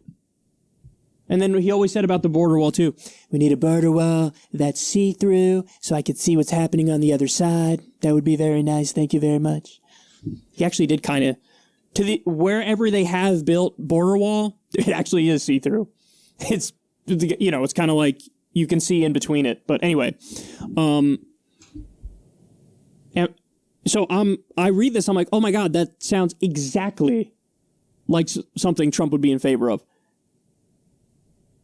The fact that he even considered this at any point, the fact that it wasn't laughed out of the room by everybody surrounding him, that says a lot about our country and about our system, doesn't it?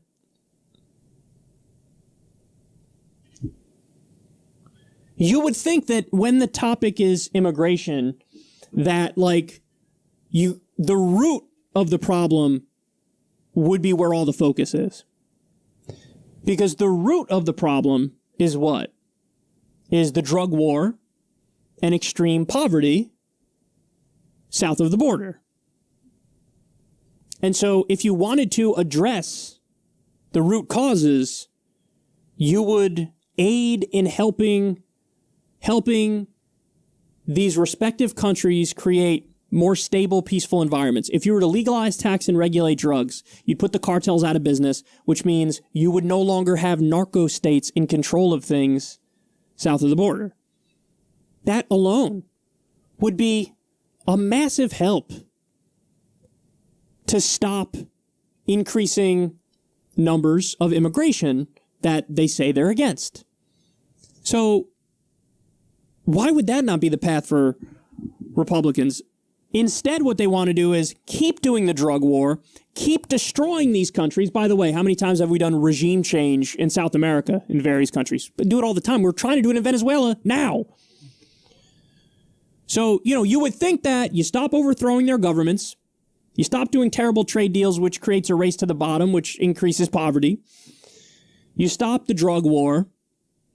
I mean, these would be things that would help, but no, they never talk about that. What they do is they want to continue all those terrible policies, exacerbate those policies, make them worse, and then turn around and say, anybody who's trying to escape to find a better life for their kids in the United States of America, which is a totally human thing to do, it's what anybody would do.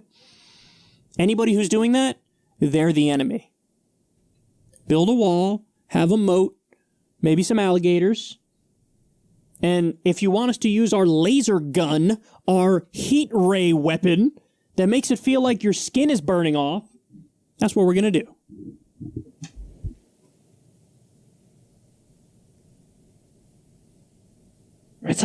It's like the person in charge is like that creepy sociopathic kid in science class who would take the magnifying glass and burn the ants to death. That's the guy who's running the country. The guy who's running the country is like, what if we lasered them to death? Would you be down with that? Does that make sense? Is that good? Imagine thinking like, of all the issues, immigration being one of their top issues, and then this is how they want to handle it. I mean, guys, we just referenced this before, but it's true. They've done detailed studies on crime and immigration. And the fact of the matter is,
legal immigrants, but also undocumented immigrants have a lower crime rate than native-born American citizens. So now I'm not one to argue that this is necessarily the main criteria that one should look at when evaluating immigration stuff, but the right does use this criteria. They always harp away on crime rates, but immigrants have a lower crime rate. So, you know, if they were actually using their own standard objectively, they would love immigrant communities even more, including undocumented immigrant communities. They would love them even more than native-born American citizens. It's almost like there's something else that goes into it. It's almost like it's not just about the crime rate or any of that. It's almost like there's certain people they do like, and there's certain people they don't like, and maybe the ones they don't like all share certain characteristics, and this kind of influences their response. Like, if we had Canadians coming in the country in large numbers, would Trump say, hey, maybe we should have a heat ray weapon that we use on Canadians trying to get in? I don't think so. Because remember, this is the guy who famously said the shithole countries thing. Like, why does everybody always want to come here from shithole countries? That's him saying, like, I mean, I'm fine with white people coming in here, but why do non-white people have to come in here? Oh, Jesus Christ. Heat ray weapon that uses microwaves to make skin feel like it's burning. By the way, how is it possible to make skin feel like it burning without it actually burning? Because I read that and think, wouldn't it just actually be burning? I mean, supposedly the technology's there. I can play the video again, but I mean, supposedly the technology's there. It was used for crowd control originally. They've had this technology for a while, but yeah, they can do that. I can't believe that under this guy's watch, we had a pandemic that hit us and now 175,000 people are dead and rising. I'm surprised that a guy this intelligent and this prepared couldn't meet that moment. I'm surprised he couldn't meet, the moment of 20% real unemployment. I'm stunned.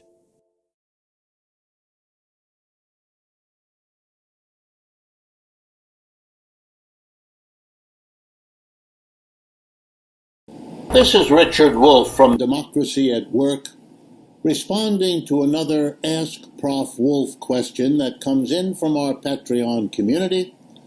And today I want to deal with the question sent in by Brandon Chavez.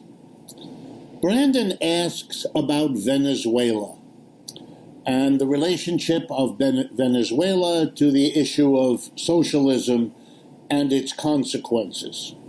And he references an appearance by Cornel West on the Tucker Carlson program on Fox News, and how Tucker immediately went to work with Cornell, equating socialism to Venezuela and its problems.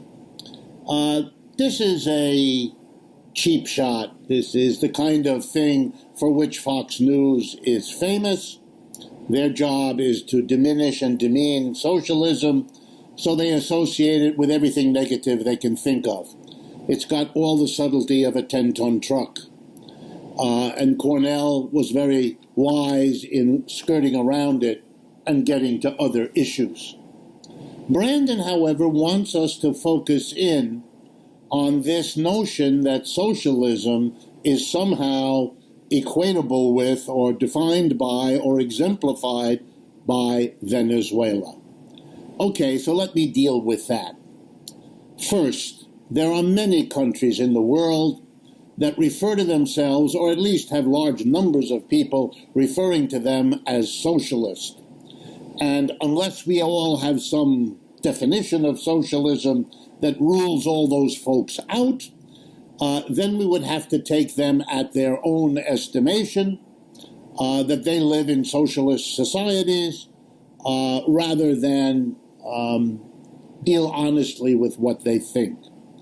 So let's start. Most of Scandinavia will refer to itself as a socialist society. Large numbers of people, 30, 40, 50, sometimes more percent of populations in other European countries likewise refer to themselves as socialists. Let me just pick one because it shows you the absurdity of Tucker Carlson. Portugal, a country I'm sure most of you know, has been governed now for 5 or 6 or 7 years by a coalition of 3 parties. The Socialist Party of Portugal, which is the major partner, and 2 junior partners, the Communist Party of Portugal and the Green Party of Portugal, which defines itself, half at least, as socialist. So there's no question that Portugal is, by at least the definition of what their people vote for, a socialist country. Does it have the problems of Venezuela? No. Does it have anything like the problems of Venezuela? No. Is it a society that most Americans think of as more or less like ours, with the understandable differences? Yes. So Tucker Carlson could just as readily have used Portugal as an example, and had he done so, he would have discovered that Portugal has enjoyed a better economic recovery from the crash of 2008 than most other countries in Europe, that its unemployment rate is lower, etc., etc. That it has come through the COVID crisis much better than the United States. If you wanted to attribute to socialism good things, you would pick Portugal. But Tucker Carlson doesn't want to do that, so you will find Portugal discussed on his program, roughly never. But he will discuss Venezuela. How interesting. It's as if I were to say to you, you know what capitalism is? It's Saudi Arabia, who only recently allowed women to drive cars, who seems to specialize in butchering oppositional journalists, etc. That would be the equivalent of Tucker Carlson. It would be picking a very bad example, equating capitalism with that, and it would then take Tucker Carlson 5 seconds to say, well, wait a minute, why didn't you equate capitalism with, I don't know, Canada? And you know, the thing is, at the end of the day, I think most of the people who fear socialism and just want to max out the country on capitalism, I think they would prefer living in countries like Saudi Arabia, where women have no rights and have to cover up, and the government's completely fascist and in control of everything. I think they would prefer to live in countries like that. At the end of the day, they would actually sacrifice their freedom for, I don't even know, I guess just the security of it all at the end of the day. But maybe not all of them, and I don't think they think this consciously, but most of the things they're advocating for is just light Saudi Arabianism, if you think about it. Stupid games designed, I suppose, to persuade people who are not well educated or who have the same bias that Tucker does, and that's an overlapping group. In any case, it's not serious. But I want to be serious for a minute and talk about Venezuela. Are there aspects of Venezuela that are socialist? Yes. Are there aspects of Venezuela that I think most people would agree are not so? So Saudi Arabia is one of the biggest culprits of Venezuela's economy tanking, probably because of the oil competition. Is that why the price of oil in Venezuela, I guess? I'm not sure about the details about what happened, but is that roughly the reason why they couldn't take the Saudi competition or something, or was it more something more devious happening? Socialist, yes. Is what happens in Venezuela exclusively the consequence of the socialist parts or of the other parts? And the answer is, it's a stupid question. What happens in Venezuela is a function of all the different aspects of Venezuelan society. Well, let's then look at a couple of those. Venezuela, like so many countries, both in Latin America and in Asia and Africa, over the years that it was a junior partner to a foreign colonial society. In the case of Venezuela, the United States. Yes, I know Venezuela was not a formal part of the United States empire, but it was an informal one. Take a look at Venezuelan history for the last 200 years, and you will see exactly what I mean. One of the results of being a colonial possession, formal or informal, is that you become dependent on a particular product that the colonial master country wants or needs to have. East Africa produces coffee. Because they drink coffee? No, because they were part of the British Empire, which wanted them to be a coffee producer. And the United States needed oil, and Venezuela had oil. So Venezuela made money by producing oil. The socialists who came in with Hugo Chavez and now with Mr. Maduro inherited an economy debt-ridden and dependent on oil. And in case you haven't noticed, over recent years, the price of oil has collapsed, and that has badly hurt the Venezuelan economy. It has had bad results for other oil-producing economies, Nigeria, Russia, and many others. Part of the problems of Venezuela have to do with its dependence, bad luck for it, on oil. But that was not Mr. Chavez's doing, and that was not Mr. Maduro's doing, and that has absolutely nothing to do with socialism. So Anthony dropping truth bombs. Obama told the Saudis to overproduce oil to flood the market and drop the price of oil that fucked Venezuela over because they were killing it, selling oil. That's what funded them. Yeah, it makes sense. I heard something got real fucked up with their oil market, and it was pretty much a wrap for Venezuela after that. But yeah, it did seem completely artificial. And as the good professor here is stating, there's also just an over-dependence on it. So yeah, that sucks. Well, what is socialist in Venezuela? A commitment since Hugo Chavez to enhance the position of the poor, to bring the poor, the vast majority of Venezuelans have always been poor. One of the results of the many decades of non-socialist society in Venezuela was to create the poverty that hobbles that society, just as it does literally everywhere else in Latin America. No socialism produced that long tradition of poverty. The opposite. Capitalism did that. And so Chavez and Maduro have tried to bring medical care, to bring food, to bring education. Nah, people are just lazy, Professor Wolf. Fucking lazy asses is why poverty has been the tradition. That's all that is.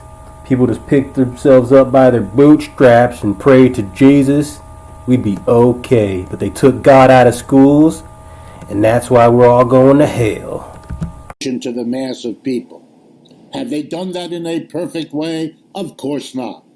Have they violated civil liberties and over-reliance on the military along the way? Yes. And that, too, is a very old tradition in Latin America, having nothing to do with socialism, as you can see in so many of the other Latin American countries right now. Enough said. The story of Venezuela is a complex story, high points, low points, bits of socialism, bits of capitalism, woven together in a tense relationship, which is true of most countries, more or less. Mic drop with a booger in the nose. He don't give a fuck. That's what's up, Professor Wolf. See what else we got here.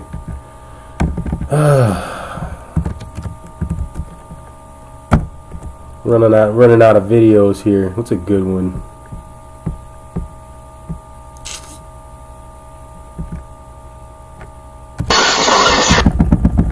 I haven't seen this one in a while. I used to watch this all the time when I was a kid. Mamma mia!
This is my favorite part.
Who's Ados?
It's over 9,000! What, 9,000?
Let's go. Wow.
Mamma mia!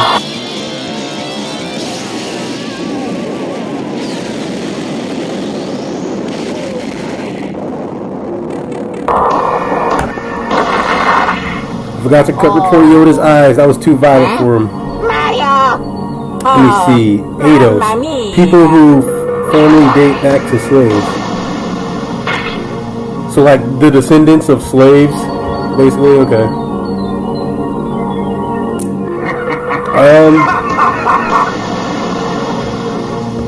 Yeah, I mean, I get that people have different opinions on reparations. If reparations are what we need as a community to get back to where we need to be, I'm totally fine with reparations.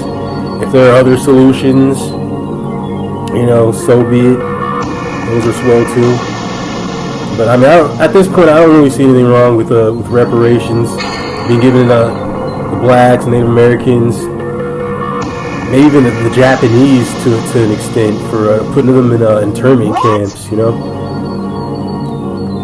it's not like we don't got the money. Everything runs on fucking credit anyway.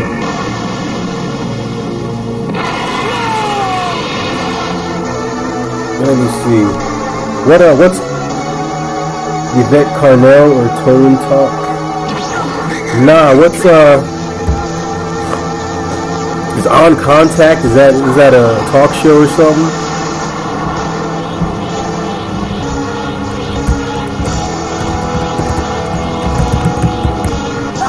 Oh, that's RT. Yeah, I fucks with RT, man. So yeah, I've probably seen On Contact before. Got Police Reform, Tone Talk. I don't think I've ever heard of that one. Unless it's just like some other segment within a show that I do see. They are leaders of the Eidos. They are on YouTube. Okay. Thank you. Luigi, hurry up already. maybe they've got some points, because on reparations, I'm sort of for it, but only a little bit off the wall. And maybe they can convince me further. Oh yeah.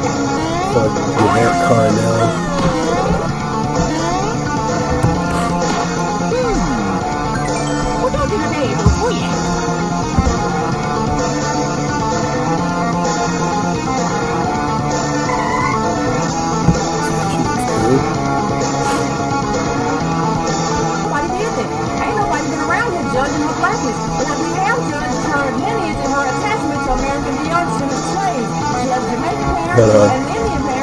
Neither of those parents is an American DOS, descendant of chattel slavery in this country. Not everywhere slavery.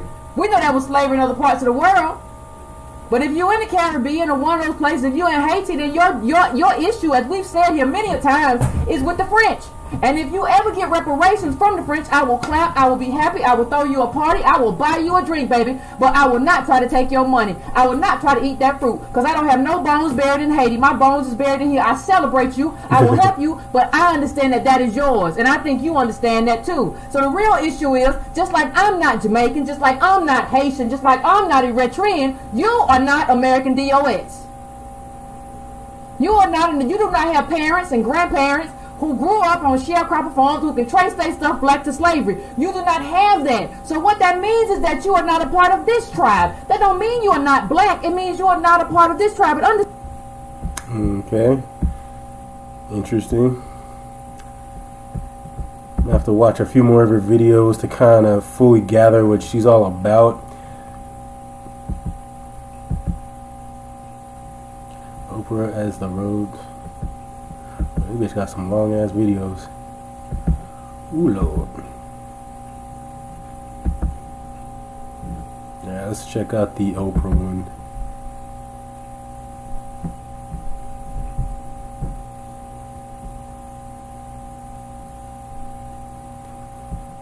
Well, I just freaking lost it.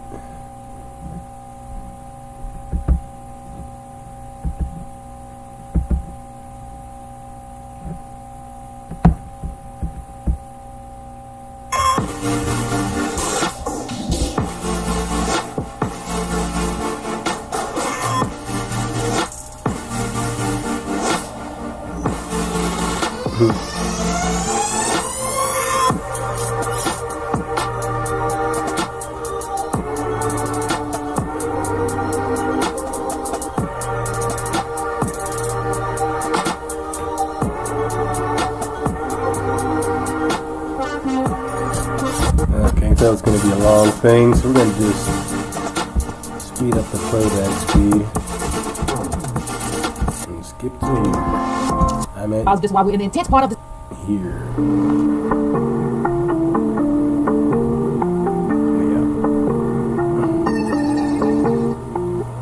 What's going on, family? How is everybody doing? How is everybody doing? I hope you are enjoying your day. I hope you are navigating your way through this pandemic. These are trying times. Yes, indeed. Don't I know it? Anyway, can I please take the time to hit that like button before we get started? Please make sure you hit the like button. Please make sure you do not forget on July the 30th and probably the next day too, depending on how much spillover and interest we have. This will be our book club book. July will end month, so if you haven't got it, you can still get it, you can still finish it, we can still have a conversation. So please do not forget to do that. I would appreciate it. As always, family, like I just said, hit that like button. If you have not subscribed to the channel, please subscribe to the channel. Hit that bell for me as well to get notifications. As always, if you want to donate, go to donatebrown.com, patreon.com/ycornell. Do whatever you want to do. But you can hit that like button for free because you know monies. You can hit that bell for free. You can subscribe for free. You can subscribe to brown.com absolutely for free. And that helps out because I've been sending out the newsletters to everyone who has signed up as opposed to just the $2 just while we're in the intense part of this very, very grueling pandemic to give you some news you can use. So please do all of that. Now listen, we're going to bring back today for a little while, not right now, in just a second, we're going to bring back the mailbag part of the discussion that we normally have. Why just go to some people who tweeted some stuff or put some stuff in the comments. I think just don't make no sense. So we're going to get to that at some point as well. But fam, I just, let's just talk about it. Ain't no way through it but to do it. Ain't no way through it but to do it. So, got up today. Was moving around. I don't even think I checked Twitter.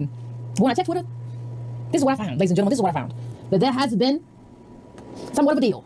Now, as I talk about this deal, I want everybody to understand something. Because people say, well, the 1619 Project, if you read the tweet, 1619 Project, it's been almost a year, she says, this is Nicole Hannah-Jones, since we published the 1619 Project, the most important work of my life. Understand that Nicole Hannah-Jones didn't even understand race. Like, she didn't understand why Kamala wasn't black. And until we started trying to explain it to her, and then she fought with us tooth and nail and said, they don't know who Kwame Ture was. They don't know. I wonder when they find out. I wonder what's going to happen when they find out about Shirley Chisholm. Like, we're all stupid. So, but let me just go back to what she said. It's been almost a year since we published the 1619 Project, the most important work of my life, and I am so excited to announce that we will be partnering with Lionsgate, and the one and only Oprah to bring this work on slavery's legacy to TV and film. Now, understand something, like, she doesn't necessarily, like, the actual content of the 1619 Project is the content of the New York Times, right? So that's where it was published, and the graphics and research and all that, that's theirs, right? So you have to understand, because a lot of people will say, well, isn't that her project to option? That's hers. No, it's not like you wrote a book. You didn't write a book. It's not like you wrote a book. This is not Harry Potter. This is not Harry Potter. You are optioning slavery to do works on slavery, and you don't have, like, a body of work in that. The only thing you have is one article with a series of articles, and I don't know what all the other authors were going to do, because there was a whole bunch of authors who participated in the 1619 Project who I ain't seen since the 1619 Project came out, and I think that should let you know something about the level of selfishness of the person you're seeing participate in the project. And I appreciate any kind of slavery project, but then you got some stuff wrong and people came at you and you like, this is real weird. But you're optioning slavery. How do you get to do that? Because you haven't provided any content. Your content was one article. Or however she did it with some stuff. But this is a series of articles that's now being, you're using it to option like education. Now it's going to be a movie, but you have no content. American Descendants of Slavery as a group, as a collective, we do. You didn't know that, like, but when I go back to it, understand, when we tried to tell Nicole Hannah-Jones, listen, Kamala is black, but she's not black in the same way as us. Well, what do you mean? Well, she has a Jamaican father and an Indian mother. That makes her Jamaican and Indian American, but it doesn't make her ADOS. So there's no flat blackness. Yes, she's a black person. We agree with that, but you can't have a flatness to it because that's not what reparations is. We had to explain race to her that Kamala wasn't ADOS. She didn't even understand that much. And now you come all the way back to here and you're optioning a project for movies. You don't understand that there is no flat blackness. But now you're optioning a movie about ADOSness and blackness and slavery and everything. I mean, that's going to be the tricky part of reparations. Like, are we really going to have to trace everybody's lineage back to find out if they were actually, the descendants of slaves? Or are we just going to be like, all right, if you're black, you get money?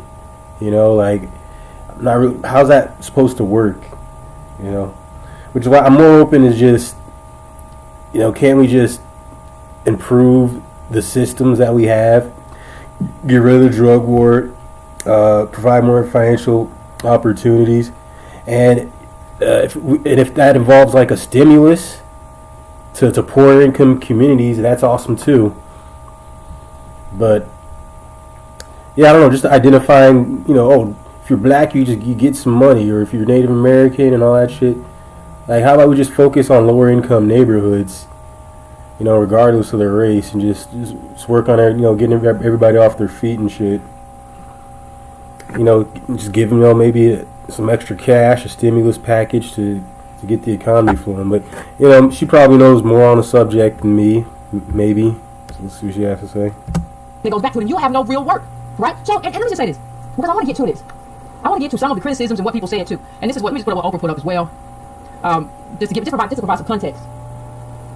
When the 1619 Project came out almost a year ago, I stood in tearful applause for the profound offering that it was giving our culture and nation. Today, I am honored to be a part of Nicole Hannah-Jones' vision to bring her transformative work to a global audience. Stay tuned, y'all. So that's what Oprah tweeted. I want to add that too. Now, what I want, and I'm not going to take up a lot of time today, so y'all be able to call in and say whatever you want to say. But I think what you have to understand, and this, yeah, man, I guess we could do both. I don't know how reparations would work. So I mean, I guess we could do both. It's not a takedown of Oprah or anything like that. I've already had my criticisms of Oprah. Oprah confused me for a long time and gave me some very bad black respectability politics. I had to work my way out of it and unlearn it. But I'm not even talking about that as much today. What I am talking about, though, and what I have to talk about, is the fact that the end game. See, you have to understand the end game. You can't just talk about race in America. This is not a time just to produce art. This is a time to produce policy. You have to understand the moment that you're in, and you can't piggyback the moment that you're in. You have to understand that this moment is about policy. And if you are at the forefront of this, and Nicole Hannah-Jones threw a whole butt in the forefront of this, you have to be about policy. This is not the time to option out stuff. You can do that later if you don't do that. It didn't make any sense for you to do it anyway, because you don't have a book, you don't have a project. You just came out and threw some articles together and you threw another article, and now you're trying to do a movie. That doesn't even make no sense. Option which option. So it don't make no sense. But if you're going to do something, it's a policy time, because all roads have to lead to reparations. There is no other road that makes us whole. Art will not make us whole. I love art. I love movies and all that stuff. There's plenty of time to do that. There's not plenty of time to do this. There's not plenty of time to do the kind of political stuff that we're trying to do. We're in a moment right now. White people are paying attention. It's a pandemic. We've had, unfortunately, may they rest in peace, a series of killings of ADOS people who have brought attention. Now is the moment, not to capitalize. Now is the moment to do policy. I don't need any road that goes anywhere else right now, and it can't go through Oprah either. Let me tell you why. She's just not the person for the moment. I don't need no disrespect, but you can't. Like, sometimes you just have to understand who you are, right? Sometimes you just have to understand who you are and what you represent. Sometimes you need to be able to look in the mirror and say, I am not the vehicle for what needs to happen, and what I can do though is support reparations in a way that makes sense. But I, as Oprah Winfrey, Oprah Winfrey as a person who all of her career has been focused on kind of wish fulfillment psychology and the language of personal responsibility. The language of personal responsibility is not the language of systemic racism. And since your whole body of work is that, you can't switch into something else right now. It just is what it is. You can unlearn it. You can say I was wrong, but you still are not the vehicle for that to take place. You can't do it. And when I say wish fulfillment, like what you have had, let me see if I can find it. What you have had from Oprah throughout her career is sort of this psychology of, and I think to a certain extent, not everybody, but most everybody, even bought into some of it too. You know, you had this sort of idea of what your mind, you know, Oprah on why your mind defines your life. And she has had this sort of idea that she has planted into everything that she does that says, you build your own life. That's it. Not government, not nobody else. Even all of her shows have been about, well, if you don't have enough time, there was never any kind of systemic conversation, right? Not like, well, if you don't have enough time in your day, maybe it's because your job works you too hard, or you work too many hours, or, you know, you're not able to take off sick, or whatever, or you're ADOS and you don't have a job. You don't have a job, right? You don't have opportunity. No, it was always about, well, what can you do better as an individual to make your life better for yourself? How can you have better time management? It's always been in terms of what can you do in terms of your personal responsibility to make things happen. And she said, because I made it happen, because I'm Oprah Winfrey. I can do what you can do it. And that has been her mantra. When you don't get to come outside of that mantra now. And not only do you not get to this, it's not effective. You're not an effective person to be in that space and to have all these things that you're doing. This is not, everybody got to be able to look in the mirror and say, this is not for me. I can't lead in this space. And we have gotten into this space where we allow people to be intergenerational gatekeepers. They can be a gatekeeper for 30 or 40 years and nobody ever snatches the baton and say, your time is up, ma'am. Sir, ma'am, your time's up. You have had your time. You have had your time to live in this life. You had to live your best life, Oprah. You had your best years. Now it is time to move on to a different project. Your project ain't work. We tried the personal responsibility. It led to a whole lot of black respectability, and that time is up. And I saw, you know, when I saw this last, I saw Ava DuVernay talking to her during one segment, and Ava DuVernay gave her the clip of the young black woman. I don't know if y'all remembered it, talking about everything that had been done. Somebody had taken a video of the young black woman talking about everything that had been done to ADOS in this country. And, you know, I see it was kind of made me think, like, I think maybe Ava's trying to teach her something. But that's fine. But, you know, we give people too many opportunities and too many moments. You had your moment. Your moment made you a billionaire. Now, I'm not saying you can't have conversations with people behind the scenes and do stuff. I'm not saying you have to totally walk off the field. But your days of prominence should be over. We don't really have any kind of thing to where you let somebody, and this is just the CBC, it's everybody. Like, everybody holds on to the throne in the ADOS community. And nobody wants to let anybody else in. You're going to sit there and kind of do stuff until you fall out. But this right here on the screen, this is wish fulfillment stuff. Here's what she said. Recently, a woman asked me, what was the aha light bulb? What was the aha light bulb moment in your life? I realized it was when I figured out that my thoughts control my whole life. That no matter what hand life deals me, I can always choose my response to it. We are each responsible for our lives and, more importantly, the thoughts that create them. If you want a more rewarded life, change the way you think. And the problem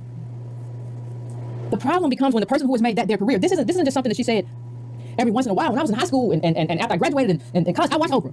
This was her whole mantra. You can't now, and you use that, and so you're very successful. You can't come out of that now and say, no, yep, systemic racism.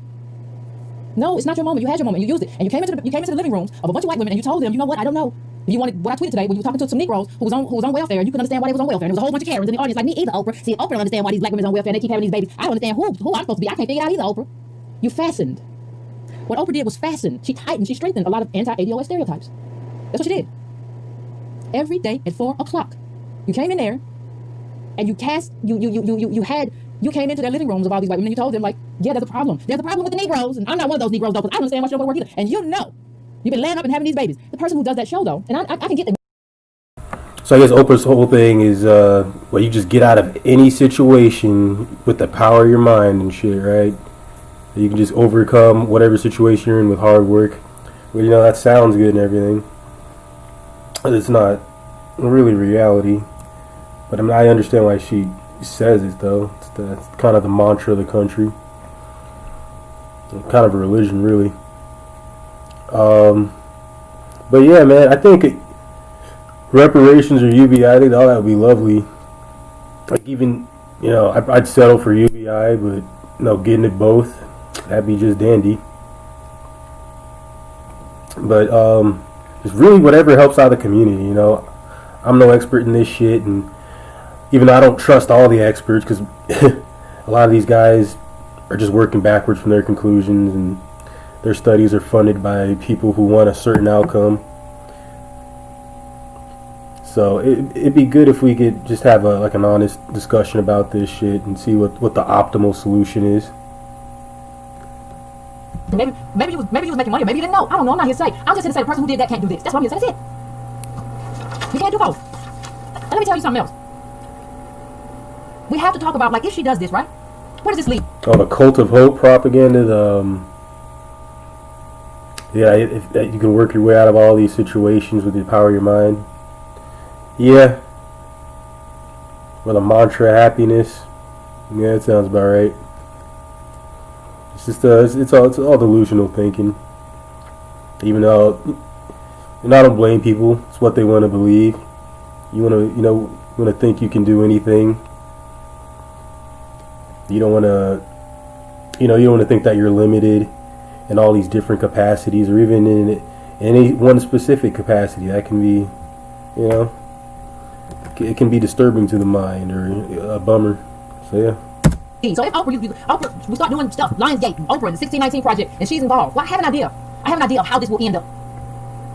The funny thing about people who are older is that older people have a track record. I can look at your track record, and I can see what you do on race and how you do on race, and I can see whether you are a race person in terms of ADOS or whether you are here to redirect the energy of ADOS. It all becomes clear. You have a record.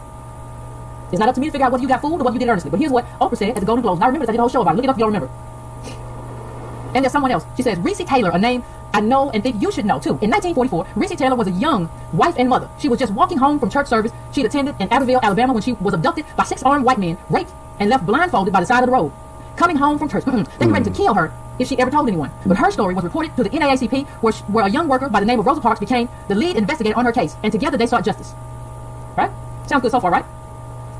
But justice wasn't an option in the era of Jim Crow. The men who tried to destroy her were never prosecuted, I guess. Reese Taylor died 10 years ago, just shy of her 98th birthday. She lived, as we all have lived, too many years in a culture broken by brutally powerful men.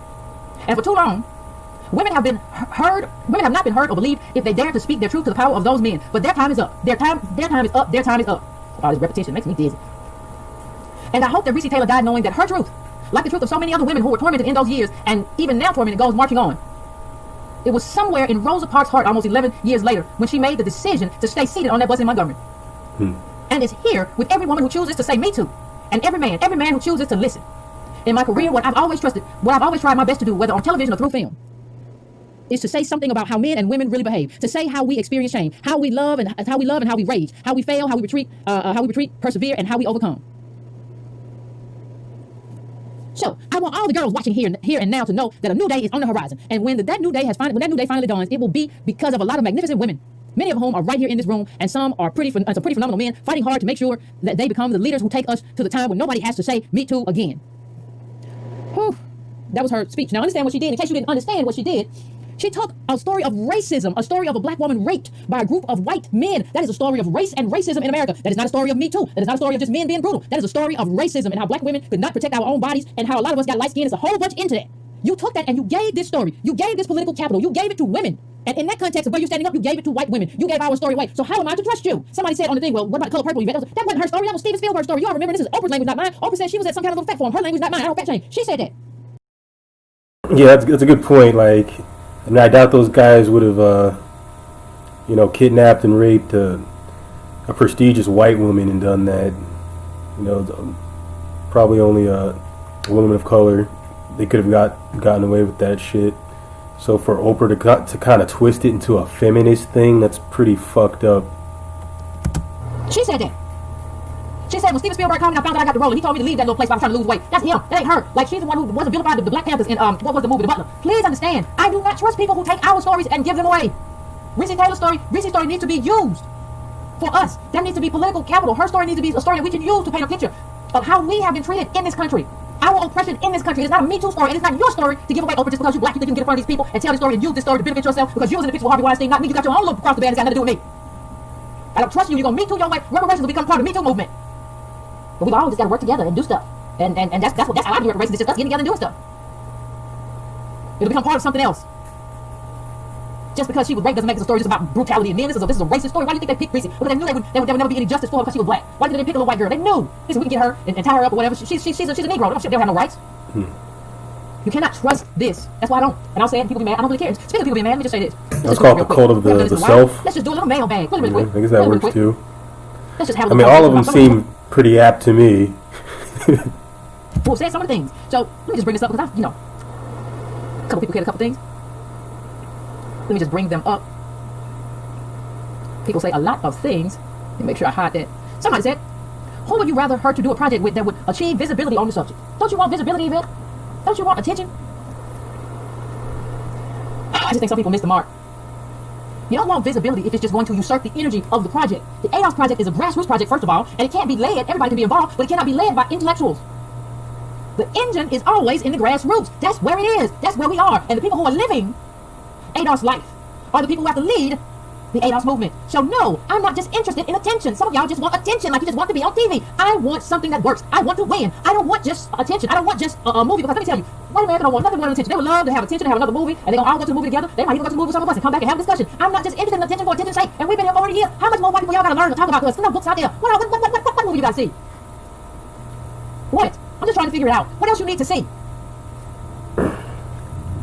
Don't make no sense. Well, I don't you even... Yeah. So the church pushes the same trash. Basically, instead of saying, "Oh, you can do anything if you believe in yourself," they just say, "Oh, you can do anything if you believe in God."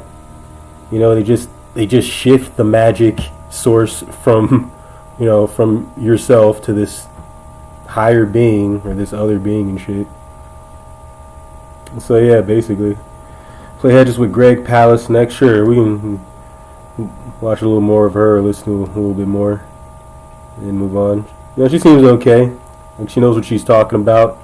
But yeah, the only problem I have with reparations is I don't know, man. I don't really have a problem with it at all. I think maybe getting UBI would probably effectively accomplish the same thing, maybe. So, and I think UBI would help a lot more people than just, you know, than just the black people, or just even just the underprivileged people. UBI would help everyone, like, across the board. So, I mean, I don't got anything against reparations, but I'm just you know, saying we should look at it critically. Don't you want? Let me see if I can bring something else up. Don't you understand the importance of attention? Think wrong with attention. We got something a long time ago. We good with attention. We got a lot of attention. Hedges with Greg Palast. We good with that. We understand attention. We got no problem. We get a lot of attention. Don't you want attention? Gosh, I don't know why we think just attention for the sake of attention automatically means something great is gonna happen. When has that ever worked for us? I'm just asking the question. When has attention for the sake of attention worked? When?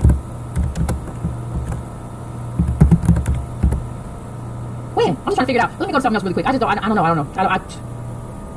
So let me go to something else. Now, this is another reason why it doesn't lead. The road to reparations doesn't come through Oprah Winfrey. People would ask Oprah, if black people needed $8 and this person needed reparations so bad, why did you go and build a school in South Africa? It don't make no sense. If you are now on the side of reparations and reparations for Negroes, it does not make no sense that you went to South Africa. Oh, Chris Hedges. Now, some of this stuff just ain't making much sense. Greg Palast. That's true. It ain't making much sense. Don't make much sense to me either. Now, I'm not talking about what is just your choice to do. I'm not talking about that. But if you're gonna now, because let me just say, people, well, maybe she's not trying to do reparations. Maybe she's just trying to do 1619 project stuff. Well, that ain't good enough. If that's all you're trying to do, is some 1619 project stuff, that's not good enough. Because the only thing that makes us whole is reparations. And you can't talk about reparations because you didn't even, in terms of when you can do individual reparations, yeah, you did some stuff for Morehouse, but then you went and took it all the way to the South African school as well. You did not focus solely on your group. So how in the world would you even express American doing? You didn't even do it as a black woman from Tennessee. Okay, we'll come back to that maybe.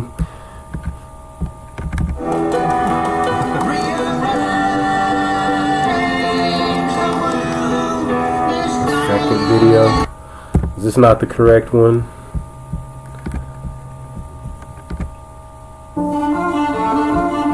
Is this the right one, Anthony? Oh, you guys are both familiar with this one. Welcome to On Contact. Today we discuss the potential for voter fraud in the 2020 presidential election with investigative journalist Greg Palast. You know, I have a lot of support from the Congressional Black Caucus. And in Wisconsin, I was actually brought in to help the state defend against the attack on their voter rolls by right-wing billionaires. I was brought in by the lieutenant governor, who is African-American, Mandela Barnes. My problem with the Democratic Party is their white Congressional Caucus, which is afraid to touch the issue of race. Because when we're talking about vote thievery and election manipulation, Chris, we're talking about race. It's Jim Crow. It's Jim Crow all over again, just more sophisticated now, Dr. James Crow, systems analyst. But the Democratic Party is not there. As the November presidential election approaches, little looks good for Donald Trump. The COVID-19 pandemic, because of grotesque mismanagement, is out of control, ravaging states such as Florida and Texas that Trump needs to win to be reelected. Joe Biden, despite his weakness as a candidate, is on... My sister lives in Florida too.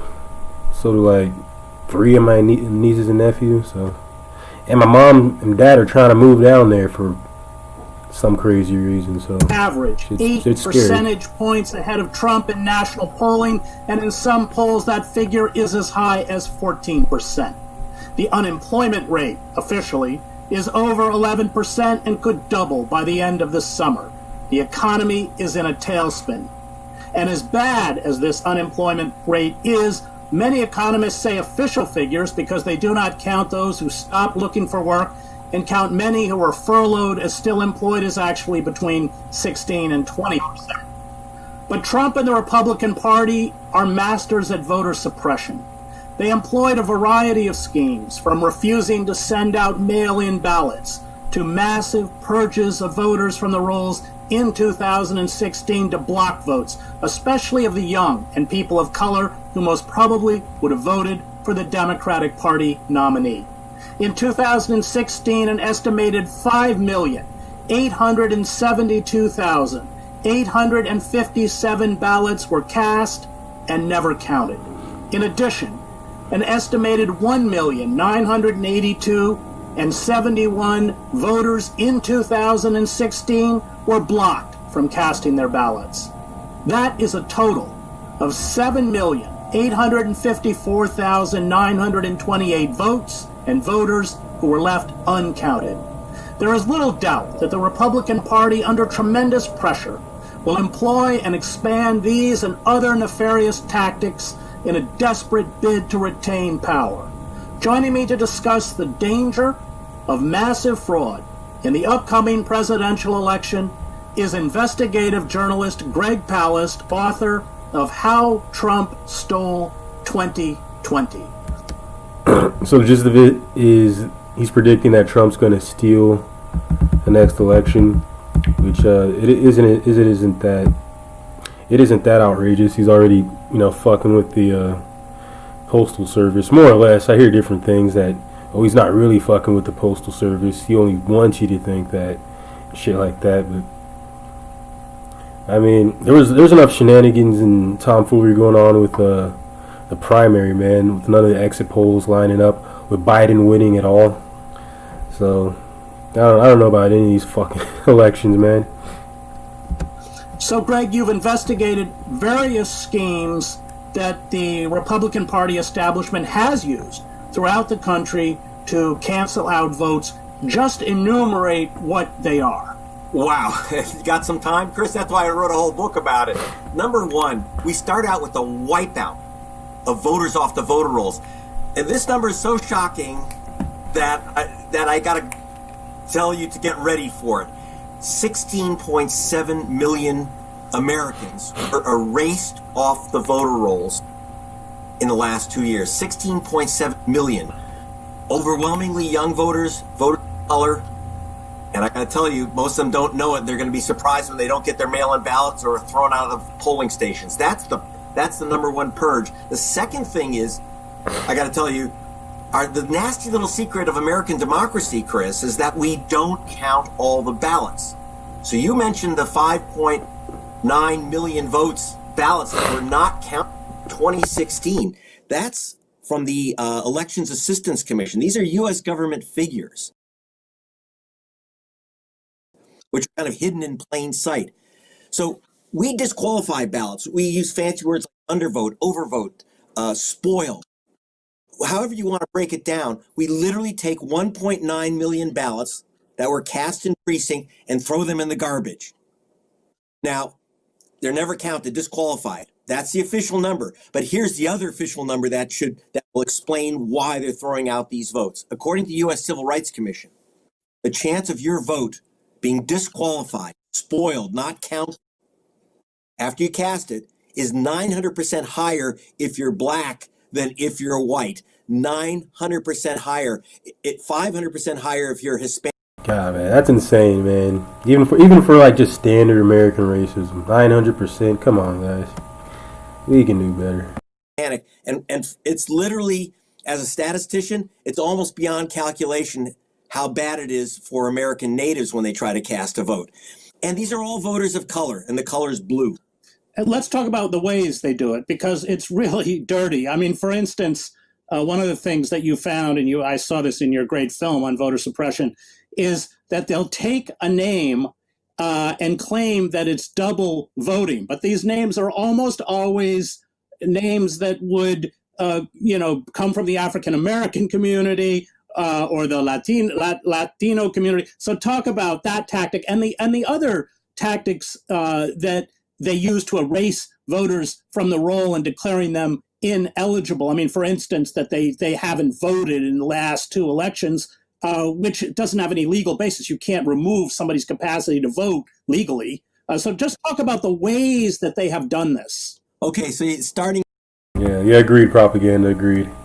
Out with, you mentioned the system created by a guy called Interstate Crosscheck, created by a guy, as you'll find in the book, called Chris Kobach of Kansas. If you can't remember that name, just remember KKK.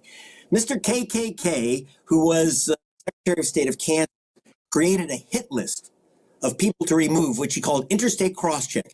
Got a lot of press praising him from the mainstream press, saying he was hunting down all the people voting and registering in 2 states, which is a crime. No reporter until I got in for Rolling Stone ever asked for the list, for the names. Who are these evil double voters? Why aren't you I know what you meant, man. arresting them? They didn't arrest anyone.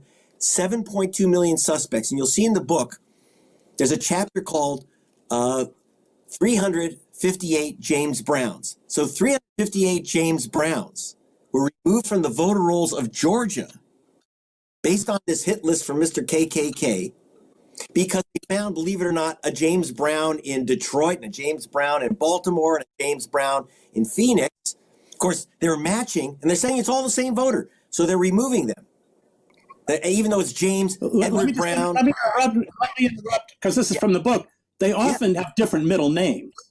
Yeah, and they have, you can right. even, they're erasing the middle name to make the name essentially match.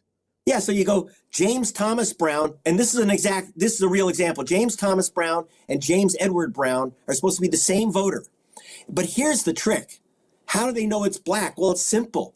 So I asked the Secretary of State of Michigan, what color do you think Michael Brown is? I gave him a list of whole Michael Browns where not one middle name was matched that he'd removed. They removed 50,000 voters in Michigan, 50,000 voters in 2016. With names like Brown and Garcia and Kim and Park and Ho.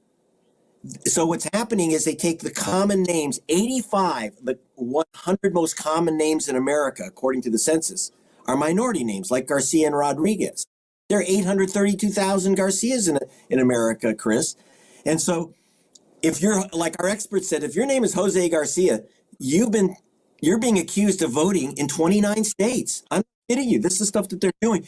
They're not arresting anyone for double voting. They're simply erasing them because these clearly aren't double voters. But yet 1.1 million voters, almost all voters of color, were removed from the voter rolls using this system. That's just one system. You also mentioned this thing of it's kind of called use it or lose it, or purge by postcard. What happens is you miss an election. Or, for example, they block you from voting. Wisconsin, you walk in, you're a young person, you hand in your student ID, they say that's no good, you walk away, you didn't vote. Now they take away your registration. They said, oh, you skipped the election. You're inactive. Now, what is an inactive voter? Not someone who sits around eating potato chips on a couch instead of going to the gym. An inactive voter is someone who's missed 1 or 2 elections. Now, as you mentioned, federal law says you can't lose your vote because you choose not to vote. That's you have the right in America to vote. You have the right in America not to vote. But they're going to take away your vote anyway because they know that the so-called inactive voter list is 2-to-1 Democratic. But even more, it's overwhelmingly young people, voters of color. They know it. Now, I was in Atlanta, Chris, in 2018. And as I say, the book really begins where I'm observing and investigating this kind of test drive, the mass purge and wipeout of voters. And I'm at the voting station, and there's a woman in hysterics. I mean, she's just tears pouring out of her eyes. She's with an older woman dressed to the nines, 92-year-old Christine Jordan. She was going to be voting for the 50th year at the same school in Atlanta. They threw her butt out of the polling station, a 92-year-old woman. They had wiped out her registration. This is Martin Luther King's cousin. So it got a lot of press when I filmed the King's 92-year-old cousin being thrown out of a polling station. But what the press wasn't up was that she was one of 340,000 voters illegally removed by the GOP operatives in Georgia. That was their test drive of the system. That's 1/3 people, Chris, illegally removed. And that was a test drive. I mean, one of the that's going to win the election. You point out in the book, Greg, is the way college towns are purged. Just talk a little bit about that, because they're clearly targeting areas. I think Madison, Wisconsin, if I remember correctly from the book, is one of the cities where college students were just erased from the rolls. Absolutely. In fact, I'm right as we speak. You'll see in the book, I have some unusual situation. The book was actually only finished just shortly ago, so it's very fresh. The state of Wisconsin Republican legislature said, you got to wipe out. You have to wipe out 152,000 names off the voter rolls. Now, we looked at The Guardian, we looked at this. It's mostly voters, student voters in Madison, African-American voters in Milwaukee. Why are they removing these voters? They say, oh, they've moved away. They've moved out of the state. Well, look, if you move out of Milwaukee, you shouldn't vote in Milwaukee, right? So I asked one of the people on their list, Saquana Taylor, did you move out of Milwaukee? And she said, I don't think so. I'm Milwaukee County Supervisor.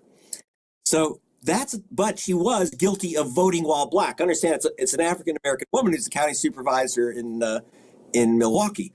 So she was on the hit list. But I got to tell you, that I had. I never knew the purging was just this bombastic. You know, like I always knew they were purging votes, but to this level, it's pretty ridiculous, man. Experts go through that hit list and see who actually moved. The experts who work with Amazon, eBay, etc., they know where you were last Thursday, so they know who's moved. And they found that the list was 74% wrong. You got 100,000 people who are going to lose their votes, mostly students. Now, what about students? They are moving. They move dorm room to dorm room. They move couch to couch in their friends' places. But you don't have to re-register just because you went home for the summer. You're not supposed to lose your vote because you've moved to another dorm room. They understand how it works. And that's why they can target students this way. Yeah, I really wish Tulsi and Bernie would have brought up the exit polls, but they didn't fight.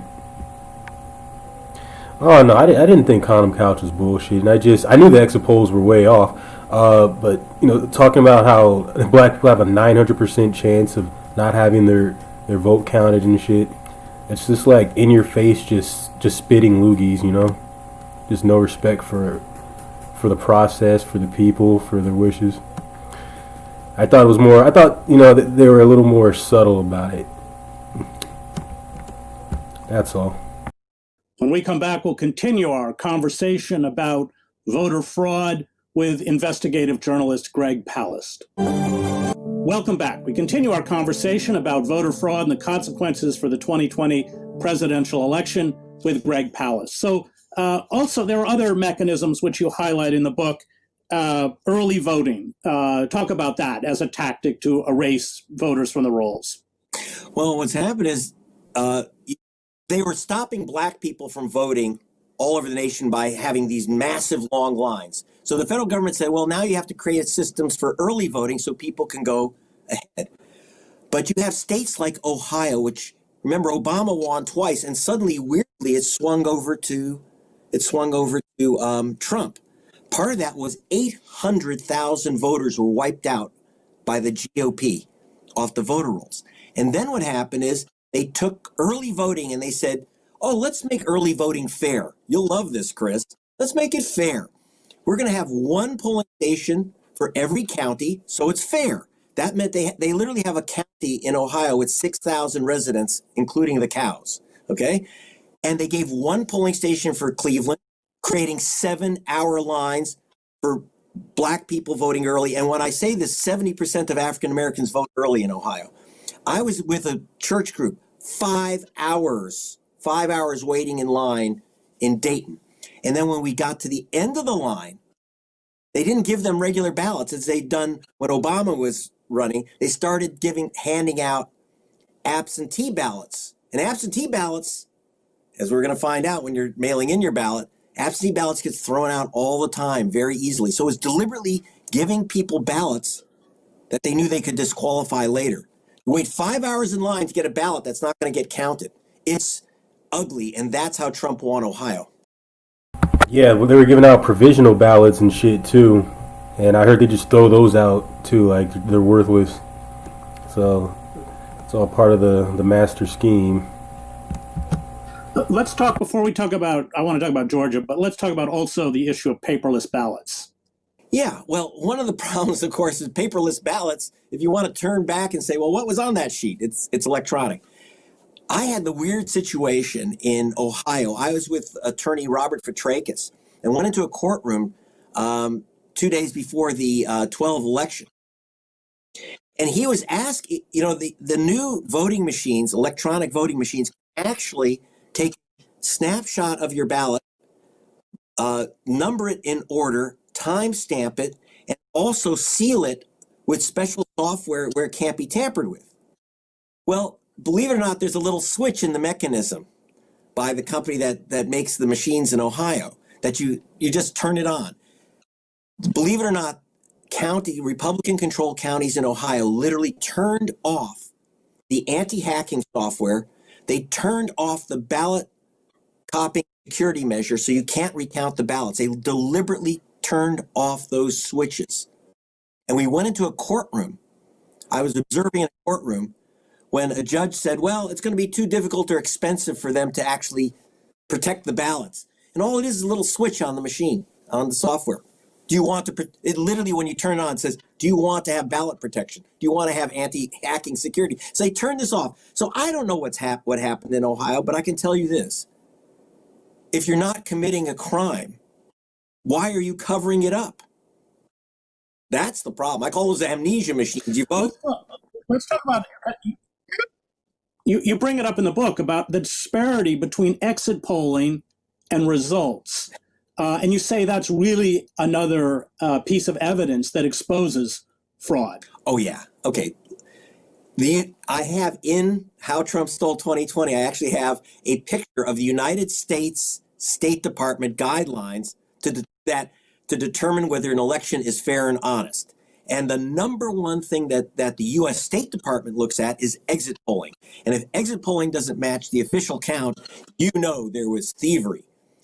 By the U.S. government's own standards, and we rejected elections in the Ukraine, in Peru, in Serbia, we should not have accepted the results in Wisconsin and Michigan and Pennsylvania because the exit polls showed Hillary winning, and in fact, two of those states crushing Donald Trump. So what happened? What happened? How can you have exit polls? People just walk out of the polls and say, how did you vote? You know if you voted. What you don't know, Chris, is if they counted your vote. Again, the nasty secret of American democracy is we don't count all the votes. So you have votes which are disqualified. So you have this. So therefore, for example, in Michigan, back in 2016, 87 vote scanning machines. Those are the machines that count the ballots. 87 machines in Detroit broke down and couldn't count the ballots. So literally 75,000 ballots in Detroit were never counted. Now, someone walks out of a polling station, speaks to an exit pollster, say, how'd you vote? Oh, it's in Detroit, Hillary Clinton. They know that they voted for Hillary Clinton, but they didn't know that their vote didn't count. Now, 75,000 ballots in Detroit. That's not exactly Trumpville, Motown. So 75,000 ballots, almost certainly, overwhelmingly for Clinton, in Detroit, were not counted because of broken machines. And yet Donald Trump supposedly won by 10,700 votes. So you see the exit polls showing Hillary Clinton winning because she did. That's what the exit polls weren't wrong. She did win. And Trump, the only reason he got the state is by literally not counting those ballots. And of course, throwing people off the vote. But we should be clear. Go ahead. Which you point out in the book, that Trump's margin of victory was very, very small. Ridiculous. And just elaborate on that a little bit, because the massive numbers of voters who were denied access to the process would have, swung the election by massive amounts against Trump. Well, I have to tell you, for example, okay, I told you 75,355 ballots, to be exact, were not counted because of the broken machines in Detroit. That's 7 times Trump's victory margin of 10,700. So literally, Hillary Clinton's presidency is sitting in those pile of uncounted ballots. Now, if you go, then you switch. But that's not Michigan. That's other states as well, as you point out. Oh, that happens everywhere. But in Michigan, absolutely, we can literally count the ballots that gave Hillary that state, and they're sitting there in a pile. Then you go to Wisconsin. Supposedly, Trump won Wisconsin by 22,000 votes out of 3 million. In Wisconsin, how'd that happen? And again, the exit polls show Hillary won. There's a reason why she didn't campaign there. She wasn't an idiot. She had Wisconsin locked. What she didn't figure was the steal. And the steal, for example, included 2 weeks before the election. Just 2 weeks, Chris, before the election. They changed the voter ID laws so that you have to have a photo state ID. Fine, there are 182,000 students in the University of Wisconsin system. They've got their state photo ID, but guess what? That photo ID does not work in Wisconsin to vote. If you want to use your state ID, you have to go to the university's, to the dean's office, change to a vote-worthy ID. By the way, that office happens to be closed right now, but hey, 182,000 students disenfranchised 2 weeks before the election. And now, by the way, and that's several times, obviously, Trump's victory margin in Wisconsin. In addition, 50,000 African-American voters, according to the University of Wisconsin study, 50,000 African-American voters were not allowed to vote in the 2016 election because this change to requiring an active photo ID. Because, what happened was, you can use your driver's license, but who doesn't have a driver's license? People who don't drive, who don't have cars, urban, poor, low income, take buses. They're known as Democrats, right? This is what it is. 50,000 were denied the right to vote. And yet Trump is supposedly the winner by 22,000 votes. That's why Hillary didn't campaign there, because if everyone voted or their votes were counted, she had to walk. The problem is, the Democrats, and why didn't Hillary figure the steal? Because I got to tell you, with my reporting, we are shouting it from the rooftops. They're stealing with Wisconsin with both hands, and they're doing it again. They're doing it again, Chris. But the Democratic Party is missing in action. Well, that's a good question. I mean, that's a point you raise in the book. So, Russia stole our elections. Russia stole our elections. Why don't they discuss this, incontrovertible fraud that is massive throughout the U.S. electoral system? Well, when I say there's two parties here. I have a lot of support from the Congressional Black Caucus. And in Wisconsin, I was actually brought in to help the state defend against the attack on their voter rolls by right-wing billionaires. I was brought in by the lieutenant governor, who is African-American, Mandela Barnes. My problem with the Democratic Party is their white Congressional Caucus, which is afraid to touch the issue of race. Because when we're talking about vote thievery and election manipulation, Chris, we're talking about race. It's Jim Crow. It's Jim Crow all over again. It's just more sophisticated now. Dr. James Crow, systems analyst. But the Democratic Party is not there. Let's just talk briefly about Georgia, because that's a kind of case study in your book, but it's a pretty egregious study and shows the potential for what we could be facing in a few months. I mean, it combined the ugliest stuff. You'll see that's where they first practiced removing voters from the voter rolls under a new system, saying, if you didn't vote, we'll send you a postcard. If you don't answer the postcard, you lose your vote. Now, these postcards are sent to voters of color, young people, people who've missed an election, or they just moved within their neighborhood. You don't have to re-register, but they're sending them cards. Now, it looks like junk mail, and it's supposed to look like junk mail. It's brilliant. And the result was they removed 500,000 voters from the voter rolls. And I hired experts to go through it. And I found, again, that was that 92-year-old Martin Luther King's cousin was on it, but there were 340,134 people illegally removed. They said move, and they move. You could see them right there. They're not dead. They're walking. They're talking to me. So, but they're removing these voters, and it's brutal. They were saying, oh, for example, I had a soldier coming back from Iraq, served 2 tours of duty. He moved into Georgia, and they said, well, he moved, and what they did was they removed him because they said he moved out of Georgia. And by the way, Stacey Abrams was the one who found that case looking through when I showed her the lists of illegally removed voters. But of course, that soldier was guilty. I just interrupt you. I mean, we should be clear that this swung the election to the Republican candidate, and Stacey Abrams lost, even though she was polling very well. I just want to close because you talk about this as a possibility of using these tactics to swing the final vote of the presidential election, because nobody gets the 270 votes needed for the Electoral College, to the House of Representatives. And I didn't know this till I read your book, that even though the House of Representatives has a Democratic majority, each state only gets 1 vote. Well, I'm going to let you explain it, which means that, if they're able to muddy up, especially in contested states like Florida, the voting system enough, and it does go to the House, Trump becomes president. Explain that process. Okay, what happens is, this is why Trump is screaming about fraud in mail-in ballots, because you are going to have an implosion at the post office. They're defunding the post office. You're going to have literally millions of votes that didn't get to the voters in the first place because they were purged. They withheld them. We saw, by the way, they took another test run in Georgia. Did you see those long lines? You know what those long lines were? We talked to the ACLU about this.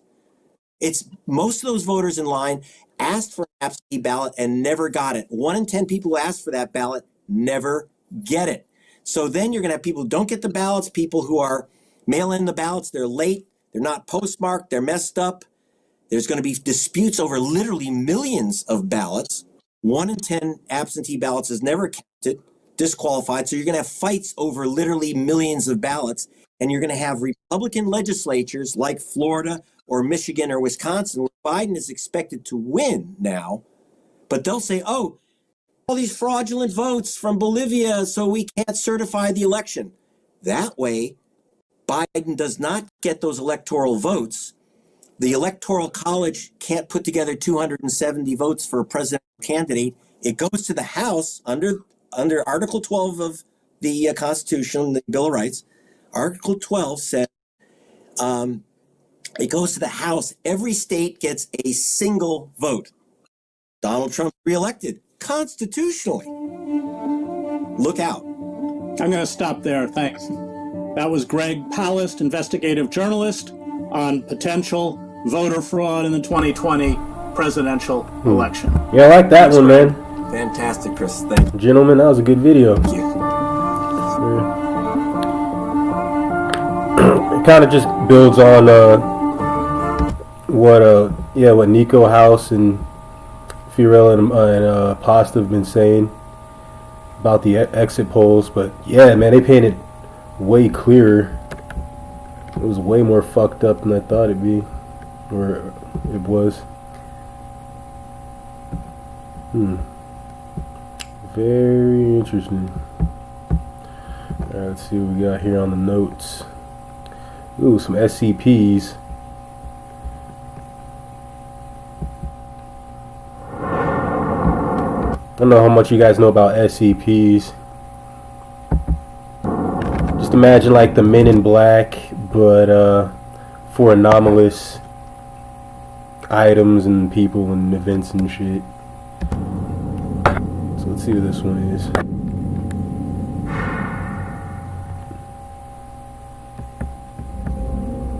Good afternoon, everyone. Yeah, this picture alone, I know this shit's gonna be really weird. My name is Dr. Miller, and the SCP we're going to be looking at today is SCP-1498. Object Class, Euclid. Special containment procedures. All instances of SCP-1498 are to be held in standard containment chambers located within Site-77. One technician is to be on hand to answer any calls placed to SCP-1498. Transcripts of all calls must be placed in Site-77's non-anomalous records archive. Any persons found to have interacted with SCP-1498 are to be quarantined for 2 months or until they show signs of SCP-1498. Subjects showing signs of exposure are to be contained as an instance of SCP-1498-1, which require the same accommodation as instances of SCP-1498. Description: SCP-1498 is a collection of 30 autonomous bundles of phone cords and handsets, assembled in such a way that they resemble sheep. Instances of SCP-1498 are fully ambulatory and will wander their containment chambers aimlessly. The words, "Make your own custom dreamscapes with your friends at the Wonneroy Collective" are printed on each instance. If a sapient organism attempts to use one of the phone handsets present on SCP-1498, they will hear 3 rings, followed by a voice identifying themselves as an operator for the Wonneroy Collective. This voice will instruct the subject on various options they have for dreaming and make suggestions for enhanced dreaming experiences. Following the completion of this call, the subject will lose consciousness for 9 hours. When the subject regains consciousness, they will claim to have experienced the dream they ordered, to any exact specifications they have made. Subjects may express a desire to continue using SCP-1498's effect or attempt to reuse it immediately. A transcript of a subject describing their experience while under SCP-1498's effect has been included in this report. That's trippy. So basically, this thing's just a bundle of cords that looks like a sheep, and when you pick up the phone, you can tell it what kind of dreams you want to have. That's fucking weird. Let me see. The following is an audio recording of D-4560 after being exposed to SCP-1498. And whenever they say like D-4560, anytime they bring up a D-class person, it's basically just a prisoner that this organization has. This organization that collects all these anomalous things. They also collect prisoners to test out the anomalies on. These prisoners are usually like felons on death row, but it's also insinuated that they're just random people that the Foundation kidnaps to experiment on. But let's move on. I was sitting in this room, except it wasn't really a room because the edges were sloped, so it was like an egg room with green paper, but it wasn't that green. Just a little green here and there. Anyways, I'm right in the middle, sitting on the ground, except, of course, the fact that I was being supported. It's then I realized that I'm actually a table, like you guys told me to tell the weird sheep phone thing. There's people eating off of me, too. Look old, maybe from the 1950s with red faces. That was when we finally hatched and I woke up. As subjects are repeatedly exposed to SCP-1498, they may begin to experience changes to their bodily and mental state. Subjects affected by SCP-1498 will express a desire to sleep as frequently as possible, preferring the use of SCP-1498 if they are able to. While asleep, portions of the subject's cranium and skull will be replaced with portions of telephones similar to those found on SCP-1498. This has manifested in a variety of ways, including subjects coughing up telephones with cords extending into their esophagus, telephone wires beginning to grow in place of hair, ringing devices found on rotary telephones found within the subject's ears which may begin ringing continuously, and vocalizations being replaced with dial tones. Eventually, a rotary phone will assemble itself on the subject's head out of all the components that have been grown within and on their bodies. Subjects will display the same intelligence as instances of SCP-1498 and are to be classified as instances of SCP-1498-1. As of August 19, 2012, no attempt to restore the intelligence of an SCP-1498-1 instance has succeeded. SCP-1498 was recovered on September 18, 1965, from an abandoned office complex in Miami, Florida, USA, after reports of bizarre livestock reached local Foundation assets. When Foundation agents entered the building, they discovered the SCP-1498 instances, one bedroll, approximately half a ton of rotary telephone components, and 2 pints of type AB blood in a glass jar. In addition, one pajama onesie, well worn, was discovered folded at the bedroll. Testing has shown several months' worth of sweat and body oils soaked into the fabric. As of November 14, 1965, SCP-1498 has been classified as Euclid. So, I figured that since they were covered in this lecture, I would give you a little background information on the Wanneroi Collective. OC, or the Wanneroi Collective, is a hive mind entity located in metaphysical space. It is a collective unconscious utilizing the brain power created by sleeping things. It has been known to manifest in physical space as inanimate and organic objects which interact with dream space in a way that favors Wanneroi. This has been disputed by some, as identifying favorable outcomes implies an obvious motive or method of behavior, neither of which has been conclusively found across scholarly studies of Wanneroi. Any schemes, motivations, or specific entities identifying as part of Wanneroi are unknown and probably don't exist. Formats to interact with the collective have been documented to resemble contemporary media outlets. This has been confirmed as a lie. The cornfields of the mind are too vast for any trawler to manage on their own. The interfaces are not of the world. They are a reflection of you. You are too shallow to get it in return. Locations where Wanneroi exists includes all of them. To be less general, here is a list of where some are. In the cold spots of the world that only the hardy can survive in, they are known to have many occurrences of dreams containing sunshine kisses in their margaritas. King Louis XIV of France, both before and after he lost his virginity, every barstool, Rick DiPietro's broken dreams, and the shattered hopes of the entire New York Islanders hockey club fanbase, Scott Wilkins, and all the people of Scotland, from the Highlands to all of your diaspora in the lower hairs. We have you, Scotland. You are ours. The first known mentions of the Wanneroi Collective can be found in classical Greek mythology, where it was a dream-related entity. Since then, it has been found throughout everything. It got into everything before we even knew about it.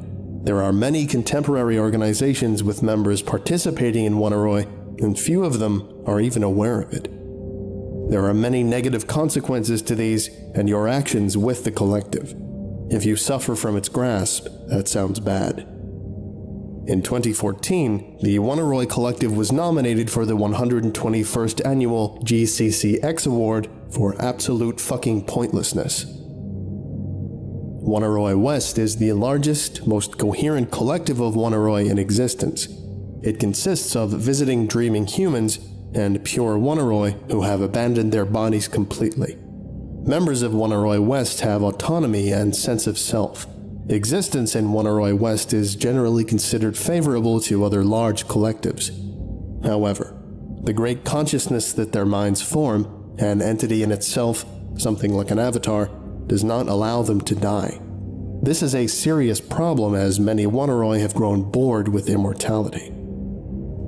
Geopania is a xenophobic, disconnected hive mind contained, for the purposes of your narrative, within a few hundred humans. Each Wanneroi located within this collective is an inferior copy of Kui Shao, a former human and creator of Geopania. Geopanian realms are all identical, hostile realms filled with night terrors. Geopanians are not actively aggressive toward other collectives unless antagonized. Think of them like a beehive. Wanneroi Collective. A mysterious, massive collective that many Wanneroi believe inhabits the majority of Earth's flora and fauna. Not much is known about. Wanneroi who join the Wanneroi Collective are never heard from again, and those that manage to return are twisted amalgams of many different things. Shadow Wanneroi. A person's subconscious, their dream self. appears as the gestalt of a person's identity. Wonneroid generally refer to other Wonneroid by this gestalt because they appear as such. For example, there is a down-on-his-luck human named Bob Stevens. While dreaming, he is an ambulatory footstool referred to as quadrupedal doormat. Any group of minds can be a collective. Say the Maxwellians learned how to become Wonneroid. There might be a Maxwellian collective or an Are We Cool Yet collective. So, yeah. Okay. Thank you for listening. It was like almost a bunch of Indeed, you dream still are. nonsense.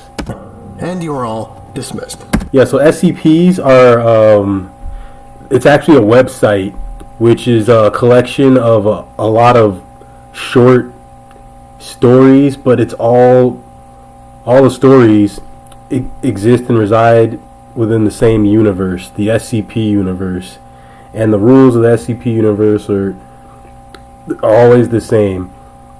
They find an anomaly, like, I'll use something simple, like Bigfoot. Let's say they find fucking Bigfoot. They kidnap him, they trank him, they put him in a little prison in their foundation. They write down containment procedures on how to contain Bigfoot. Let's say Bigfoot has super strength and he needs like a really strong cage. They'll write that shit down, and they'll write down how many guards have to guard him at any given moment, and they'll classify them 3 ways. You have your Euclid SCPs, your safe SCPs, and your Keter SCPs. I will show you guys SCP-4000. He's a Keter SCP and probably one of the foulest ones I've ever heard. Actually, I don't think it was 4000, 4666. There you go. The U-Man. This is probably the sickest one, which is saying a lot because there's a lot of really fucked up SCPs. But this is actually a Christmas one. They have not, to my knowledge, contained this one. That's why it's a Keter. That means it's like one of the most dangerous SCPs ever. It's also incredibly cruel. This one. Good afternoon, everyone. Yeah, this one should make a lot more sense than the last one. The last one, I think, just started rambling because it had a lot to do with dreams and shit. But this is a lot more straightforward, and that might be, it might or might not be a good thing. My name is Dr. Miller, and the SCP we're going to be looking at today is SCP-4666. Object Class, Keter. Special Containment Procedures. Web traffic and law enforcement channels worldwide are to be monitored for evidence of SCP-4666 activity, and particularly for cases of stalking or reports of anomalous phenomena involving families with young children. Should a Weisnacht event be suspected to be in progress, the nearest containment task force is to be dispatched to attempt containment of SCP-4666. Standard PDP-8 humanoid first contact protocols apply. Media coverage of family deaths attributed to SCP-4666 is to be suppressed or falsified to make said deaths appear as non-anomalous home invasion murders. Forensic evidence and SCP-4666-A instances collected by non-Foundation agencies are to be confiscated and witnesses amnesticized. Description: SCP-4666 is currently believed to be a single, exceptionally long-lived humanoid entity of unknown origin. Survivors of Weisnacht events typically describe SCP-4666 as a very tall, between 2 and 2.3 meters, elderly male of European descent with an extremely emaciated appearance. The entity always appears completely naked, even when observed outdoors in the freezing weather. Though the nature and extent of its anomalous properties remain uncertain, SCP-4666 appears capable of instantaneous or near-instantaneous travel to any location north of 40 degrees north latitude, and possibly to any location on Earth. SCP-4666 activity occurs exclusively within a period of 12 consecutive nights every year, from the night of December 21st or 22nd to the night of January 1st or 2nd. This period is known as SCP-4666's active phase. During this phase, in what are termed Weisnacht events, SCP-4666 will appear at dwellings in one or multiple locations north of 40 degrees north latitude. In all known Weisnacht events, these dwellings have shared the following characteristics: isolated rural location, home to a family with at least one child under the age of 8, and situated in an area with snow cover lasting throughout the duration of the event. Weisnacht events consist of the following general progression. Nights 1 to 7. Children will report seeing SCP-4666 in the vicinity of their family's dwelling. The entity will typically be observed watching the dwelling from a distance, such as from across a nearby field or from the edge of a neighboring forest. In some cases, children will report waking up at night to find SCP-4666 watching them sleep through a window.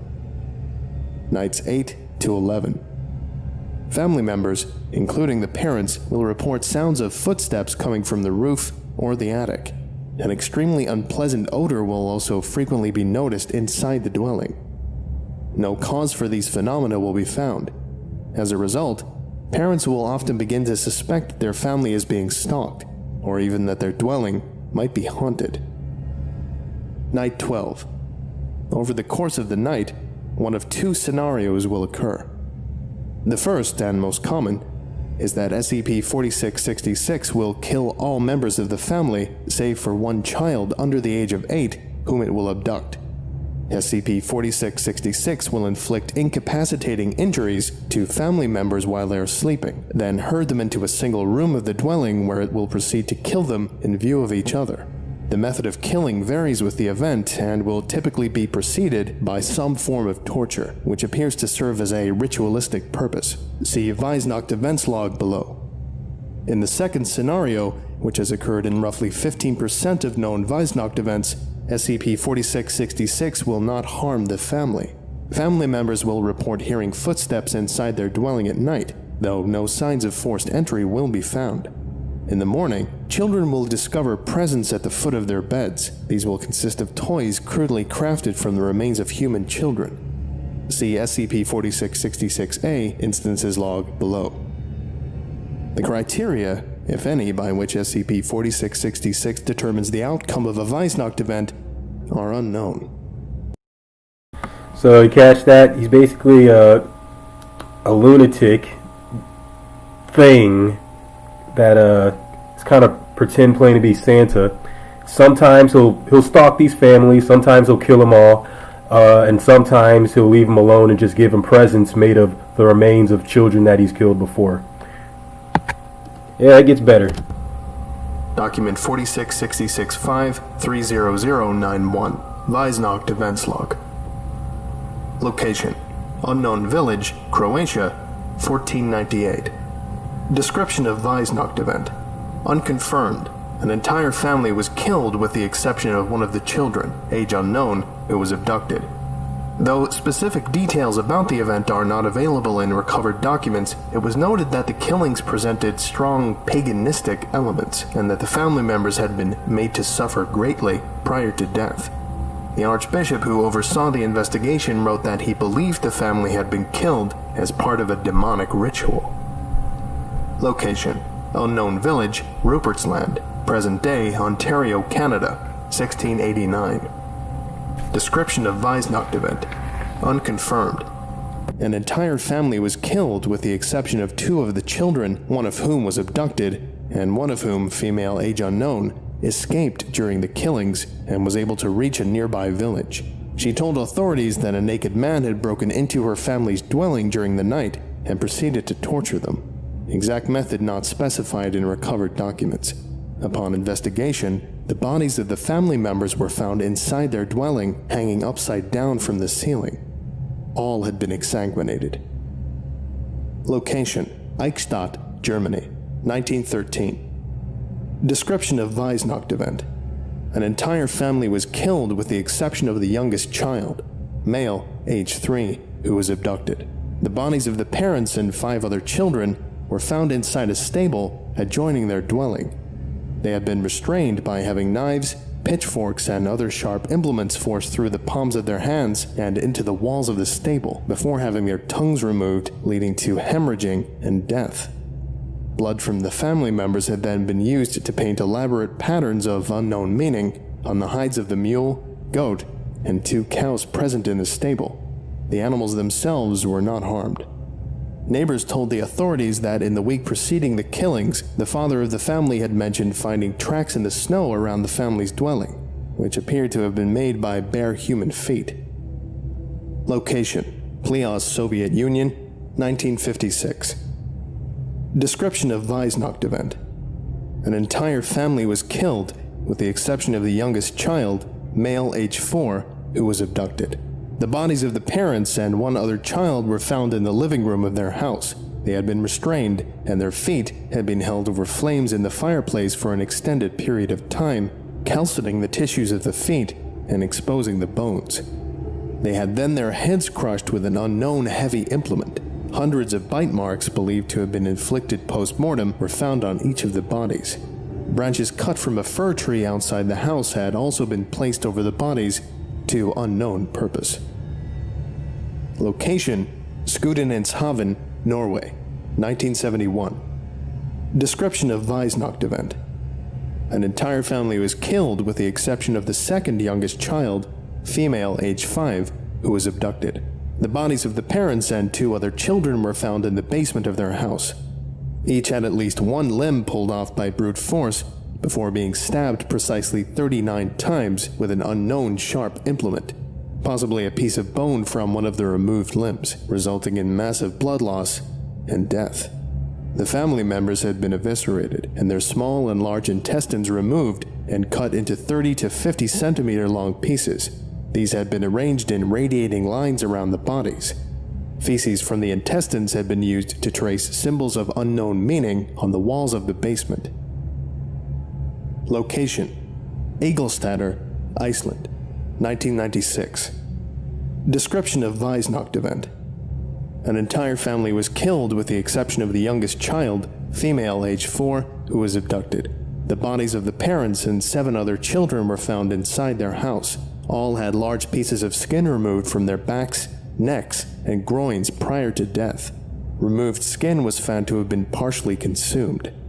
They had been killed by decapitation with a bucksaw that had belonged to the family.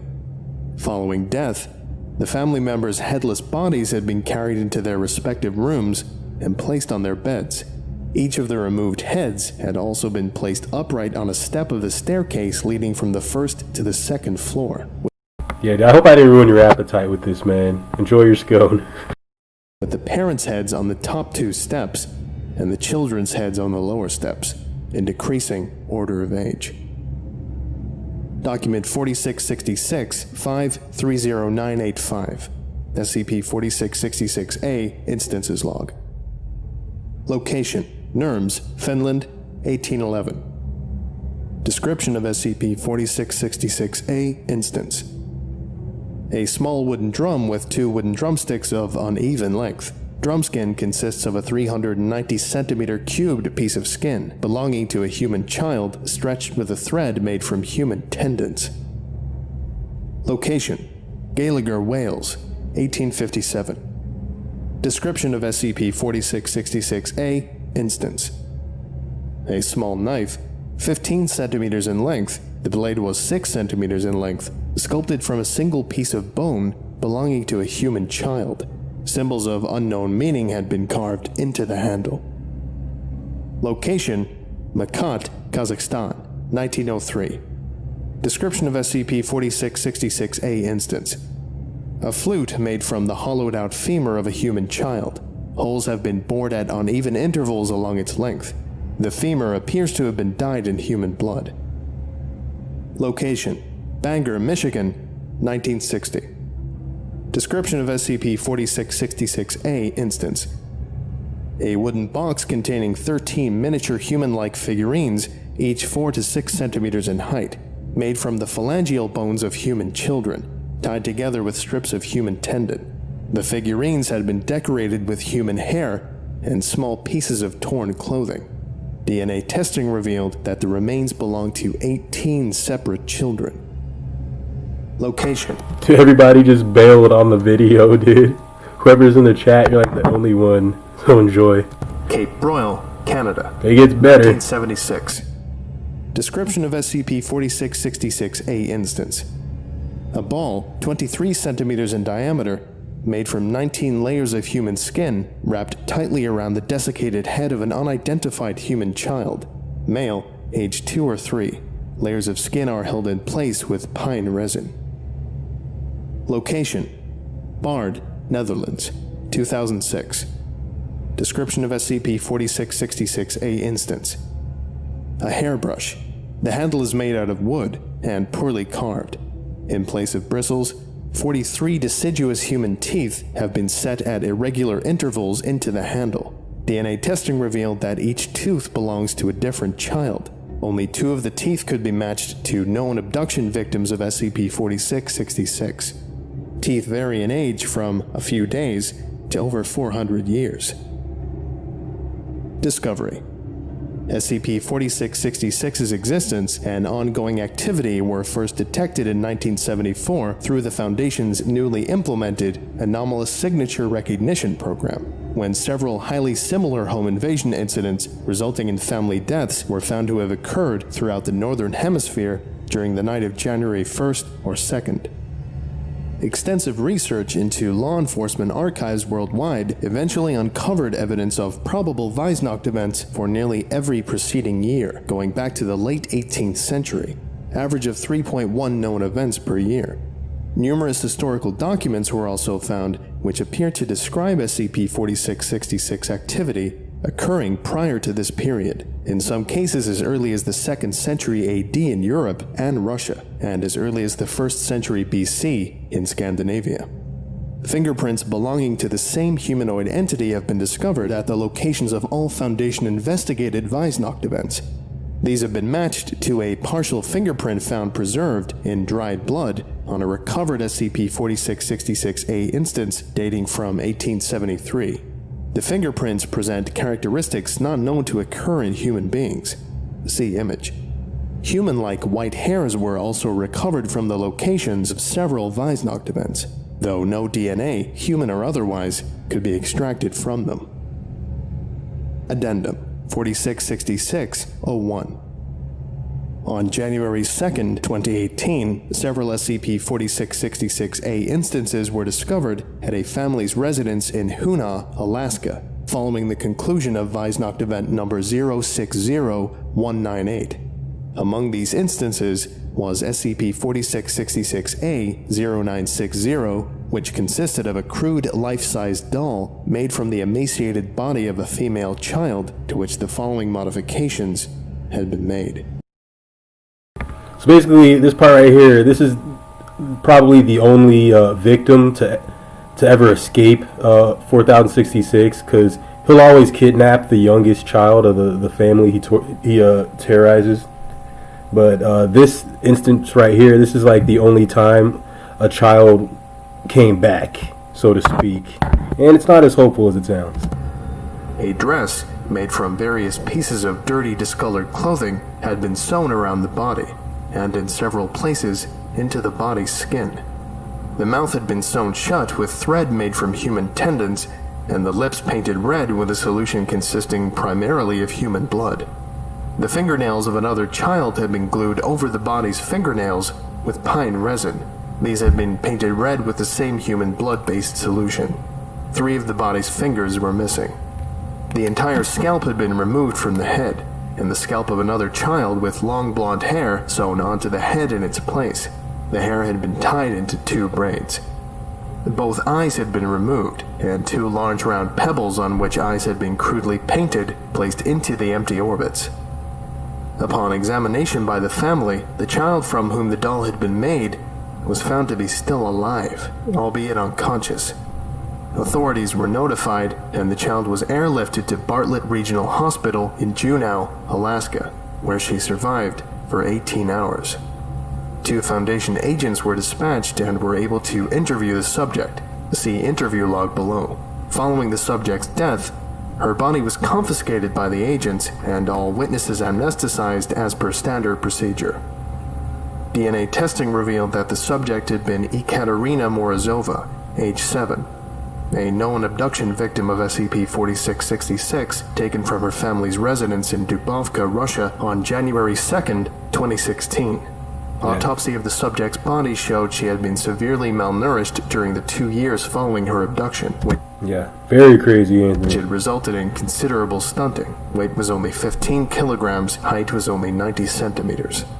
A number of scars and burns were present on her skin, and she had suffered 2 bone fractures, left tibia and left ulna, that had not been reset and had healed improperly. Hands were heavily calloused. Cause of death was attributed to multiple organ failure resulting from severe, sustained malnourishment. Document 4666-5-358-14. Interview log. Audio log 4666-06201. Date, January 2nd, 2018. Time, 11:27 to 11:49 p.m. Alaskan Standard Time. Location, Bartlett Regional Hospital, Juneau, Alaska. Interviewers, Agent Anthony Kowalczyk, Agent Susan Muse attending. Subject, Ekaterina Morozova, SCP-4666-A-0960, female, age 7. Notes. The subject regained consciousness for a period of roughly 30 minutes prior to expiring, during which she was interviewed. Hospital staff had previously removed the thread that had been sewn into her lips, allowing her to speak. Despite having been administered a morphine drip, the subject was largely coherent throughout the interview. The subject did not understand English and initially only spoke a language that was unfamiliar to Agents Kowalczyk and Muse. However, after several minutes, the subject began addressing the agents in Russian, which he spoke poorly.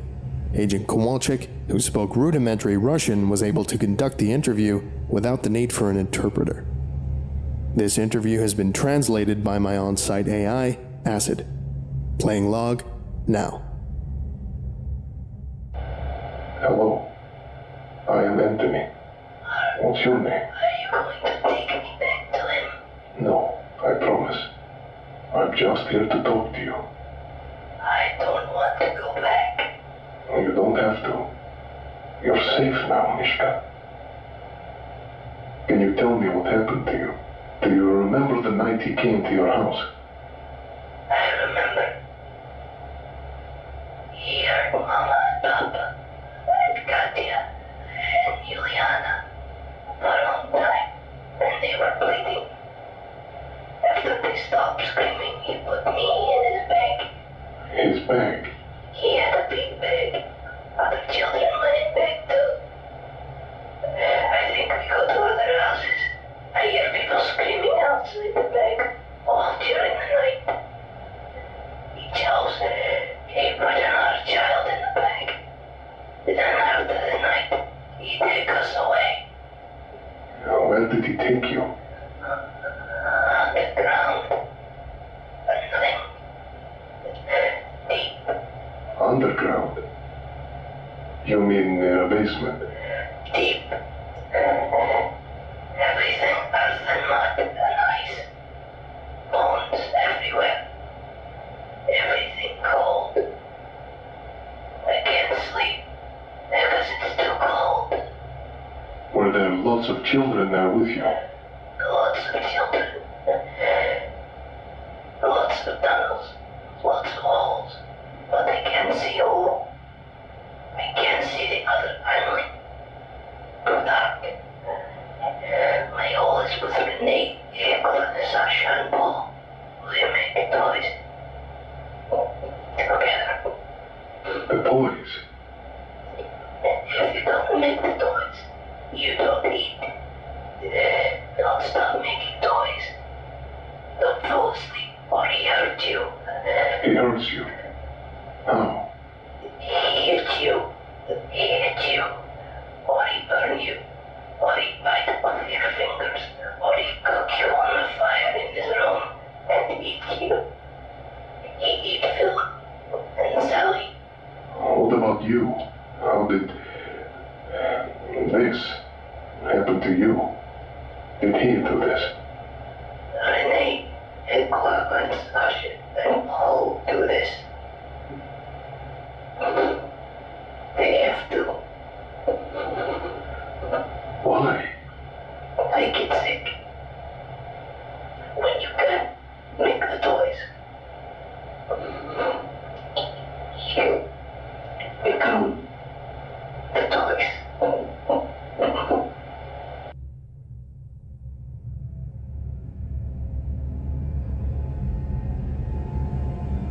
Wow. Let's just get rid of this guy's face off of the monitor, and let's all go and have a really good holiday and just take our minds off this thing, okay? Thank you for listening, if indeed you still are, and you were all dismissed. Goodbye. Yeah, thanks for listening, guys, if indeed you still are. Anybody who sat through that is a real trooper. That was SCP-4066, Object Class Keter. Probably one of the worst SCPs ever. You know, I could probably kick you guys a few more that have given me nightmares. There's so many SCPs. If you want to read the SCP Wiki, I'll show you the website real quick. Here we go. SCPWiki.com.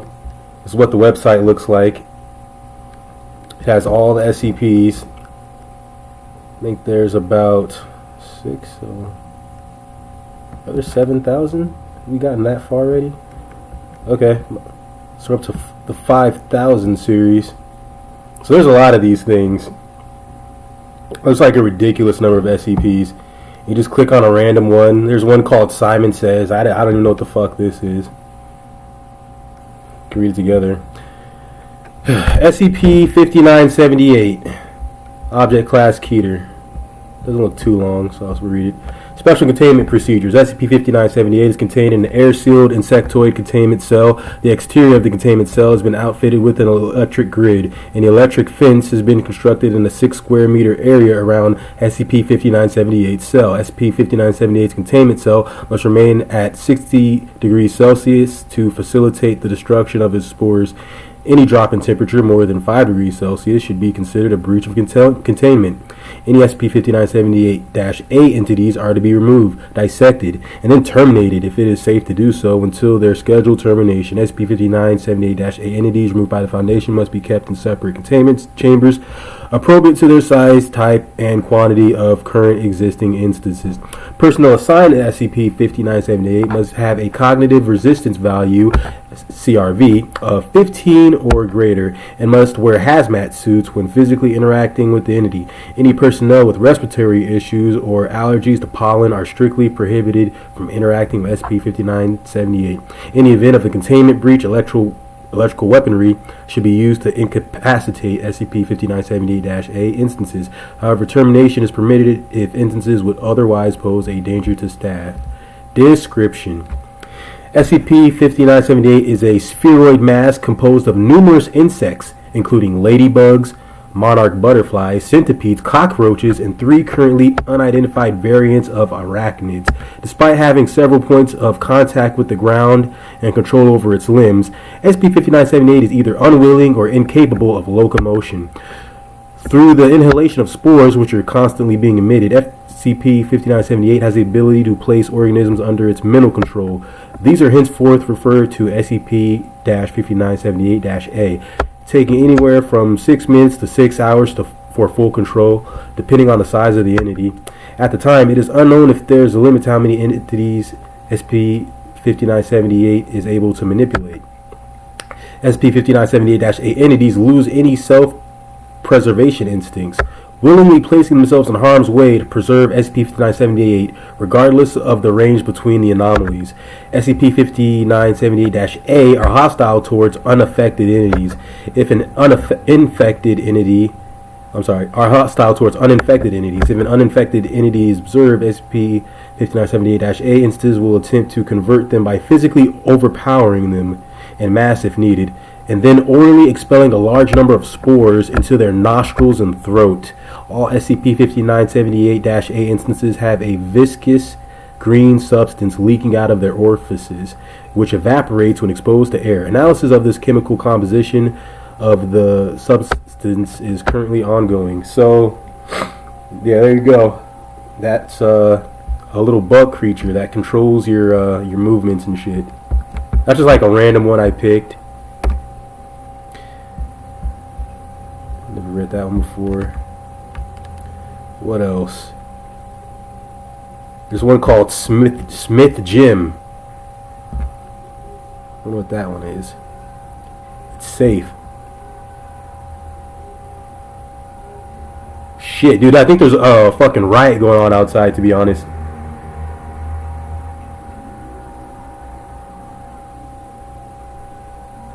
Hold on. I'm gonna bring you guys with me. Let's go on a journey. See what's going on out there.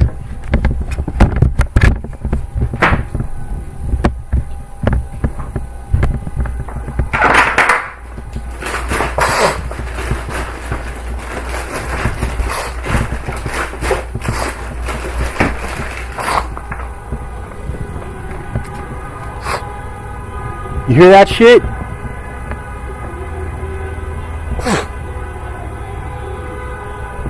Sounds like there's another march or something.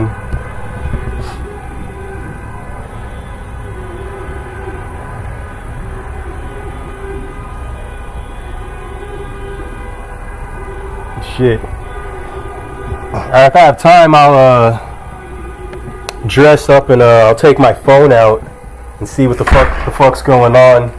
Sounds like a demonstration or something.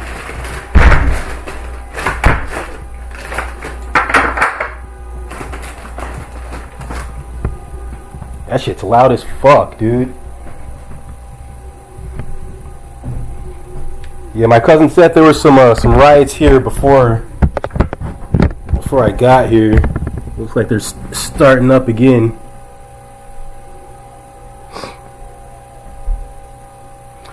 Let me see some Vault 7 docs. Yeah, we can do that, bro. I'll read some Vault 7 shit. Let's see.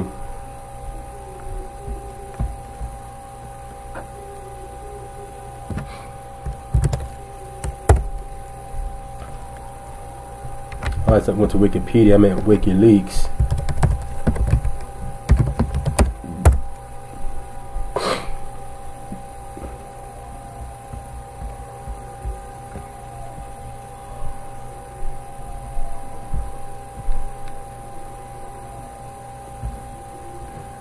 Let me see. Like, would it be an intelligence, right? Or war and military? I guess it'd be an intelligence.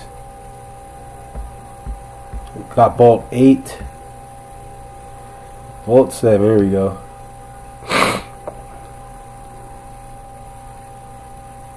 Alright, let's go to Couch Potato. See, these are the documents that scare me. The SCPs, that's all fiction. You know, in case you didn't know, hate to burst your bubble if you thought it was real. This shit's where the real horrors begin. So Couch Potato. Today, August 10th, that's my birthday, 2017. So how old was I? I was like 29, 28 going on 29 that year. WikiLeaks publishes the user guide for the Couch Potato project of the CIA. Couch Potato is a remote tool for collection against RTSP /H.264 video streams. It provides the ability to collect either the stream as a video file or capture still images of frames from the stream that are significant change from a previously captured frame. See, this is the shit that now you know why I'm more scared of this shit. It utilizes FFmpeg for video and image encoding and decoding, as well as RTSP connectivity. Couch Potato relies on being launched in an ICE v3 fire and collect compatible loader, so they can just snatch up the streams, which, I mean, I already kind of figured, but, you know, just seeing it in document forms, just, it's a little much. It's a little creepy. Let me see, start from the bottom or one that just catches your eye. Yeah, let me start with this one. Okay, so Dumbo. Today, August 3rd, 2017, WikiLeaks publishes documents from the Dumbo project of the CIA. Dumbo is a capability to suspend spin processes utilizing webcams and corrupt any video recordings. So like, dude, remember how my shit kept on freezing? Which we fixed by I changed it to display capture instead of the window capture. But I don't know, man. It was working. Everything was working fine with the window capture till then. So I don't know. Maybe there were other forces at work. We'll never know. So Dumbo can identify, control, and manipulate monitoring and detection systems on a target computer running the Microsoft Windows operating system. It identifies installed devices like webcams or microphones, either locally or connected by wireless, Bluetooth, Wi-Fi, or wired networks. All processes related to the detected devices, usually recording, monitoring, or detection of video audio network streams, are also identified and can be stopped by the operator. By deleting or manipulating recordings, the operator is aided in creating fake or destroying actual evidence of the intrusion operation. Dumbo is run by the field agent directly from a USB stick. It requires administrator privileges to perform its task. It supports 32-bit Windows XP, Windows Vista, and newer versions of Windows operating system. 64-bit Windows XP or Windows versions prior to XP are not supported. So yeah, dude, just really creepy shit. Thanks a lot, CIA. So this is the shit that keeps me up at night. Achilles is a capability that provides an operator the ability to Trojan an OS X disk's image. Installer with one or more desired operator specified executables for a one-time execution.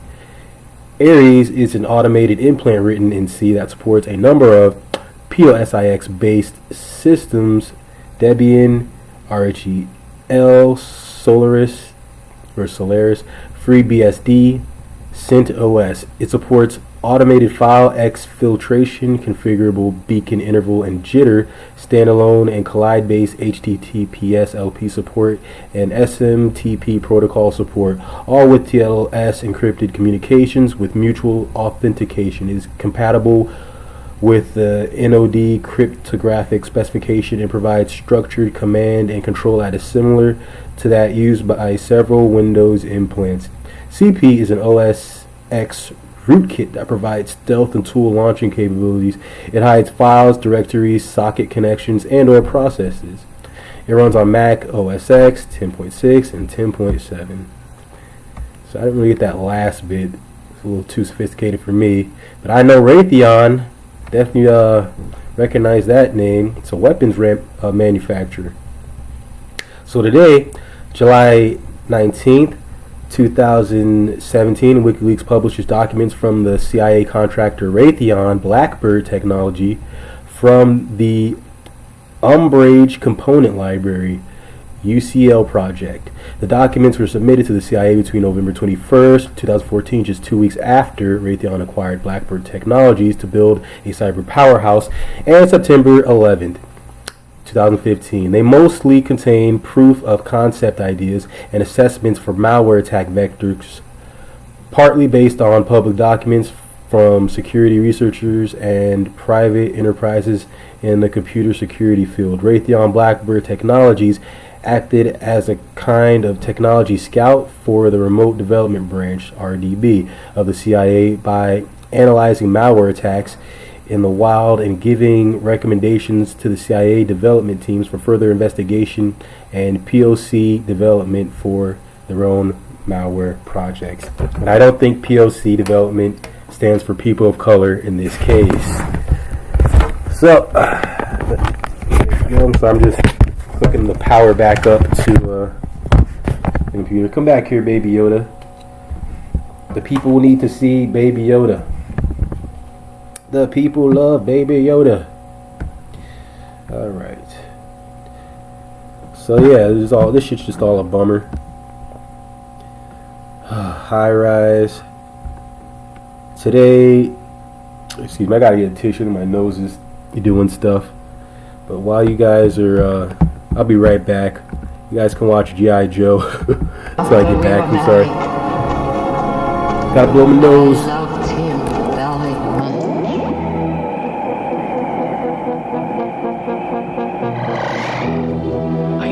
we're doing is wrong. But till I get Jenny's locket back, I must follow the commander's orders. Then we'll try and get it back for you, son. But we might need your help. I'll do what I can, and try to convince the others, too.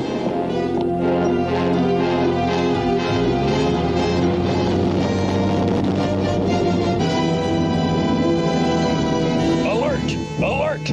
Urgent message for Cobra Commander! Yes, what is it? The Joes are planning something big! Stay at your post until you know what it is. The ghosts should have finished G.I. Joe by now. Let's move, or we'll miss our rendezvous with the assault team.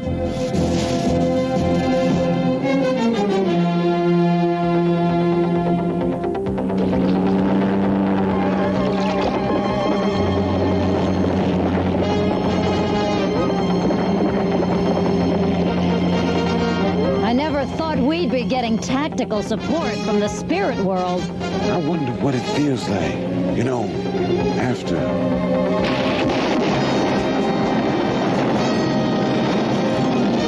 Get ready to jump! Yo, Joe! Yo, Joe! Alright, sorry about that, guys. Alright. Oh, that's the SCP stuff.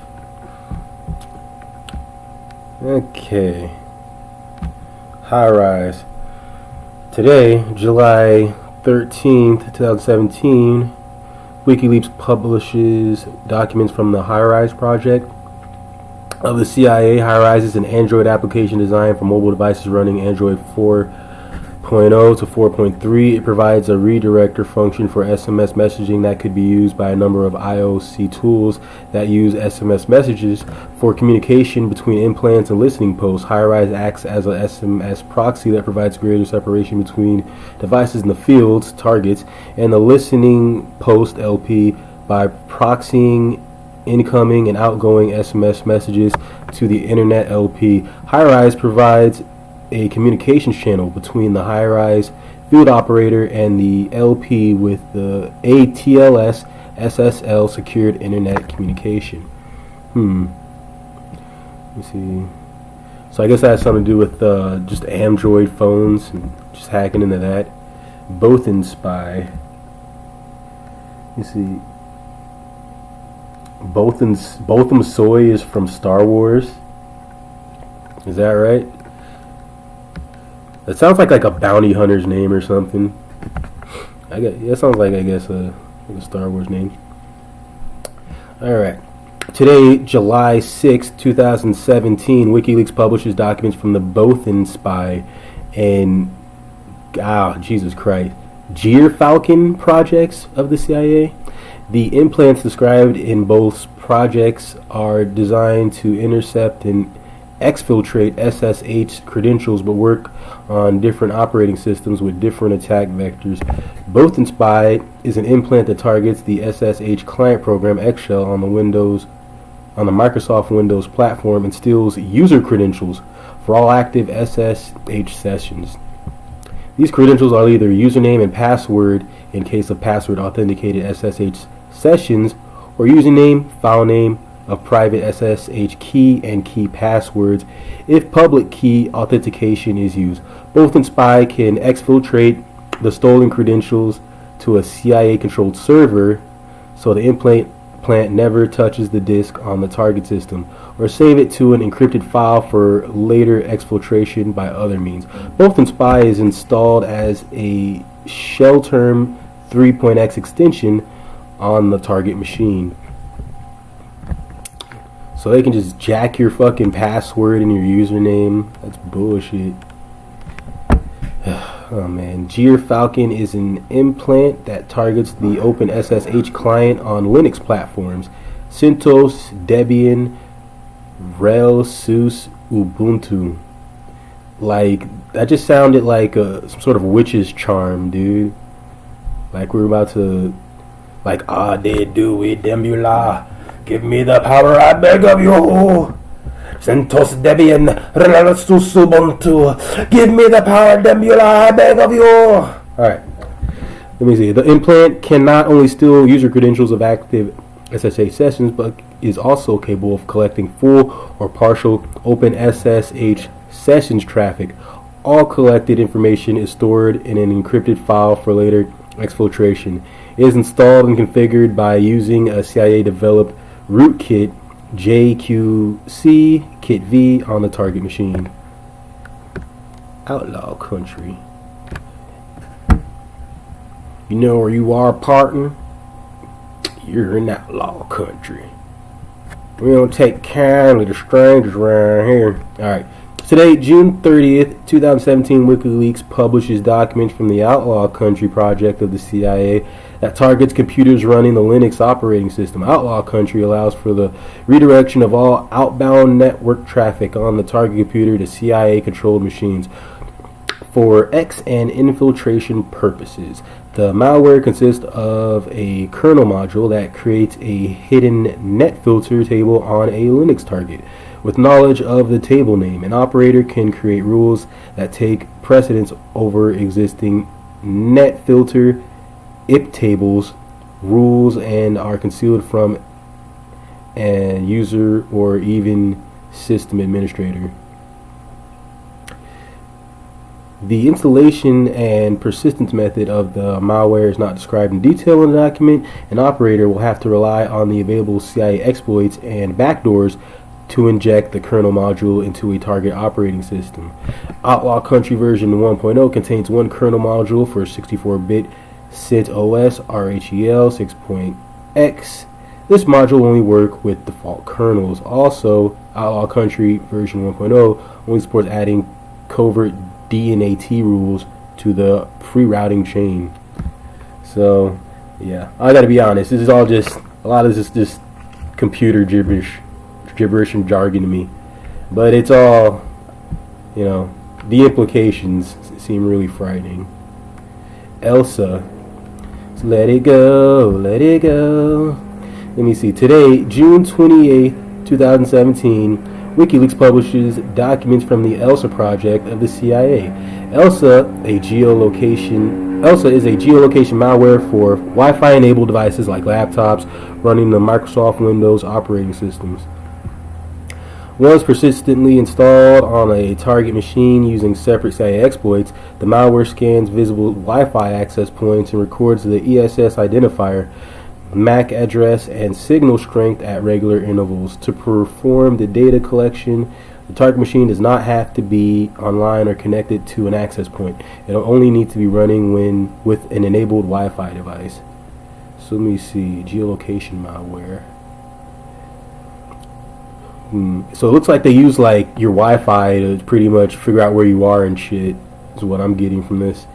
If it is connected to the internet, the malware automatically tries to use public geolocation databases from Google or Microsoft to resolve the position of the device and stores the longitude and latitude data along with the time stamp. So they know where you were and when you were there pretty much. The collected access point geolocation information is stored in encrypted form on the device for later exfiltration. The malware itself does not beacon this data to a CIA backend. Instead, the operator must actively retrieve the log file from the device, again using separate CIA exploits and backdoors. So if they want to find you, they really got to work at it, but it's not that much work. is what I'm seeing. It's like, yeah, you know, they gotta open like maybe one or two programs, you know, maybe 8 Windows tops, and then they'll have your location. And how can't they catch pedophiles? Yeah, damn straight, propaganda. That's a hell of a question. The ELSA project allows the customization of the implant to match the target environment and operational objectives like sampling interval, maximum size of the log file, and invocation persistence method. Additional backend software, again using public geolocation databases from Google and Microsoft, converts unprocessed access point information from exfiltrated log files to geolocation data to create a tracking profile of the target device. So that's fucked up, man. They can find us, Baby Yoda. We can't hide. It's okay. Baby Yoda's gonna use the Force and disrupt all their signals. So we'll be okay. Brutal Kangaroo. Where do they come up with these names, dude? Do they just take like all the rejected like video games and say, hey, you know what? Let's just turn it. That's our new CIA scheme. You know, brutal kangaroo. Today, June 22nd, 2017, WikiLeaks publishes documents from the Brutal Kangaroo project of the CIA. Brutal Kangaroo is a tool suite for Microsoft Windows that targets closed networks by air gap jumping using thumb drives. Brutal Kangaroo components create a custom covert network within the target closed network and providing functionality for executing surveys, directory listings, and arbitrary executables. The documents describe how a CIA operation can infiltrate a closed network or a single air-gapped computer within an organization or enterprise without direct access. It first infects a internet-connected computer within the organization referred to as a primary host and installs the Brutal Kangaroo malware on it. When a user is using the primary host and inserts a USB stick into it, the thumb drive itself is infected with the separate malware. If this thumb drive is used to copy data between the closed network and the WAN, the user will sooner or later plug the USB disk into a computer on the closed network, by browsing the USB drive with Windows Explorer on such a protected computer. It also gets infected with infiltration survey malware. If most computers on the closed network are under CIA control, they form a covert network to coordinate tasks and data exchange. Although not explicitly stated in documents, this method of compromising closed networks is very similar to how Stuxnet worked. I don't know what Stuxnet is, but I'll open another window over here and you can gander at that later. Actually, let's gander at it now. Stuxnet. Stuxnet is a malicious computer worm first uncovered in 2010, thought to have been in development since at least 2005. Stuxnet targets supervisory control and data acquisition systems and is believed to be responsible for causing substantial damage to the nuclear program of Iran. Oh, really? Although neither country has openly admitted responsibility, the worm is widely considered to be a cyber weapon built jointly by the United States and Israel. Yeah, that sounds like something those scumbags would do. So I think I get the gist of Stuxnet, a malicious computer worm that fucked up Iran's nuclear program for better or worse. Okay. Right. Back to Brutal Kangaroo. The Brutal Kangaroo project consists of the following. Oops, excuse me, a little too down. Oh no, I went a little too up. I'm tripping. The following components. Drifting Deadline is the thumb drive infection tool. Shattered Assurance is a server tool that handles automated infection of thumb drives. As the primary mode of propagation for the Brutal Kangaroo suite, I always get those words confused. Is it suit or suite? I think it's suit. Anyway, Broken Promise is the Brutal Kangaroo post-processor to evaluate collected information. And Shadow is the primary persistence mechanism, a stage 2 tool that is distributed across a closed network and acts as a covert command and control network. Once multiple Shadow instances are installed and shared drives, tasking and payloads can be sent back and forth. The primary execution vector used by infected thumb drives is a vulnerability in the Microsoft Windows operating system that can be exploited by handcrafted link files that load and execute programs. Without user interaction, older versions of the tool suite used a mechanism called Easy Cheese that was a zero-day exploit until March 2015. Newer versions seem to use a similar but yet unknown link file vulnerability related to the library MS functionality of the operating system. Whew. Alright, there's a lot of these. So I'm gonna slow down. Yeah, and Kyle Clark, thanks. I'm glad I'm your favorite TikToker. I've never used TikTok once in my life, and I don't even have that program downloaded on any of my devices, so I'm sure you're just a bot, but we appreciate Appreciate you coming anyway. Sure, you're just another tool of the CIA or some shit.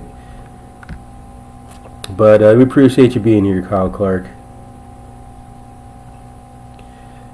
Anyway. Alright, give me a second here. Put on Joe for a sec. I gotta make another run, guys. Go to Marble Framework. Alright, I'll do that when I get back.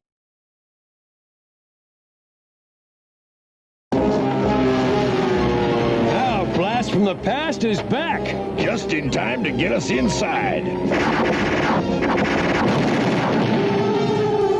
Yo, Joe! Yo, Joe!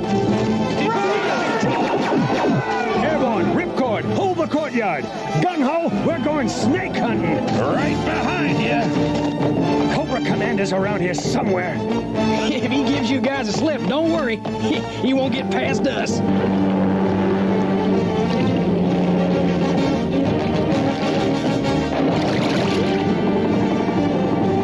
Cobra Commander and his bloody ghosts.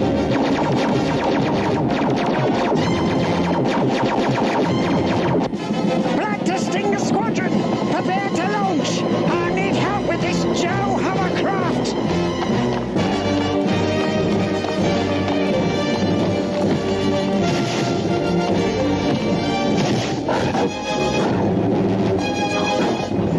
Negative on the launch, Major Blood. You worthless bloody fool! I'll do it myself! I've got them! Nothing can save them now! Here comes nothing, sport!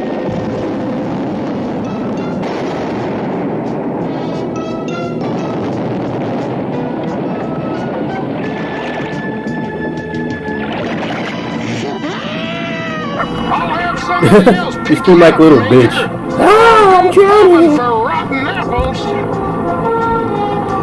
Alright, sorry about that, guys.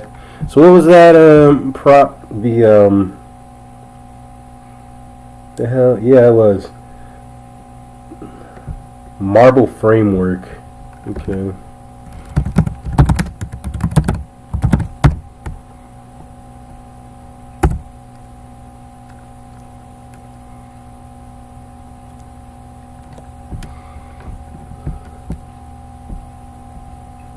Oh, there you go.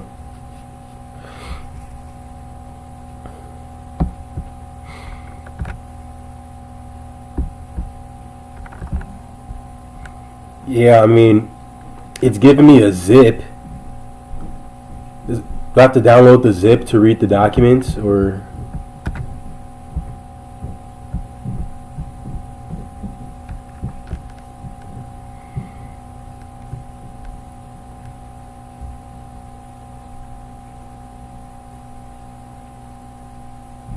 G.I.Ho. Now you're thinking of Thundercats, man. Thundercats.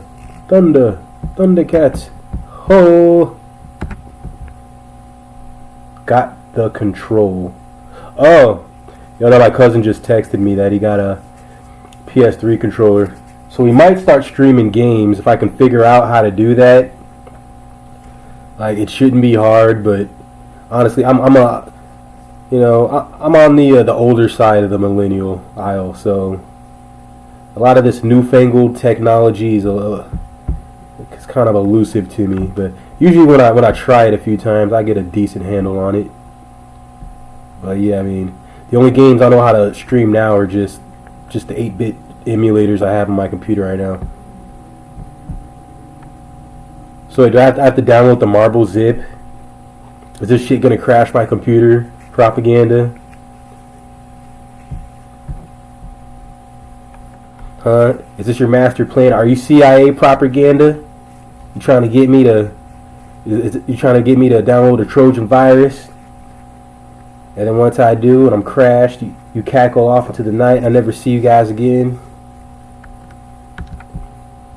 No, I'm just playing. I know you wouldn't do that, propaganda. Yeah, I'm like, well, what is this? Was it the other page with all this shit? Marble framework. Oh, I think maybe this is it. Secret, no form.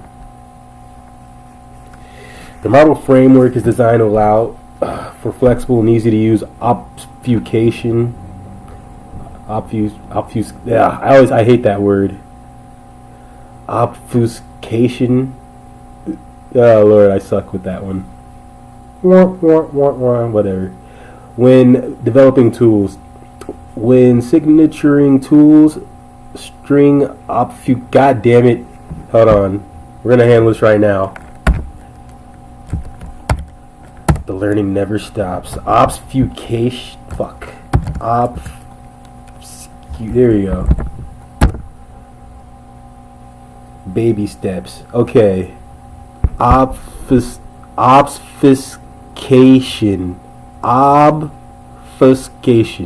Obfuscation. Okay. Sorry, that was driving me crazy. Obfuscation. This pronunciation was kicking my ass more than a definition. Obfuscation. Yeah, obfuscation. I'm gonna practice that one. See, me know that smart. Anyway, string obfuscation algorithms, especially those that are unique, are often used to link malware to a specific developer or development shop. This framework is intended to help us AD to improve upon our current process for string data obfuscation. God damn it! In our tools, this word is kicking my ass. I'll get it tomorrow. I'll have it mastered.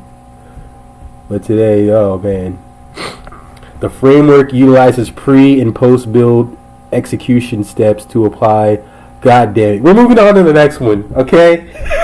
This word has the word obfuscation way too much. And I can tell they're only doing it to taunt me. Alright, they're doing it to taunt me. Alright. Move on to the next one. Yeah, that's right, I'm a quitter. I'll fucking tilt my king. If I have to say that word one more time, I'm gonna punch the fucking computer, dude. It's so fucking hard for me to pronounce. Oh my god. God damn it. Alright. Let's see if we can find one more SCP. Something that it's not gonna be too hardcore. It won't be the Yule Man. There were totally cool SCPs that make you feel happy. Let me see. Here's a good one.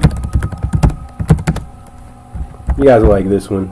It's a little long. We're not gonna listen to the whole shit. Hell to the fucks no. But you'll get the idea.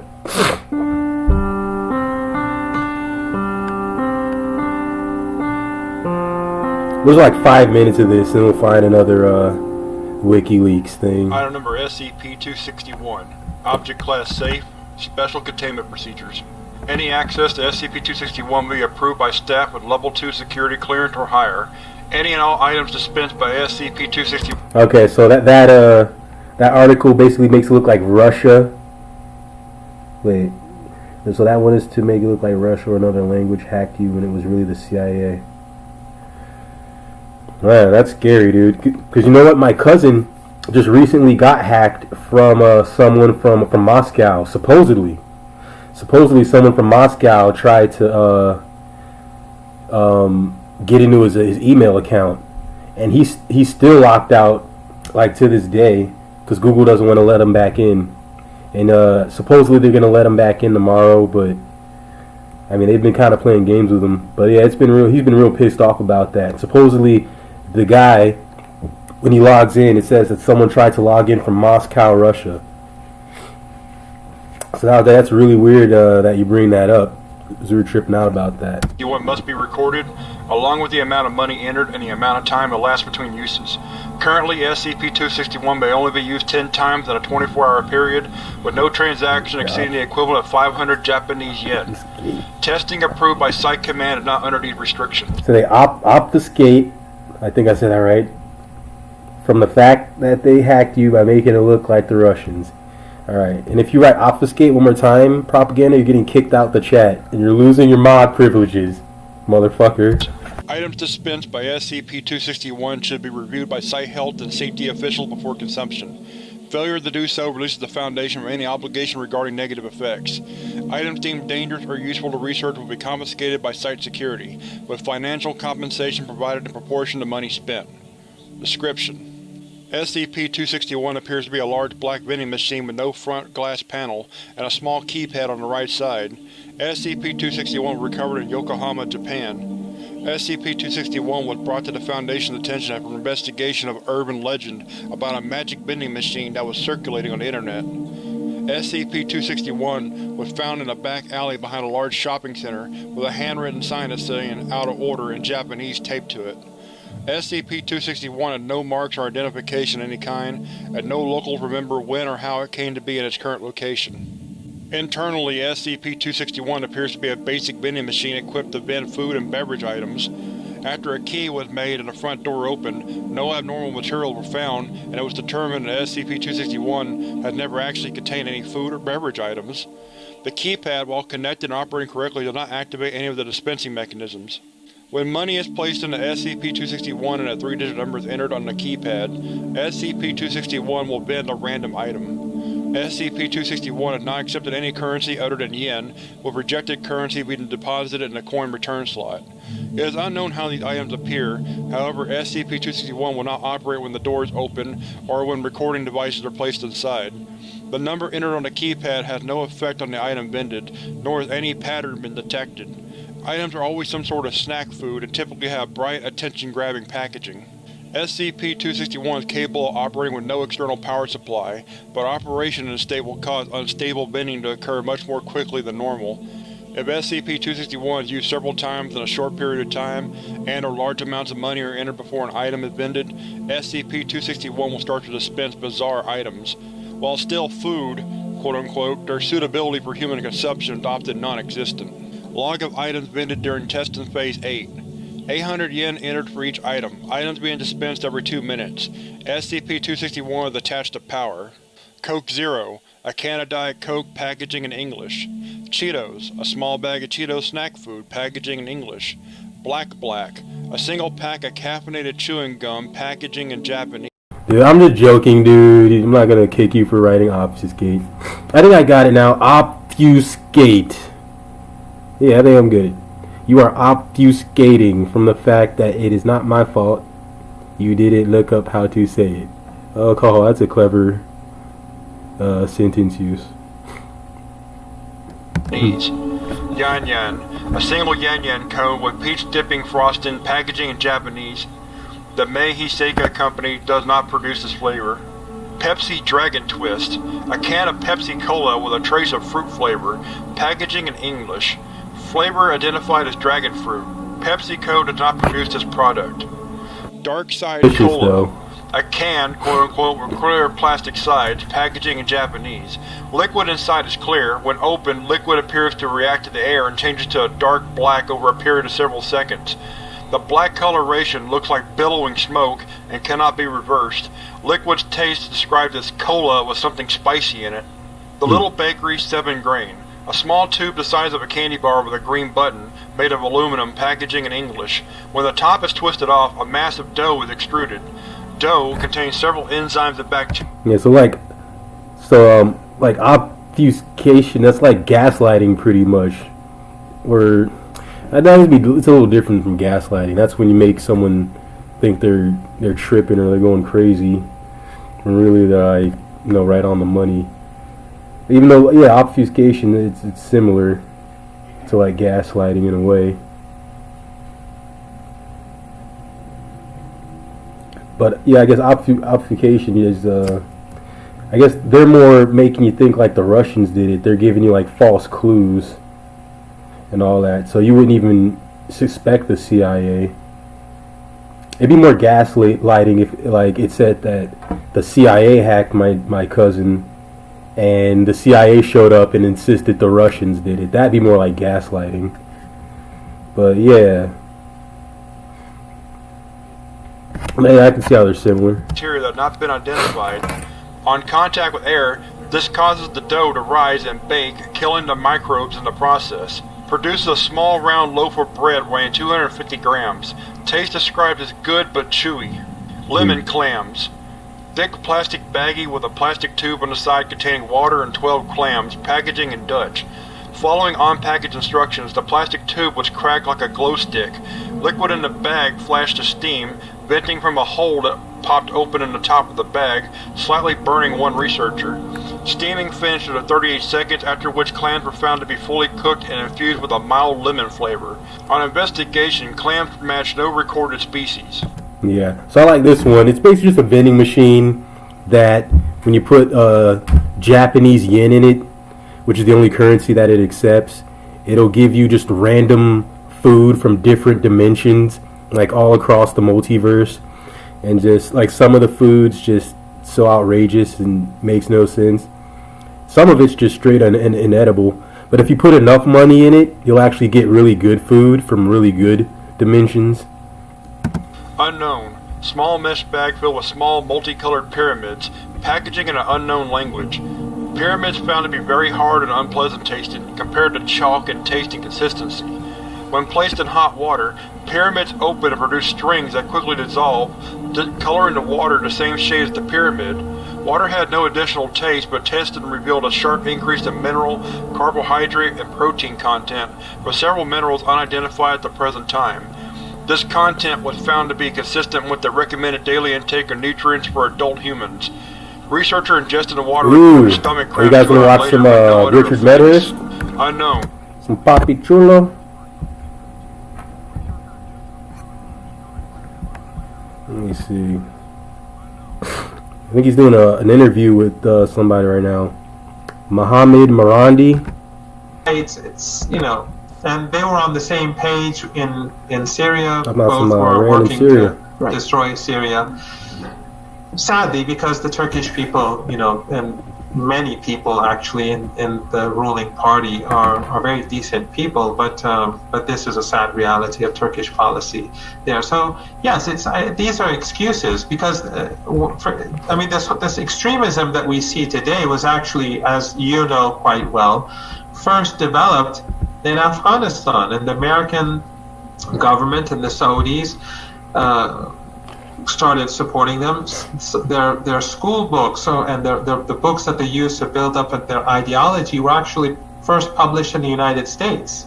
They were printed in the United States and taken to Afghanistan. So they used Al-Qaeda and later what became the Taliban in Afghanistan for strategic purposes. So, if it's a religious thing, it's their religion because they own it, they and the Saudis.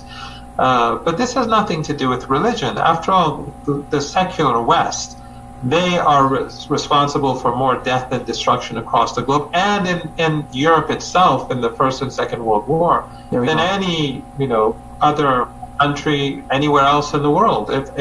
If Hitler has committed atrocities, or Churchill has committed atrocities, and you combine them, all their atrocities, it's infinitely greater than what other countries have done. What Hitler did to Europeans, Churchill did to the rest of the world. So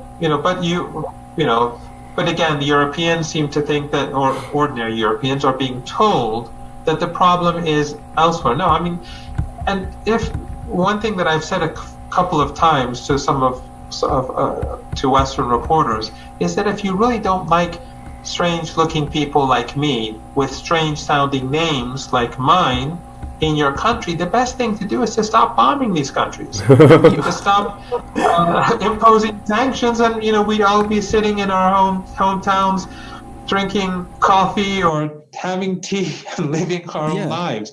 But when you destroy Libya, when you destroy country after country, when you plunder Africa, when you plunder Latin America, well, then people are going to go to the American border, across the American-Mexican border. People are going to cross the Mediterranean into Europe. It's quite obvious that it's their own policies that have created these catastrophes, but it is all about imperialism and empire. So they're not serving the interests of their own people. They're serving the interests of the elites, the military-industrial complex and these things that have been well documented and explained. Yeah, I don't have a mic right now. I'm literally just using my justifications. These arguments that they. I'm literally just using my laptop in order to pursue the same policies that are bringing down their own system. I mean, Trump claims that I think he said $7 trillion have been wasted in this region. He said this 2-3 years ago. According to those estimates, then it must be something like $10 trillion now. Well, regardless of the nature of capitalism and how horrible capitalism and liberalism and neoliberalism is, and we're seeing it now in the United States, and how, and of course, and this is in a sense, this is also going to begin to make it more difficult for Western regimes to use and Western media to use propaganda to convince their own people, because people in the United States no longer trust their own media when it comes to issues in the United States. So that is in itself a good thing. There's a greater awareness now in general, which I think is quite positive. But that aside, the bailout, which is, trillions of dollars stolen from, ordinary people and given to the rich. Basically, that's what has happened, both now and in 2008. Right. If you combine 2008 and what happened just a few months ago, and which is ongoing, it is less than the amount of money that the United States wasted on its so-called, unending war against terrorism. Yeah, man. Thanks, dude. I'll stream whenever I can. Decades. And if you're just looking at the military occupation of Afghanistan under U.S. and U.K. troops, I mean, that's 20 years. But as we were talking about before, this goes way back to the Mujahideen. I mean, there have been funding and financing and yeah, that's the plan. And eventually I'll try to get a mic or whatever. Just, I'm kind of strapped right now. Depleting their own resources, trying to keep these wars going since 45 like crazy. And you mentioned Iran helping Venezuela just before, and that's something I wanted to touch on. The United States puts both Venezuela and Iran under sanctions, and then when they try to trade with each other, still tries to intervene and stop them. And they claimed that they seized oil tankers a few weeks ago. What's the veracity of that claim? Because I think you also stated this on TV, that they're just making this up to make themselves look good, and they're living in an alternate universe. Just like when I listen to Kelly Craft talk about how snapback sanctions are coming back in 30 days. It's just unilateral sanctions on the part of the U.S., but they make it seem, and they just flat out lie in interviews and on television to make it seem like they're winning, when in fact they've been duped. So, I mean, what would you say to that? Well, first of all, they're winning so much. That's why the U.S. economy is in such a catastrophic situation. I mean, you can only so much. I mean, after a while, people will no longer believe it. But my understanding is that the Iranian fuel was sold to a third party or third parties, and that the Americans confiscated that fuel, which was no longer had anything to do with Iran. The ships weren't Iranian. The fuel wasn't owned by Iran anymore. They confiscated it, and they tried to pretend that it was Iranian. The origins were Iran, but it wasn't Iranian. It's like you owning a shop, and then you selling something to me, and then someone takes it away from me and says he stole it from you. But regardless of what happened, and the Iranians, when they send oil to Venezuela or fuel to Venezuela, they do it on their own ships with Iranian flags, and they go right by American ships. And in the past, when the Americans tried to take Iranian ships, like they did through the British in the Mediterranean, the Iranians retaliated in kind and took a British ship until the British understood that they can't do this anymore, and they released the ship. And we know that back then, the acting Spanish foreign minister said that the Americans told the British to take the ship.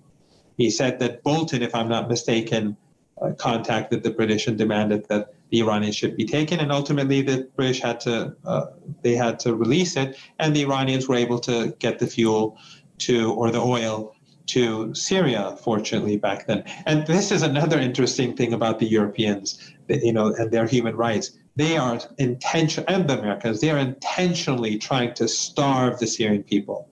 It is so disgusting how these Europeans who pretend to care about human rights, they are the worst violators of human rights on this planet. They are the root of the problem. They are the root of the horrors that people are facing in the world today. So they starve the Syrian people. They starve the people of Gaza. They starve the people of Venezuela. They starve the people of Cuba in different ways, in different forms during different periods. But it's as if the sanctions are somehow different from war. No, they're just as evil and destructive. They kill children. They kill innocent people. But they don't care. They're just pursuing their interests, and the Western media will never touch, upon these issues. I mean, Yemen, for example, they starved Yemen, and this was, mass starvation. The Americans and the Saudis, their navies worked together to impose a siege on Yemen, and the Western media, So Mohammed bin Salman is fine. Saudi Arabia is fine. Israel is the only democracy in the region, exactly like the apartheid democracy in South Africa, of course. If that's a democracy, this is a democracy.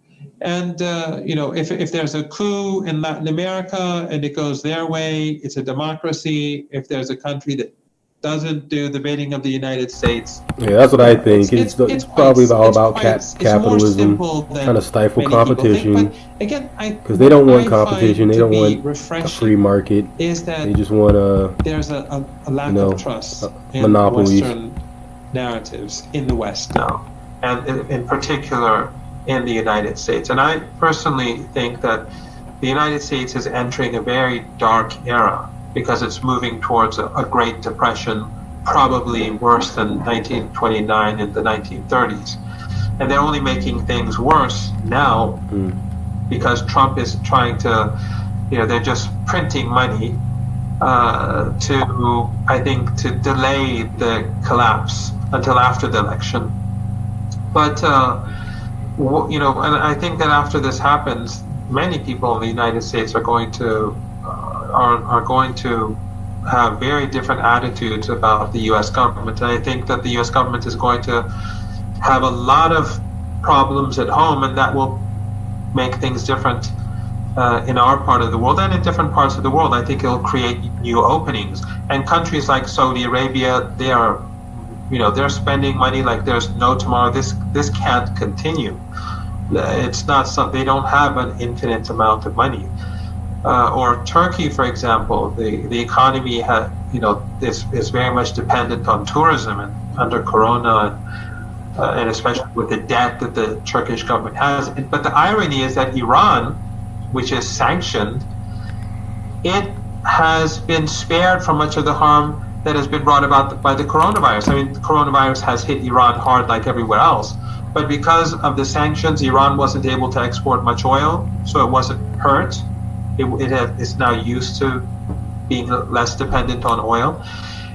Because of the sanctions, Iran never had a huge tourism industry, so that sector and the affiliated parts of the economy that are involved with tourism, they're not very important in Iran. So the damage in Iran, ironically, is much less substantial than it is in other countries allied to the United States and the United States itself, as I said, ironically, because of the sanctions. Yeah, it's taught countries that are subject to these inhumane and decades-long sanctions, just like Syria and Iran, to learn how to be self-sufficient, and ironically, ironically teaches them how to be self-sufficient and make leaps in all domains: scientific, military, economic, medical. And speaking of sanctions, I'm just curious whether these recent developments at the UN Security Council, where the United States find themselves alone with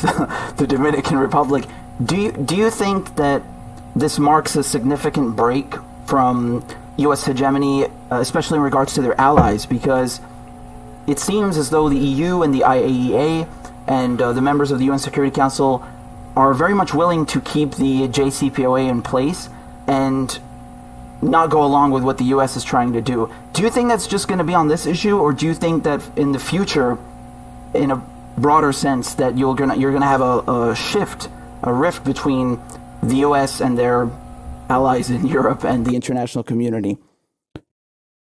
I think it's important, but I think it comes at a time when many other things are happening as well.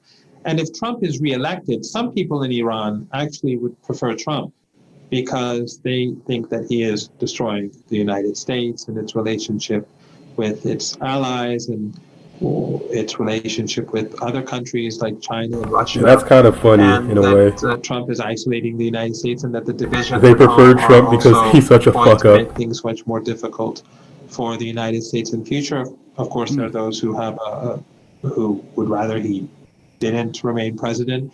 But I think that it is whoever is the next president. This is, I think, an important event in that it is humiliating for the U.S. government.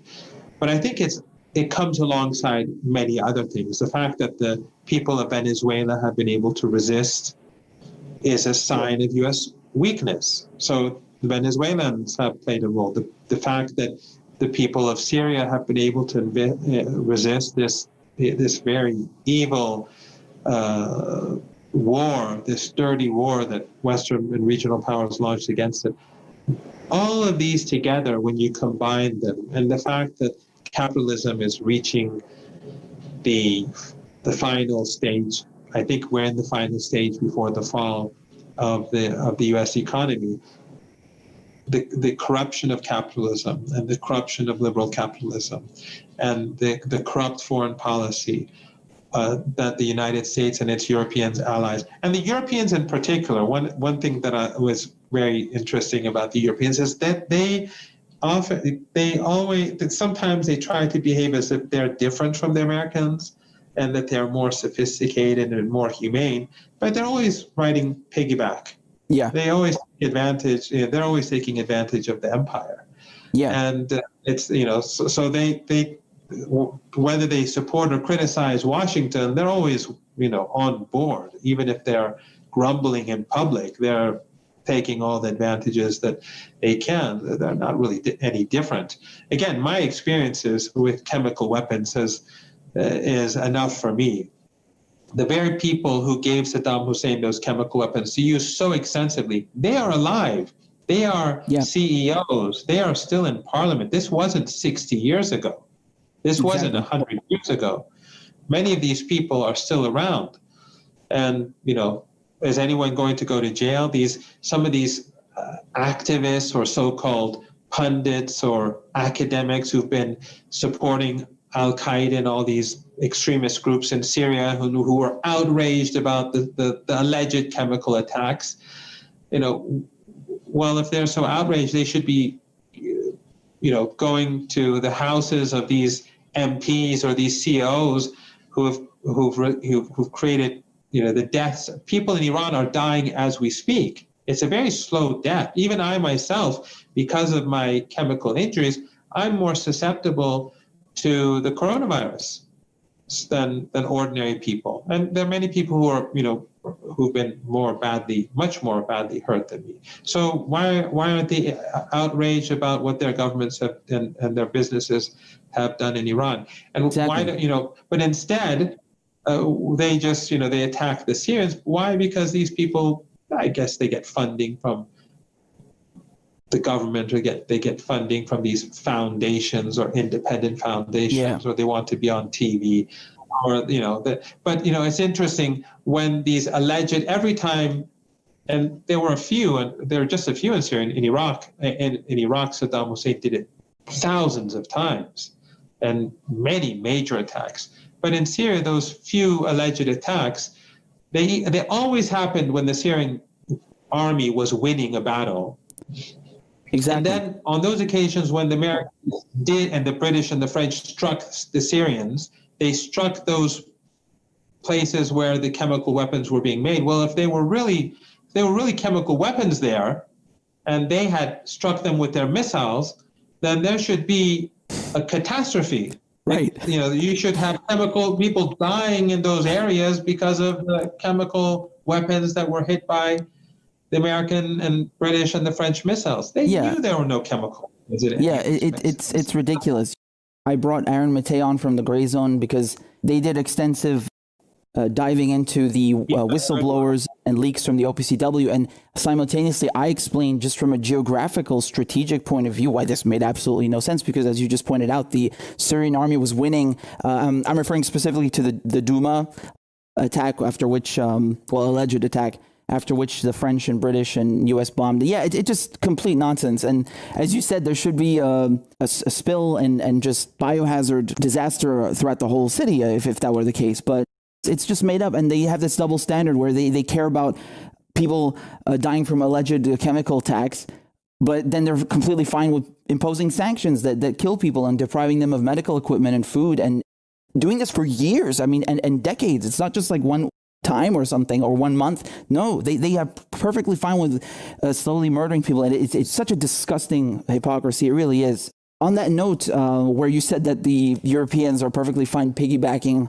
on the Americans, which is very true, I'm just curious what you think of what the U.S. ambassador to the UN said, Kelly Craft. She said that even though the U.S. are alone in wanting to put sanctions on Iran and renew the arms embargo, she claimed that privately the U.S. allies have expressed that, it would be the worst thing in the world if Iran can buy weapons again. So, I mean, first of all, do you think that's true that the Europeans are on board with that secretly? And second of all, do you think that once this arms embargo expires, that Iran will be purchasing new weapon systems and SAM systems from Russia and China?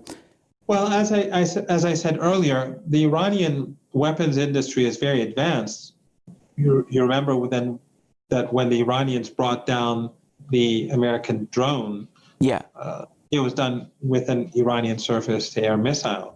Or when the American base in Al-Assad was pounded by Iranian missiles, they were older generation missiles, but the Americans were not capable of even downing one of them before they reached their target. So Iran is quite capable, and even if there was no embargo, Iran really doesn't need much. Maybe a few. That's why they're so scared.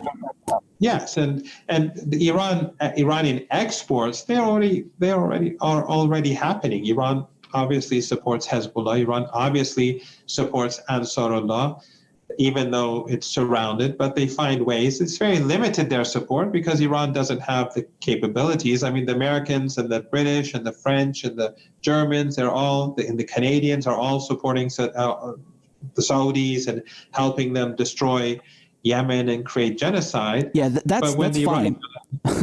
Yeah, that's fine. That's fine. Mass murder is fine as long as it's done by, the Europeans and the Americans, because they're more civilized than the rest of us. Yeah, mass murder. They're civilized and we're not civilized. And that's just how it is. That's just how the narrative works. Dude, I suck at cooking and baking. They're So the bad people. whatever you put in the scones, man, it's the just president of it Venezuela might as is well a be bad witchcraft person, to me. but those who sanction him, they're fine. They steal Venezuelan assets. It's fine because they're civilized. It's they have the moral legitimacy, just like the Iraq War. Even now, when they speak about the Iraq War, what do they say? They say it was a mistake. They don't say these were crimes. They don't say that this was genocide. They don't say that. No, they say it was a mistake. Though some still do say it was a good thing, but those who were against it, they say it was a mistake. It's sort of like me coming and, killing a family and saying, oh, that was my mistake. Yeah, they don't even apologize. It's just outrageous. No, they don't need to apologize because they're morally superior. If they committed crime, it's not a crime, it's a mistake. Exactly. But when the Palestinian people, they're fighting back with some primitive rockets that they were able to make with their own genius, despite the hardship, it's Islamic extremism or Palestinian terrorism or whatever. Yeah, and then they airstrike them. I mean, it's the double standard is hypocrisy in another dimension. It really is. For the last 2.5 weeks, they've been bombing Gaza every day. And imagine all of these children waking up at night, in the middle of the night, terrified of the sound of. And is it on CNN or is it on the BBC or Deutsche Welle or anything like that? No, of course not. Not a word. I've been covering them for the most part, and I can't even keep up. And this is mild compared to the war in 2014, and I mean, all of the previous atrocities during the last 72 years. They've made people desensitized to it, so that even if they did report about it, which they won't do, but even if they did, people just wouldn't care. Because, you know, white lives and Western lives count more than the rest of the world. I mean, it's so disgusting. When they do, they'll say the two sides are fighting it out, as if like these are two equal armies. And, you know, the Palestinians are striking the Israelis and the Israelis are responding. It's usually the Israelis who are responding. So it's not the Israelis who initiate anything. They make it sound as if it's balanced. So when it's not. This is just how Western media functions. So when it comes, going back to what you were saying earlier, when it comes to the sanctions and the Europeans, what they may be saying in private, I have no doubt that the Europeans in private are trying their best to remain in Trump's good books. I mean, they are one and the same. They are different factions of the same establishment. Just like Biden and Trump are from the same establishment. Trump may be crude. Trump may be disgusting in the way he says things, but Trump is no more criminal than Obama was. I mean, Yemen, the sanctions on Venezuela, the destruction of Libya, the destruction of Syria, the dirty war in Syria, that began under Obama. Didn't begin under this guy. Exactly. So they're not really the same. True, Trump is less predictable. He's not politically correct. He's more openly a racist. But it wasn't as if Obama did anything real for minorities. I mean, he destroyed so many countries. They were all dark-skinned people. But in the United States, Obama, when he speaks about the founding fathers, that basically means he's a part of the establishment. And the founding fathers were overwhelmingly slave owners, and the rest of them were not hostile to slave owners because they were all together. So, you know, they're all a part of the same establishment elite. And African Americans or blacks in the United States under Obama, the conditions for them didn't improve. They got worse. It was worse than, according to many calculations and statistics, than under Bush. So, you know, I don't really, for me, there's no, and I know that some people don't agree with me on this, and I get some pushback on this, but for me personally, I don't care who is elected. Same. It's continued war and oppression. Obama and Biden, they helped to start and sponsor all the terrorism in my country. I haven't seen Syria in 10 years. I haven't seen my family in 10 years. I've been there a few months ago. It's a beautiful place. I miss it so much, and it's quite safe. It's quite safe in most areas right now. Alhamdulillah, yeah, it's mostly, for the most part, going back to normal. But I mean, with the Caesar Act sanctions, but I mean, going back to what you said, it's the same. It's really quite ignorant to just disregard everyone in the global South and especially in the Middle East and our lives and our experiences and hardships, and claim that, one is better over the other. No, when these people and their political apparatus dictate the vast majority of international affairs, it does play a part. You do have to take us into account.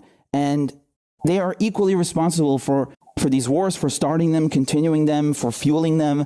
It never changes. And we are always on the receiving end of this imperialism. And it's really disrespectful to disregard us from that equation. And like you said, it just makes no difference. It really doesn't. And alongside sanctions, by the way, we have to always keep in mind that they increase the sanctions and maintain the sanctions as coronavirus is killing people. So the Americans were trying to prevent Iran from importing masks. The Americans were trying to prevent Iran from importing kits to detect the coronavirus. The same is being done in Syria. They're preventing the Syrian government from adequately protecting its population, but they say Assad is killing his own people, or they're actively preventing Venezuela from being able to protect itself against the coronavirus. These sanctions are directed against ordinary people. They prevent them from importing, they prevent them from exporting in order to be able to purchase goods, to protect their own people. This is what it's all about, the inhumanity of the Europeans and the Americans is incomparable to anything that we have in Venezuela or Syria. But in addition to that, the hypocrisy is extraordinary. That's one of the good things about Trump, by the way. I mean, I don't have a preference over who wins, but the good thing about Trump is the mask is off. He is, you can see the disgusting nature of U.S. foreign policy under Trump because he's so blatant about it. Exactly. But it wasn't as if it was anything different beforehand. The only thing that I would hope happens in the United States is that whoever is elected, I hope that people begin to increasingly recognize that they live in a one-party state with two factions and that they need liberation. They need to overthrow the system. And until they do so, things in the United States aren't going to get any better.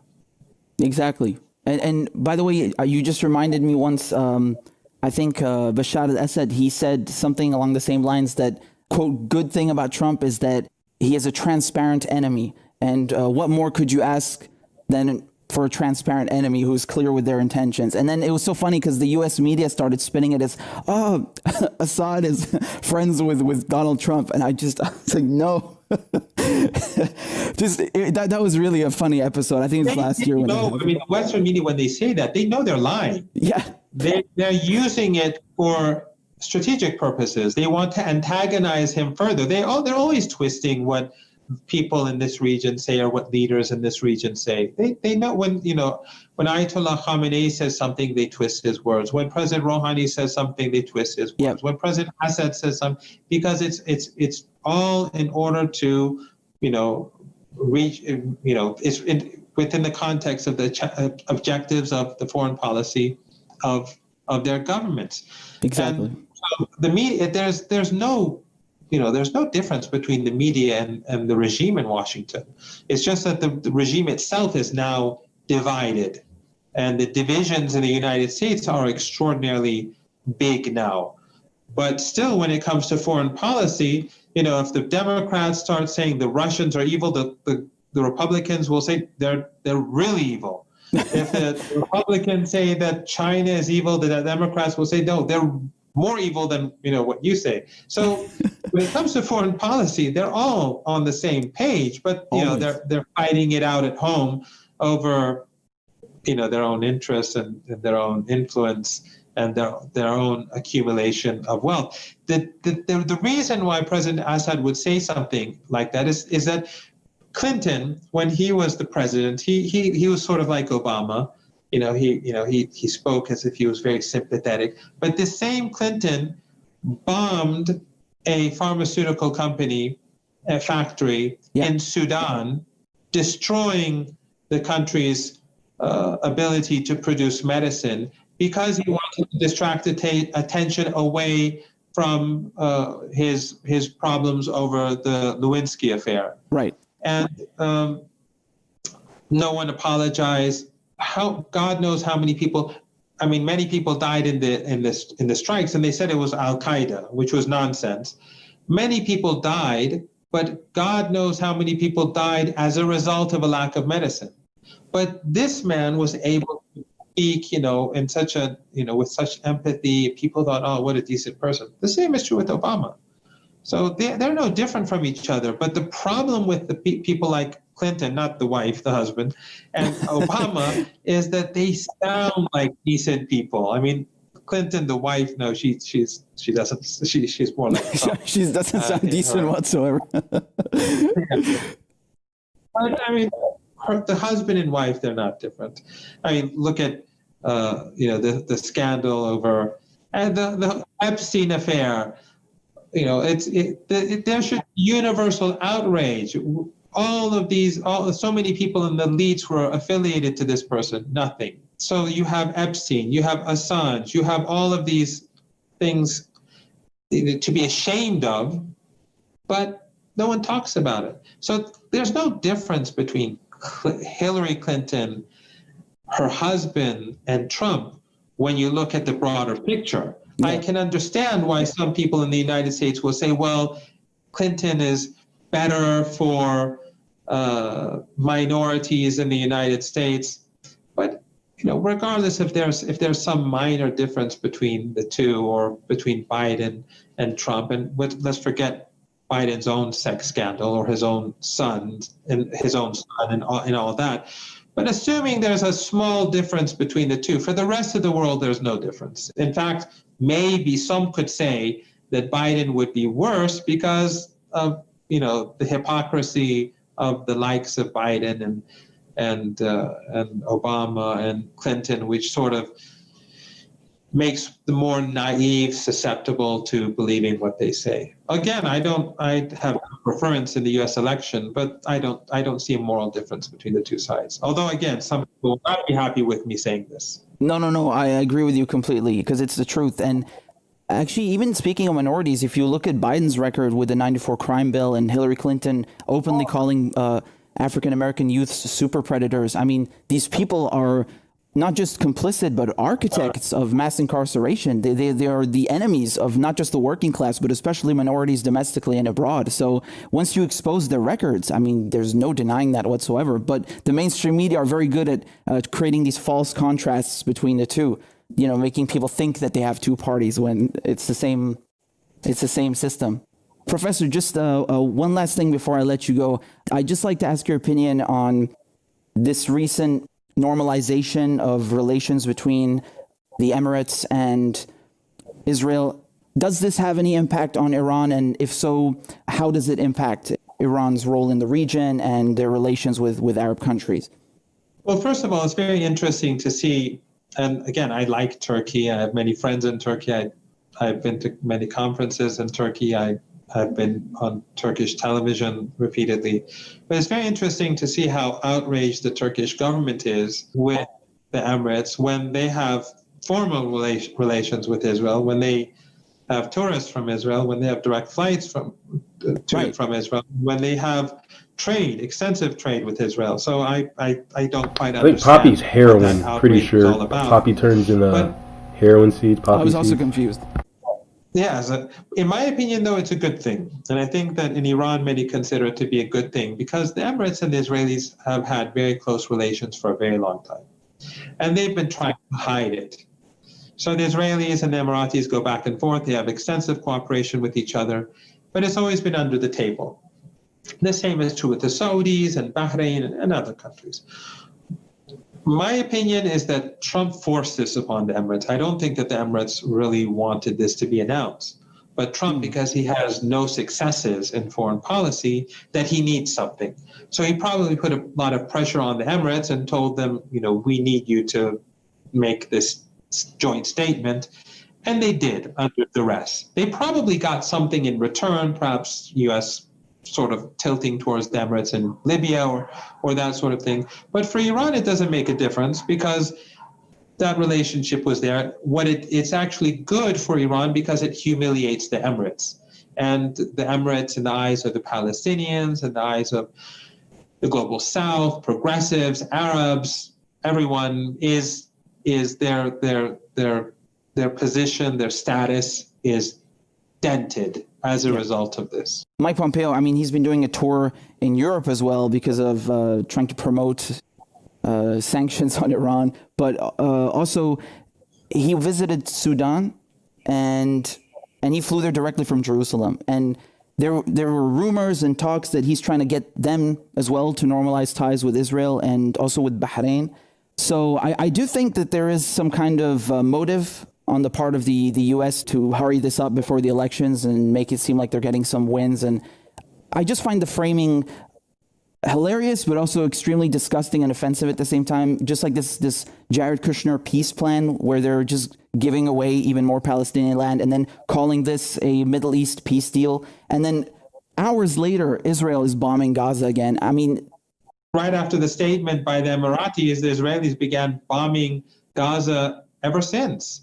And the reason, in my opinion, why it didn't go well in the Sudan, at least by appearances, or in Bahrain and the Saudis, is because these countries are in deep trouble.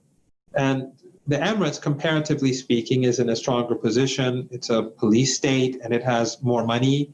And I think it feels that it's able to manage the situation at home. No one is able to say anything about it. But Saudi Arabia, because of the terrible economic situation and the sheer amount of money that they've lost in all these foolish wars and the genocide in Yemen, and the Sudan is, of course, a very unstable place. I think that these regimes are more wary of making such open statements, but all of them are cooperating with the United States in one form or another, and Israelis.